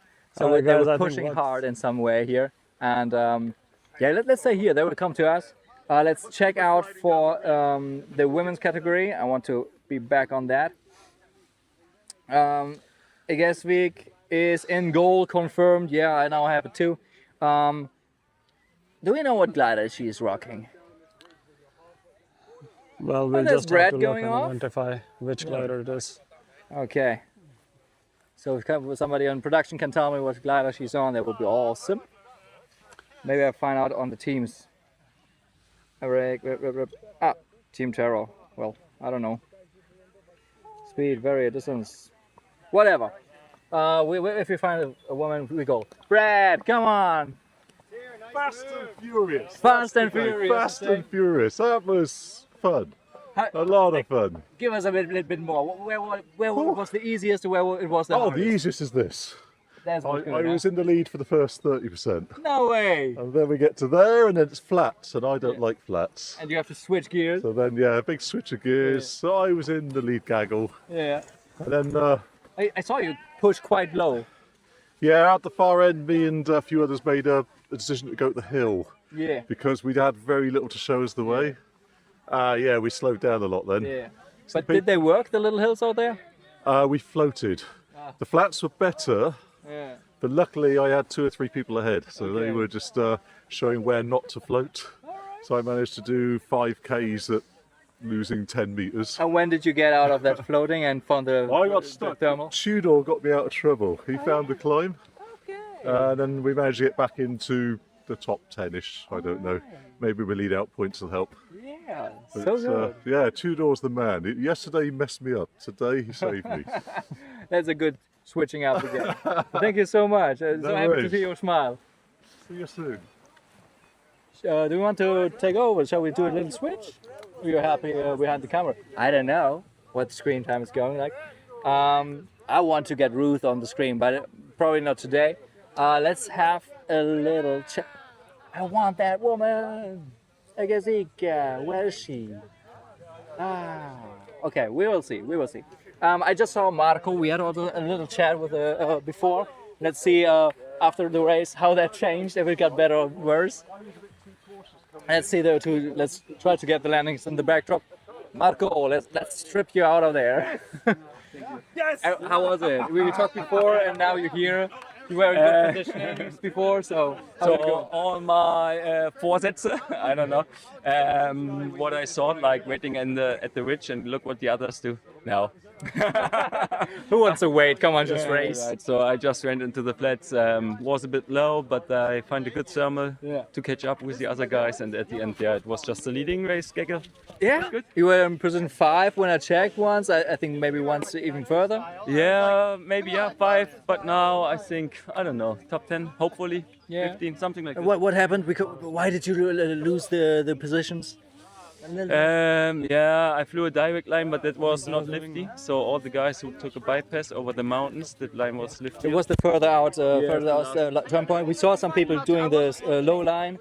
Seemed to work, but not that well like the back. They could ridge run much more in the back. Yeah, for sure. So the direct line wasn't floaty, so I did the direct line. But it's okay, find a nice thermal coming back. Yeah, and the funny thing is, like, I get that you tried it because here out on the flats, it was working quite well in some ways. And also those little hills over there, they were quite lifty. So I guess that you tried that. I understand it. Really. I tried everything, I think, now. Yeah, my idea was, hey, the flats are super lifty. Yeah. Just go the direct line, maybe you find a lift on the way. But wasn't it? It's okay. You get lucky, you get sometimes not lucky, but it's fine. You're still with the leaders, you caught up again and you made it. So congratulations. Okay. Let's go. Well, there we have the women's leader, Vanya Exwick, coming in to land. So go ahead and have a chat. Where is she? Vanya, the one with the Genie Race 5 and the Ozone glider. So yes, we do. Congratulations! Thank you. Well done. Like, how was it for you? Really nice, good conditions today, fast and fun. Yeah, I saw your red hair. Like, I was circling above you guys, and you were like there. not totally in the leading gaggle, but like a little bit behind. But you made a good race. You caught up. How did you manage that? I was just going. Trust my gut. Yeah, it was fun. And like, where did you trust your gut and it paid off? What decision was like paying off in trusting your gut? I could tell you afterwards when I got. All right, let's get you out of there. It's fine. Do you need help? Shall I help you? I mean, helping strip is always an important part of social life. Anyway, so let's see if we see some friendly faces here. We have another Tigra pilot. We have some GTO pilots. Shall we get back to the winner of the race? We just had 3 questions with him. We can squeeze more out of him, shall we? Did you plan for this? Because we talked, and you weren't that confident. Yeah. And now you're standing here, the winner of the with a big lead. Yeah. What the freaking god? How did you do that? I just kind of stayed with the gaggle, but still pushing the whole way. But I try to play it safe. And then I saw the opportunity to just go for it, and the timing was right, my altitude was right, and I just. When was that decision? Where did you do that? It was when after we tagged not the last turn point, the one before. The further out is one, yeah. No, the one just before that one. When we were coming back from the flats. Ah, yeah. And then we were like struggling in front of takeoff and really low. Like power went off really low, and he was really struggling in the wind. And we managed to get this really good climb, and there were many people above me. But then I saw Pal get a really good thermal out in front and really pushing on the ridge, so I just decided to go for it. You're like, high ground, let's go. Yeah, and nobody else in my group followed me, and I just kind of went full speed all the way to the end. Because you could like ridge run it perfectly? Yeah, I could ridge run it, and I was like reading the clouds, and there were a few birds, and I was just following them full speed. And why did no other guy push full bar like you did on these last 20 kilometers? I think they did, but it was too late. I was already gone, I guess. So the moment you saw Paul climbing well, yeah, and you decided to go, yeah, that was the end of the race, basically. Pretty much. Oh my goodness. Then it turned around, full speed back to after takeoff. And then I got a really good climb with 2 beautiful birds, and I just made it quite easy. What kind of birds? I'm not sure. Me neither. They're always Some beautiful. Vultures, but they just showed me the way. Yeah, crazy. But when you saw Paul getting out there in a good way, was he lower than you? Could you like control him? Much lower. Yeah, he was much lower, and he was just going on the ridge, and he was really brushed by the wind. And I could just make it above the top of the ridge, and that really. And then connect to that thermal and like. Yeah. So great. Like we were talking about the race tactic, about like controlling the whole day, because everybody was a bit uncertain. They were like, we want to play it safe and stuff and control people. And now like the winning move was exactly that. So like, you played it so well. Yeah. How does it feel? How are you now? Was it a surprise? Was it that kind of plan? It was a surprise. It's not my first time I win a race, but I'm really excited. It's always beautiful to win a race, and it's really fun. Awesome, yeah. Awesome. What do you do afterwards? I think we have a go beer afterwards. You deserve it, totally. Yeah. Okay, have a good one, and thank you so much for your input. Great racing. Good damn it, what a race. I think we were good here. Two-door. Here. I'm not that well in a two-door. Ah, sorry. Hi. Hola, chicos. Hola. ¿Cómo estás? Todo bien. Muchas gracias. ¿Contento? Muy contento después de hoy. Let's switch to English because that's everything I can make, also for the viewers. But so let's translate that. Like you're very happy. You're really well, let's say happy. How it went. Can you give us a bit more detail? Like how was it feeling? What did you expect of the day, and what came out afterwards? Yeah, so I said I'm very happy for today. I had a great start. Then I always pushed in front with the leading gaggle all the race. Just one mistake I made at the middle of the race, and I remained a little bit behind after going out from the mountain. What was the mistake? I stayed to thermal in a weak thermal. So what was the weak thermal today? Was 1 meter or what? No, I think this one was 1.5, but because in general we had +3, that was a weak thermal for the day. So after that, after we exit the mountain, we had a point in the flats, and then the furthest one to the west, and we just went under the clouds, connecting with every core, and then coming back, it was easy. So Nice. I'm very happy. I mean, you could see a lot of pilots in front, like 20, 30 finished immediately. So it was a great race. Thank you. Yeah, and it was fast. I don't know what the average speed was, but I didn't probably check, but- probably like 30 plus something. No, could be possible. I don't know. I need to check. Yeah. Thank But you. Really nice. Hey, thank you so much. And what is the next race where will you be racing? The next race will be the SRS in Tolmin. Tolmin, which is in Slovenia. Slovenia, which is in 1 week after this one, right? Exactly, but I will go home 4 days for work and then I will drive towards the competition. Damn, where's your home exactly? Bucharest, Romania. Wow, that's beautiful. All right, yeah. So it's almost on the way. I have no idea. No. I will fly back and then it will take me 1 day for driving 1,300 kilometers. Oh, fuck. Okay. But this is it, you know, for the happiness of being in the competition, you do this because it's the passion. Like, how would you describe that happiness? Is it like what helps this happiness to flourish? Of course, you have the adrenaline because it's a competition, it's a race. You are a competitor, so you have that as well. But also because you are free and do exactly what you like, this gives you the happiness. Like other people, you have, you know, they have fishing, biking, other sports. Yeah. So it's amazing. That's beautiful. To see you smile and talking about everything, I love it. Thank you so much and have a good one, and see you in the next one, hopefully. Huh? Thank you, sir. Have a great day. Have a good one, you too. I think there were some emotions. I think we should follow up those emotions.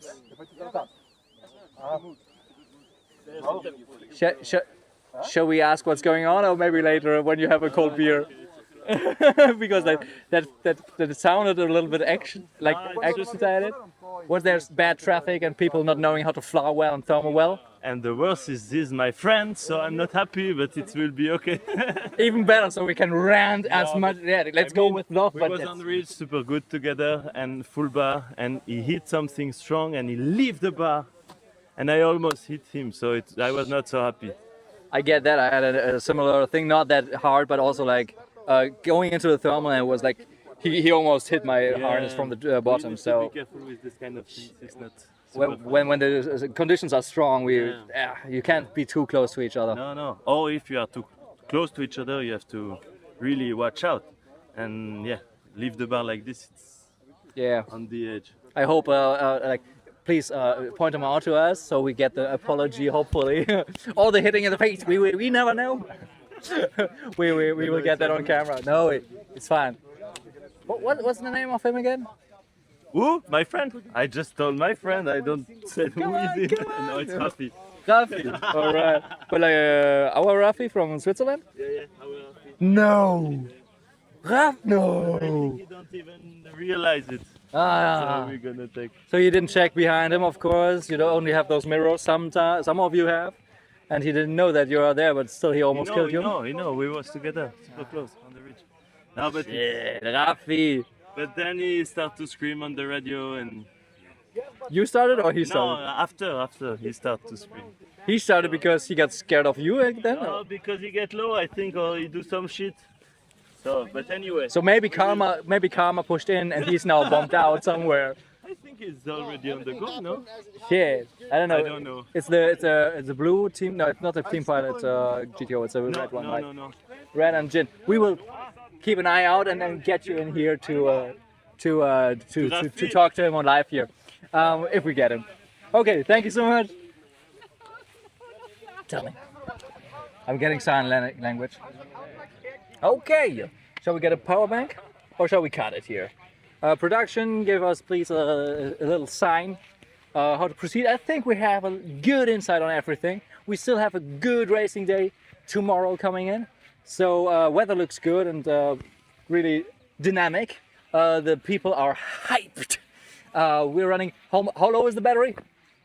5%. So we're running low. And I think we take this as a wrap for today. We keep up the gossip tomorrow, see how they hugged each other in the end after this little crisis. And yeah, thanks so much, all you guys, for watching, for commenting, for subscribing, please, for liking, for donating to us. the whole channel, or please also just specifically with a name to the pilots who are trying to stream, who are streaming, who are going live, who try to talk with us live with you guys. We're trying every day, we're getting better every day. We're trying to get the views and get the tag up to speed. Giovanni is working his ass off. Marco, Stefan, you're doing an awesome job. Keep it up. We are still working our asses off, so get the support in, share the stream, come in tomorrow again. And what did I miss? Give a big shout out to the organizers of the SRS in Bassano. Let's get this guy on the screen.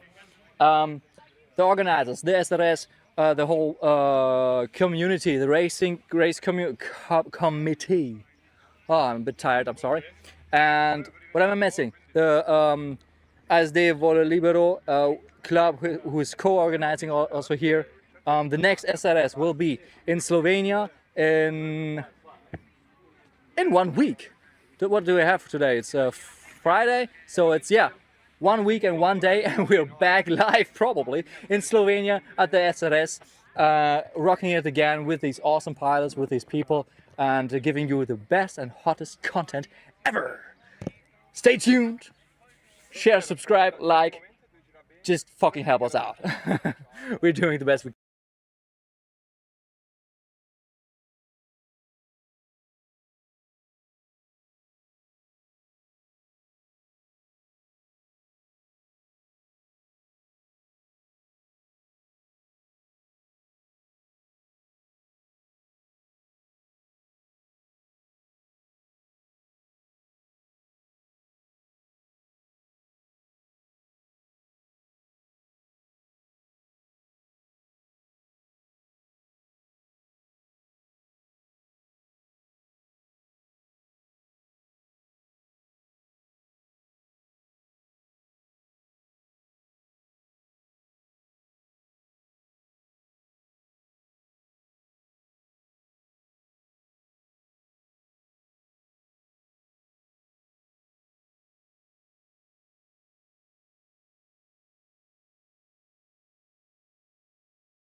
isn't enough anymore.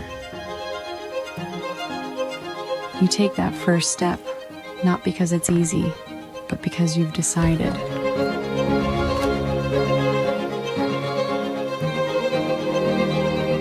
You don't know yet what it will take. The early mornings, the failed launches, the wind that doesn't care about your plans. You go anyway. Then, the mountain, the real one. When it's okay for you, you can start. You run. You trust. And the ground lets you go. The city below, the same streets, a different angle, and people who share that passion together with you.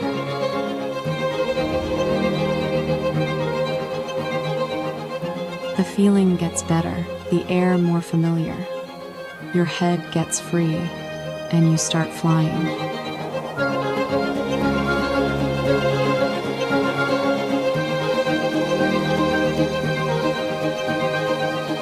And after all, sunset, grass under your feet again, that laugh. This is what further feels like.